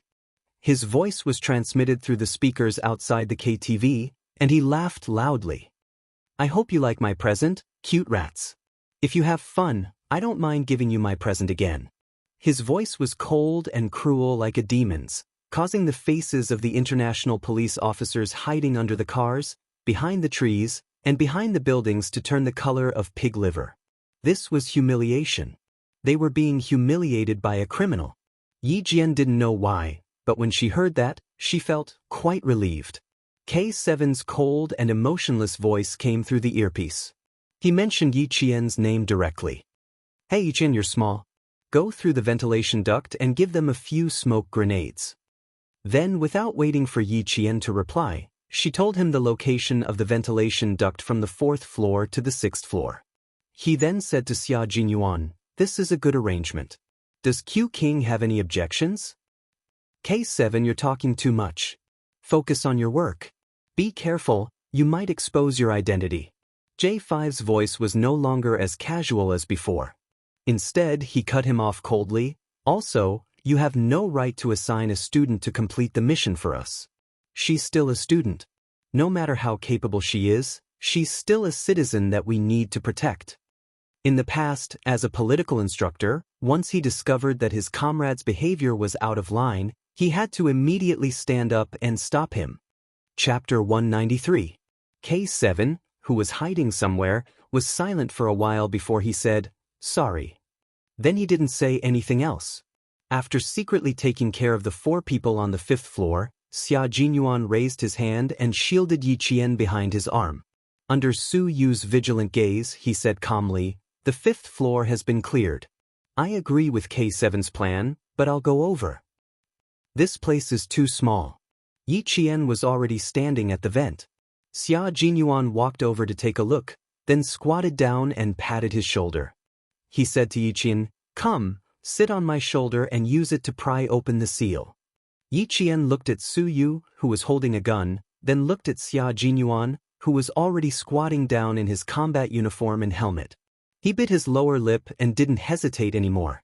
He took the military knife from Su Yu's hand, took a deep breath, and sat on Xia Jinyuan's shoulder.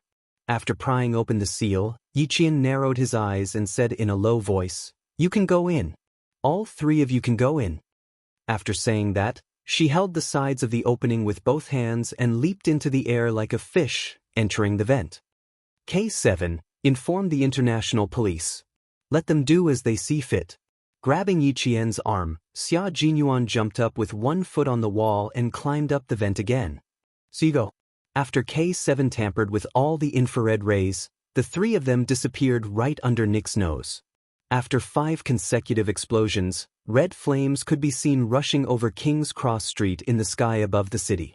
Gao Yang, who was struggling violently in the ambulance, was forcibly injected with a tranquilizer by the medical staff. He was directly pushed into Sydney's best private hospital. A private hospital that the Gao family owned 25% of the shares in. When Director Li, who was waiting in the hotel, heard about this, he clasped his hands together and prayed, God bless. Now, he just had to wait for Yi Qian, who was with the Chinese soldiers, to come back. Director Li was finally relieved to see him with his own people. Outside the KTV, Nick proposed a deal. It was very simple, leave safely. His request happened to be something that the international police could not agree to. They could only stall for time and quickly arrange for the team to enter the KTV. Smoke grenades were thrown in one after another, and the fire alarm continued to ring sharply without stopping. "Where are the soldiers from the Chinese side? Tell them to contact me immediately. Right away." The commander of the operation was a white man. At this time, he was so angry that he was like a mad lion. He roared, "Damn it, where did they go? Damn it. Why let them get involved? God, let them go to hell." As the commander-in-chief of this operation, he had an undeniable responsibility for the 5 consecutive explosions. However, it was not over yet. The other party still had explosive points and extremely lethal weapons. Last time, who was the one who said that the damn Nick was active in King's Cross Street? His roars were transmitted from the walkie-talkie to the commander at the scene. Even through the line, he could feel his saliva flying everywhere. The commander at the scene was a European police officer. When he heard this, he puffed out his cheeks and sighed heavily. He said with a serious expression, "Yes, sir. The Chinese soldiers suggested it, but unfortunately, no one believed them. Including you, who chose not to believe them." All the international police officers who could hear the conversation were silent. They all remembered. Now we need to contact them because they were the first to enter. Oh, wait a moment. There's an emergency call. The commander at the scene took the walkie-talkie. Before he could speak, a cold and emotionless voice came from the other side. It was K7 who had contacted him. At this time, Xia Jinyuan, Yi Qian, and Su had just entered the vent. Chapter 194. K7 was a soldier who didn't like to talk nonsense. No matter where he was, he always had a lifeless expression on his face. At this moment, the commanding officer only felt that K7 was extremely cute. "Okay, no problem, we will cooperate fully." "Okay, I will arrange for someone to send it over immediately." Okay, we understand. Now, let's start the operation immediately." The good news made the commanding officer's solemn expression disappear. After K7 ended the call, he handed the communicator to his officer. After the cross-section of the building was sent to the international police, the 30 vanguards directly cut into the 6th floor, while the 20 vanguards rushed in from the 7th floor. K7, who was still in contact with Xia Jinyuan, looked behind him and sent a message on his phone. "The sniping operation has begun." On the opposite side of the building, someone looked down at the message and whistled happily. He set up his sniper rifle and put his blue eyes close to the scope. The cross in the scope was aimed at a certain direction. As long as the main target appeared, he would immediately open fire. On the 6th floor, Yi Qian, who was lying on his stomach, could clearly see the number of people walking back and forth in the corridor through the ventilation blinds. He already knew the number of people, but now he had to wait for a very important item. He had to wait for the international police vanguards to send the gas masks over. Only with the masks could they throw down the smoke grenades and tear gas grenades. The elite vanguards moved very quickly. In addition, everything on the 1st floor had been cleared out. The 2 vanguards who were responsible for delivering the gas masks also carried a 30-round emitter submachine gun that was specially provided to the special forces. After Yi Qian received it, he suppressed his surprise and skillfully checked the gun. Under Xia Jinyuan's orders, he had already prepared 2 smoke grenades, 2 flash grenades, and 2 tear gas grenades. They were all thrown out at the same time. Q King, broken wing. G3, who had broken into the 6th floor, had a cold expression. They cooperated seamlessly and started the operation together. The international police vanguards broke into the door from the right and fired directly. G3 and J5 broke into the door from the left and fired directly. The entire 6th floor was plunged into an intense gunfight. In the room, Nick, who was still feeling pleased with himself, heard the gunshots outside.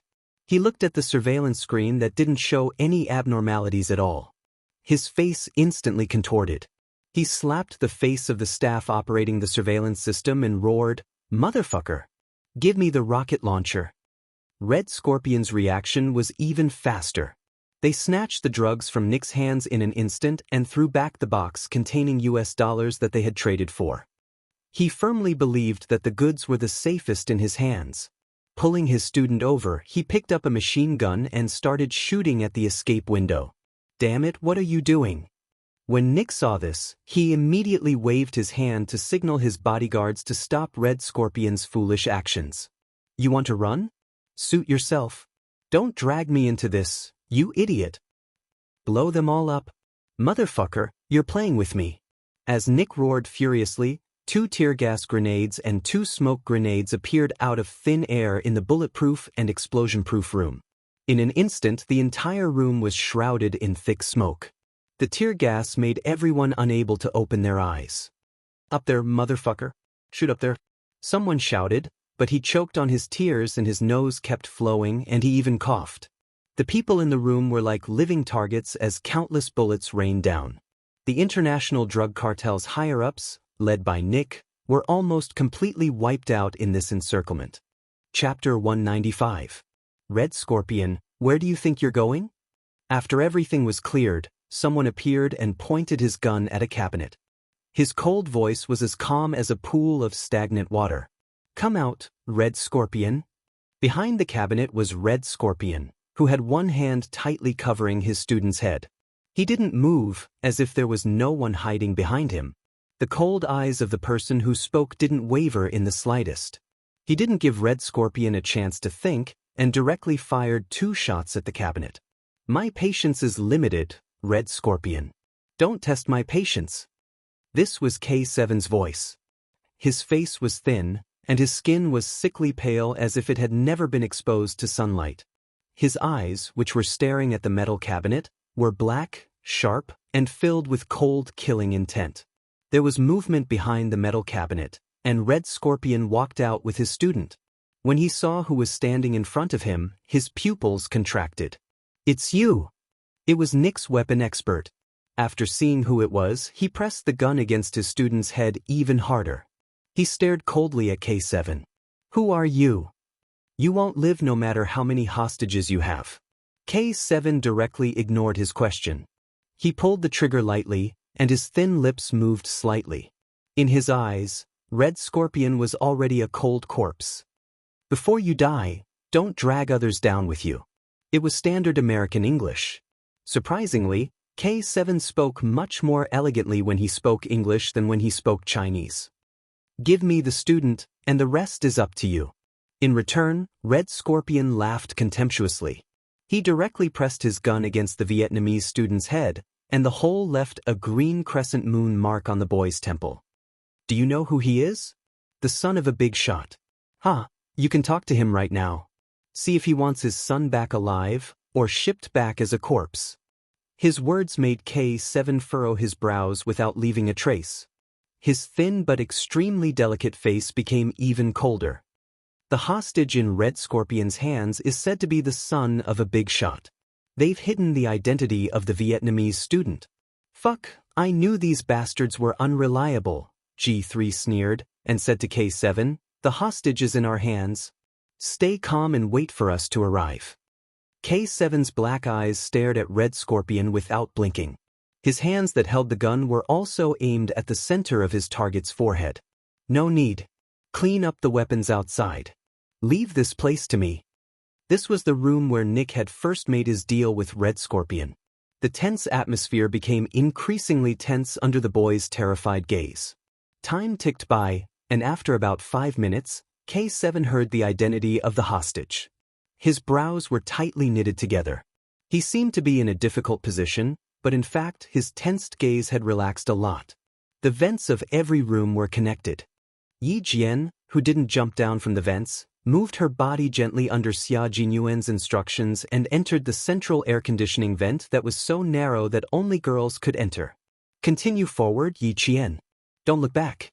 I'll wait for you in front." The low voice, one word at a time, slowly, and with a penetrating force, came through the earpiece. Yi Qian listened to Xia Jinyuan's voice, and her eyes were filled with determination.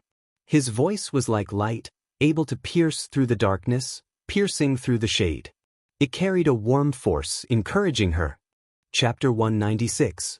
With him behind her, as well as the soldiers that belonged to her own country, she felt so at ease. Now, all she had to do was pass through the air duct in front of her and she would be able to enter the room where Red Scorpion held the hostage. Yiqian only lightly tapped the side of the microphone rhythmically, telling them that she was fine and that they didn't need to worry. There was already sweat on her temples. Nervousness, excitement, and excitement. Under these three emotions, Yiqian's delicate lips lightly pursed. Then, she lightly breathed in the slightly turbid air and continued forward. She's fine. Case 7, keep a close eye on her. Xia Jinyuan said to everyone, including K7 who was currently confronting Red Scorpion. She's inside. I'll hand her over to you. Hearing this, K7 indifferently blinked his eyes, as if he had agreed. Red Scorpion had been uneasy for a long time. His elbow was tightly wrapped around the Vietnamese student's neck, strangling him to the point that the student's breathing suddenly became difficult. He wanted to gasp for air, but because of the lack of oxygen, his face was flushed red like a stranded fish. He didn't even have the chance to struggle. After 2 minutes, the hostage in your hands will die from lack of oxygen. As for you, Red Scorpion, you still won't be able to escape. K7 was indifferent to this, as if the hostage in the enemy's hands was actually a puppet. In the narrow air duct, Yiqian's back was already drenched in sweat as she crawled. Even though she was wearing a gas mask, she didn't stop. Using her shockingly flexible body to pass through a right angle, she paused for a moment to adjust her breathing. Then, she moved to the air duct where she could clearly see Red Scorpion's back. Outside, everyone was on high alert. The representative sent by the Vietnamese military was already so anxious that his forehead was covered in cold sweat as he prayed non-stop. The Vietnamese special forces that had already entered the building rushed in front of the international police, using their own bodies to prevent the international police from ignoring the only son of one of their country's military ministers in order to eliminate the drug kingpin. This was a battle of wits. For the Chinese military, they were fully prepared. Eliminating all of them in one fell swoop was definitely not a problem. Outside, the international police and the Vietnamese military watched through the thick smoke as they held their guns tightly and guarded the side of the engine room. In front of the hidden cabinet door that led to another room, a police officer stood up and said in a very troubled tone, "Right now, there's only one target left. We don't want to steal your credit, but we want to complete the mission perfectly. Chinese military, the only son of our country's minister, if anything happens, can you take responsibility?" The Vietnamese soldiers were extremely nervous. They were currently riding on a tiger's back, so they had to be extremely careful.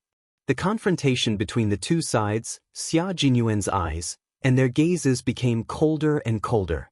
J5 laughed coldly. "What's credit? Sorry, I don't understand.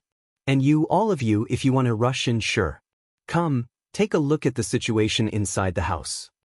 J5 walked to the only surveillance screen that hadn't been destroyed.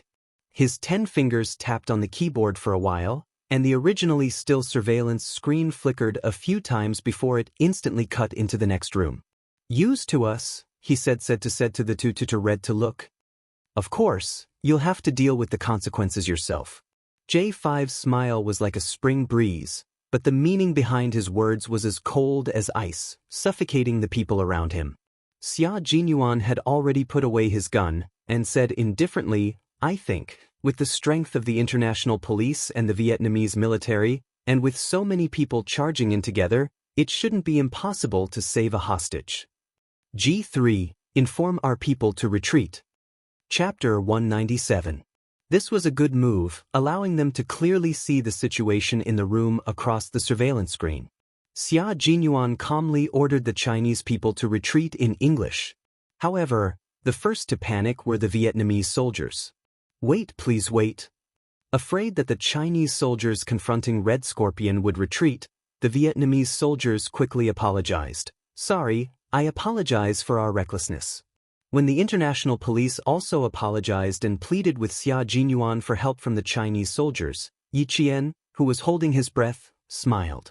He had said before that he would make those who looked down on the Chinese side beg the Chinese soldiers to help them. Tonight he really did it. That's right, not only were his words worth 1,000 pieces of gold, every single one of them was true. How could a great country be looked down upon by others? The dignity of the country, the dignity of the people, how could they be looked down upon by other countries?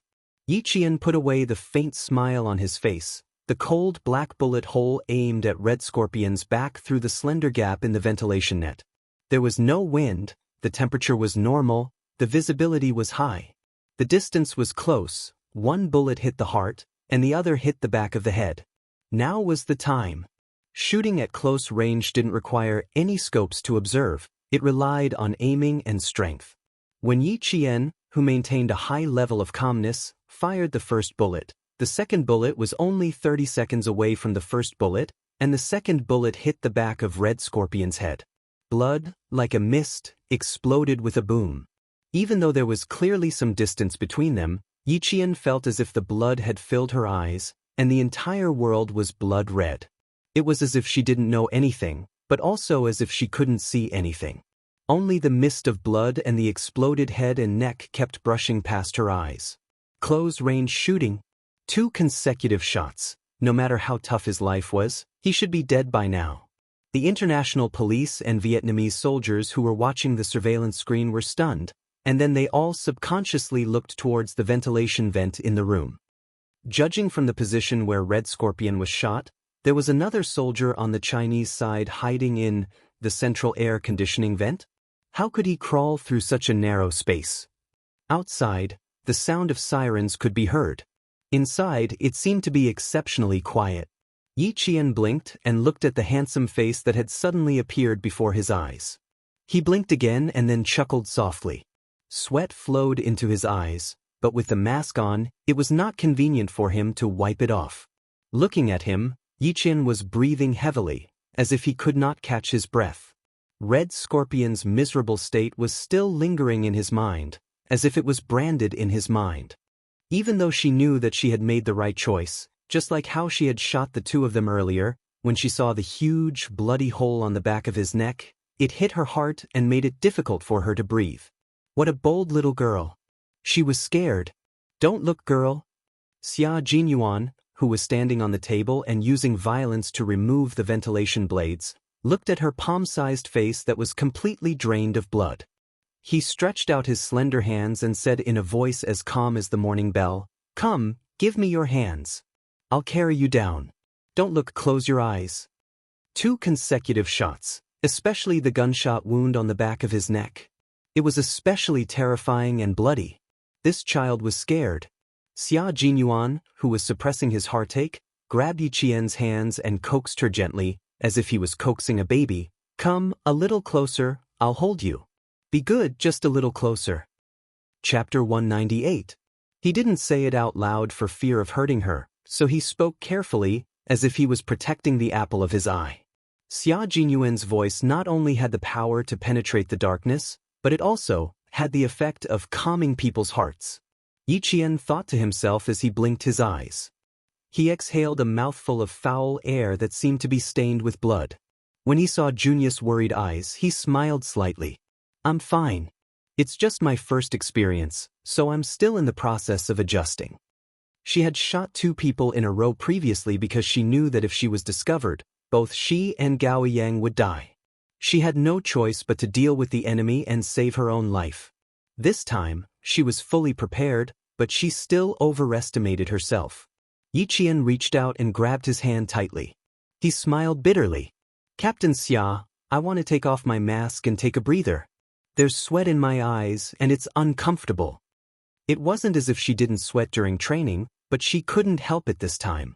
There was no smoke in the room, so it was fine for her to take a breather. Her soft voice made Xia Jinyuan's heart ache. This girl was too strong, so strong that it made his heart ache. "Okay, take it off and take a breather," he replied gently. He put down his hand and gestured for his comrades below to open the windows and let in some fresh night air. Su Yu and the others heard her words and could hear the slight tremor in her voice. A 14-year-old girl should be wearing a beautiful floral dress with her black hair tied up high. She should be the apple of her parents' eye. This girl, even if she was afraid, she still knew how to comfort the men first. K7 turned around and opened the tightly shut windows to let the night breeze in and disperse the stench of blood in the room. Perhaps this would make this 14-year-old girl, who was as brave as a soldier, feel a little better. When she took off her mask, Xia Jinyuan saw her pale face and pale lips. His heart felt like it was being pricked by needles. Come, let's sit aside and take a breather. The space here is too small, so it's not comfortable to lie down. Without the love and protection of her parents, how could she be so strong today? How could he not feel sorry for her? Yiqian rubbed his eyes gently and breathed in for a while. After he felt a little better, he moved forward. As soon as he popped his head out, he felt several nervous gazes looking at him. Lowering his head, he saw a few young soldiers of about the same height, wearing the Army's Special Forces uniform, staring at him without blinking. While he was sizing up the room, the wardrobe door that was supposed to be closed suddenly opened. 2 Vietnamese soldiers walked over, and the smell of smoke grenades and tear gas filled the room. Yiqian, who was not wearing a gas mask, felt a sharp pain in his eyes in just a few seconds. Then, tears flowed out uncontrollably, stream after stream. Xia Jinyuan's eyes turned sharp and he said in a cold and sharp voice, "Back off." Not only did his voice carry the authority of a soldier, but it also carried an irresistible deterrence. The Vietnamese soldiers who came in carelessly shrank their necks and subconsciously shrank back into the room behind the wardrobe. K7 walked over, touched the wardrobe door, and fixed it in place. He said, "Take him down first, then send him to the hospital for a checkup." Chapter 199. He looked up at Yiqian, who was tearing up because of the smoke from the tear gas grenade. A trace of pity flashed through his eyes. "I'm going to see Coach Joseph. I'll be back in 10 minutes. Coach Joseph was the Russian soldier who had set up the sniper rifle on the opposite building. He had come to the Chinese army to train the soldiers. Yiqian, who was crying with her eyes closed, recognized K7's voice. When she could open her eyes, K7 walked away from the window. "You're so touched. Come on, let me give you a hug." J5, who was standing on his tiptoes, tried to stretch out his arms to signal Xia Jinyuan to carry the girl down and put her in his arms. Yiqian knew it was J5 from his voice. She also heard Xia Jinyuan reply with a faint smile, "How many good sisters do you have? How many more brothers do you want to be?" He then whispered in her ear in a voice that only the two of them could hear, "Close your eyes and let out all your fear." Yiqian, who had put on the gas mask again, didn't answer. She couldn't cry either. She was being held in his arms. The awkwardness now exceeded the discomfort she felt before. Downstairs, Su Yu, G3 and J5, who were standing by the table and looking up, raised their hands, ready to receive Yiqian at any time. "No need. You guys clean up the scene. I'll take her out first." Xia Jinyuan, who was holding Yiqian in his arms, didn't ask for help from his comrades. He jumped down steadily and left the scene without looking back. G3 looked up and said to J5, "Is he coming to our team?" "Yes, the king of soldiers." J5 pulled on his helmet and looked at the slender figure leaving. He said with interest, "That's right. I heard he's only 20 years old. His personal information is confidential. Other than the political commissar, no one knows. His background is not simple." He clicked his tongue. Under the gas mask, his peach blossom eyes were shining. "Q King is not bad. But I think that little girl is better. His IQ is high and his courage is unique." Su Yu didn't know any of these people. He was sent from the Yun province's armed police border defense force. Standing next to these soldiers, who were of the same height, he was secretly surprised and said in a deep voice, "I'm afraid the other target has heard the news and didn't appear in this transaction. This time, I'll have to trouble you all. On behalf of the Yun province's border defense police, I would like to express my gratitude to all of you." This was a matter of Yun province. Xia Jinyuan and the others were actually providing support. "We won't be separated, we won't be separated. We're all one family. What's there to thank?" J5 laughed heartily as he spoke, pointing at Red Scorpion's corpse. "Let the Vietnamese army take care of this themselves. Let them bring this student back as well. Our final mission. Let's go, my comrades. Let's go meet the insufferably arrogant white commander." After waiting for a few minutes, the Vietnamese army and international police came in. All they saw was a Chinese soldier, a hostage rescued by the Chinese soldier, and Red Scorpion's corpse. After watching the two special forces soldiers leave the window, Suyu turned around and began to talk to the Vietnamese army. The international police ran to the open window and looked down. They found nothing. The Chinese soldiers who appeared on the surveillance screen had suddenly appeared and mysteriously retreated. It was as if they had never appeared. Chapter 200. The night breeze with the smell of gunpowder blew in through the open window. Outside, the sirens were still ringing through the night sky.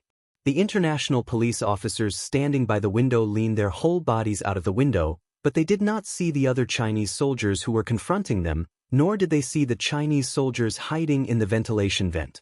"Sir, they have left," someone on the intercom said softly. He was telling the commanding officer at the scene, "I'm sorry, we're still a step too late." He disappeared into thin air, leaving not even a trace behind. During the confrontation just now, the Chinese soldiers were all wearing gas masks, so it was impossible to see their faces clearly. Now, there was no way to know where they had gone. This feeling caused them to feel a chill in their hearts. There was an uncomfortable feeling pressing down on their hearts, but they had no one to complain to. Were the Chinese soldiers weak? Were they really weak? No one could answer, only they could answer themselves. The commanding officer at the scene was momentarily stunned. Disappeared? Disappeared? Gut. When did the international police officers become unable to find a few living people? Xia Jinyuan, who was carrying Yi Qian, had already escaped several waves of police officers who had entered the building. He stopped by the side of the elevator that had started operating and saw a few Australian police officers who were investigating the scene walk out of the elevator. He hid in the dark and waited until they left before walking out. Little did he know that Yi Jian, who had been in his embrace all this time, had already become dizzy. Not only was her head dizzy, but her little face was also flushed red like a peach blossom, and it was crimson red. The air in the building was not very good. When the international police officers rushed in, they threw smoke grenades everywhere as if they were free. Now that it was over, the air was still filled with smoke. Yi Qian guessed that he had stayed in the building for too long and that the gas mask he was wearing was not working. Otherwise, why would he feel so dizzy? The dizzy Yi Qian was like a little turtle hiding in its shell, using this method to hypnotize himself. When he was about to walk out, Yi Qian calmed himself down and coughed softly. "Captain Xia, I can walk on my own. You don't have to carry me all the time. I'm not used to it." "Are you sure your legs aren't weak?" Although he was joking, he still respected Yi Qian's wishes like a gentleman. He bent down slightly and put her down. "If you can't walk, just let me know. I still have the strength to carry you." She was very light and very thin. The first feeling he got when he held her in his arms was that she needed to be well nourished. Yi Qian instantly felt that his breathing had become much smoother after leaving his embrace and losing the warmth of his body. His mind, which had felt like it had been stuffed with cotton, was no longer as dizzy as before. He gradually regained his clarity. As expected, a dangerous man really couldn't get too close. She was held in his arms like he was protecting a treasure. Her entire body was floating. When her feet landed on the ground, it was just as he said, her legs were a little weak. However, it was absolutely impossible for her to admit that her legs were weak. He smiled. "If I really can't walk, I won't be polite with Captain Xia." She wouldn't be polite with him? That would be strange. This little girl was as cunning as a fox one moment, as a fish the next moment, and as pitiful as a little rabbit the next moment. It was really difficult to understand what she was thinking. "Okay, you're welcome to be polite at any time." Hearing that her tone had regained its usual indifference, Xia Jinyuan, who was slightly relieved, regained his sense of humor. "You must know that as a man, I'm born to serve beautiful girls. Little girl, I'm always welcome to be polite with you." Chapter 201. The humorous Xia Jinyuan is back. Yi Qian breathed a sigh of relief in his heart. His vigilance, which had gone off somewhere, instantly returned. The elegant and humorous Xia Jinyuan was the Xia Jinyuan he was most familiar with.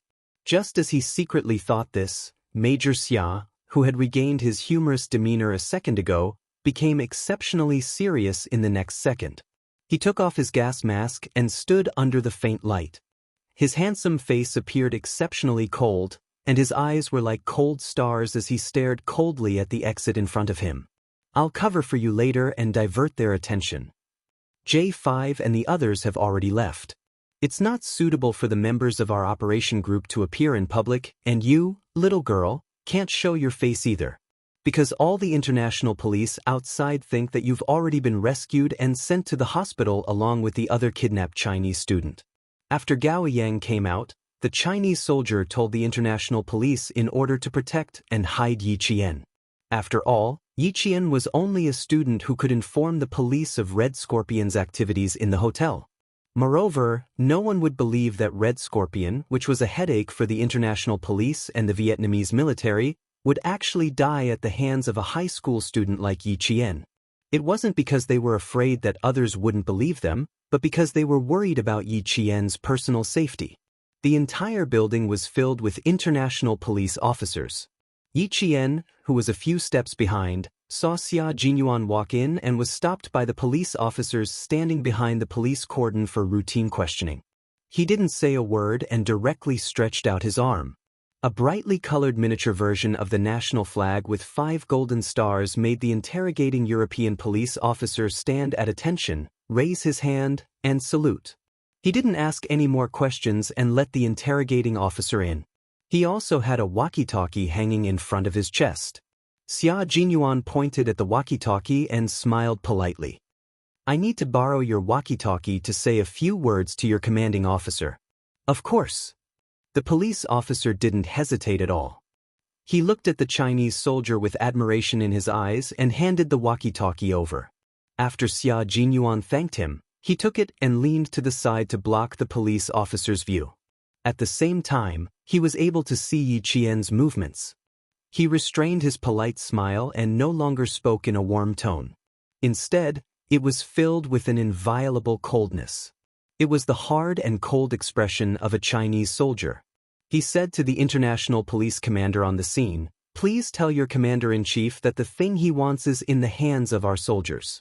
If he wants to get it, please apologize to our soldiers first." His voice was piercingly cold and resounding, striking the hearts of everyone present. He spoke in standard American English, and anyone with a walkie-talkie could hear him. At the same time, his words made the European police officers who had once thought that the Chinese soldiers were incompetent feel ashamed. If he dared to say such words, he definitely needed to have a certain level of confidence. Xia Jinyuan returned the walkie-talkie to the European police officer who was already embarrassed. He smiled again and did not forget to maintain his politeness and said, "Goodbye." His voice wasn't loud, but it was enough to attract the attention of the police officers on duty. They saw Yi Qian stick close to the wall and nimbly hide behind a tree. She didn't immediately come out. She was like a little fox that came out of its cave. After looking around vigilantly, she lightly jumped across the warning line parallel to the green ribbon and successfully avoided the sight of the police officers. Watching her leave, Xia Jinyuan's lips curled up slightly. She's strong and agile. No wonder she's a reserve soldier, trained by a first-class sergeant and the world's best sniper. Chapter 202. After setting up the cordon, Xia Jinyuan walked out and saw Yi Qian hiding behind a tall wall from the corner of his eye. He walked over with a gentle smile in his eyes.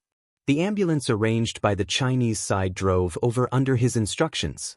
The doctors and nurses in the ambulance were all from the embassy. After Yi Qian got into the ambulance, they immediately gave her a simple checkup.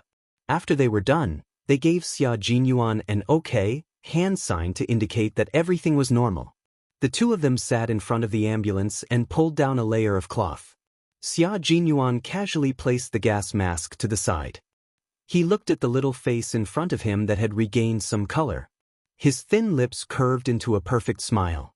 "Your heart rate is correct. It looks like you're really not afraid anymore." Major Xia's smile was very lethal. Just now, she had been dizzy from his minty scent, and now she saw his warm smile.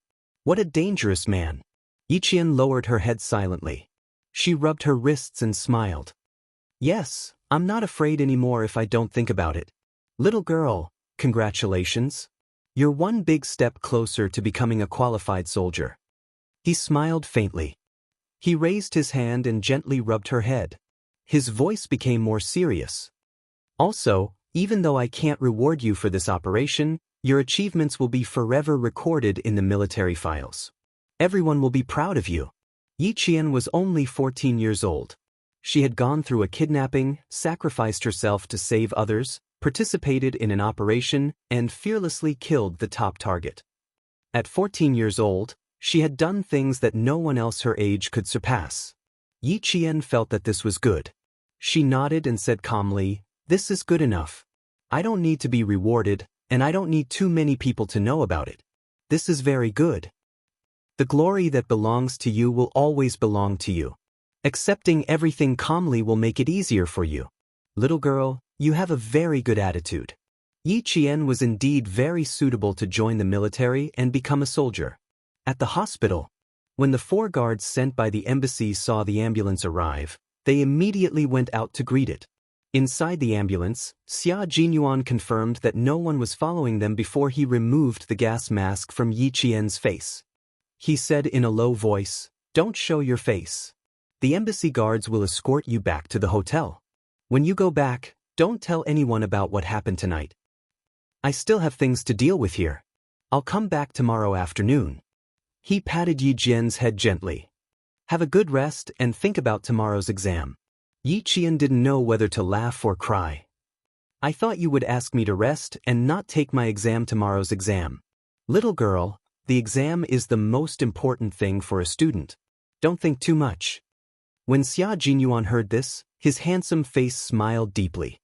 He saluted the 4 guards and returned to the ambulance without looking back. When Yiqian came out of the ophthalmology department, he saw Director Li pacing back and forth in the white corridor. A middle-aged man with a cold expression was sitting in a chair. It was Gao Yang's father. He had specially come to thank Yiqian. He was shocked that a young girl could remain calm in such a situation and give the opportunity to leave to a boy.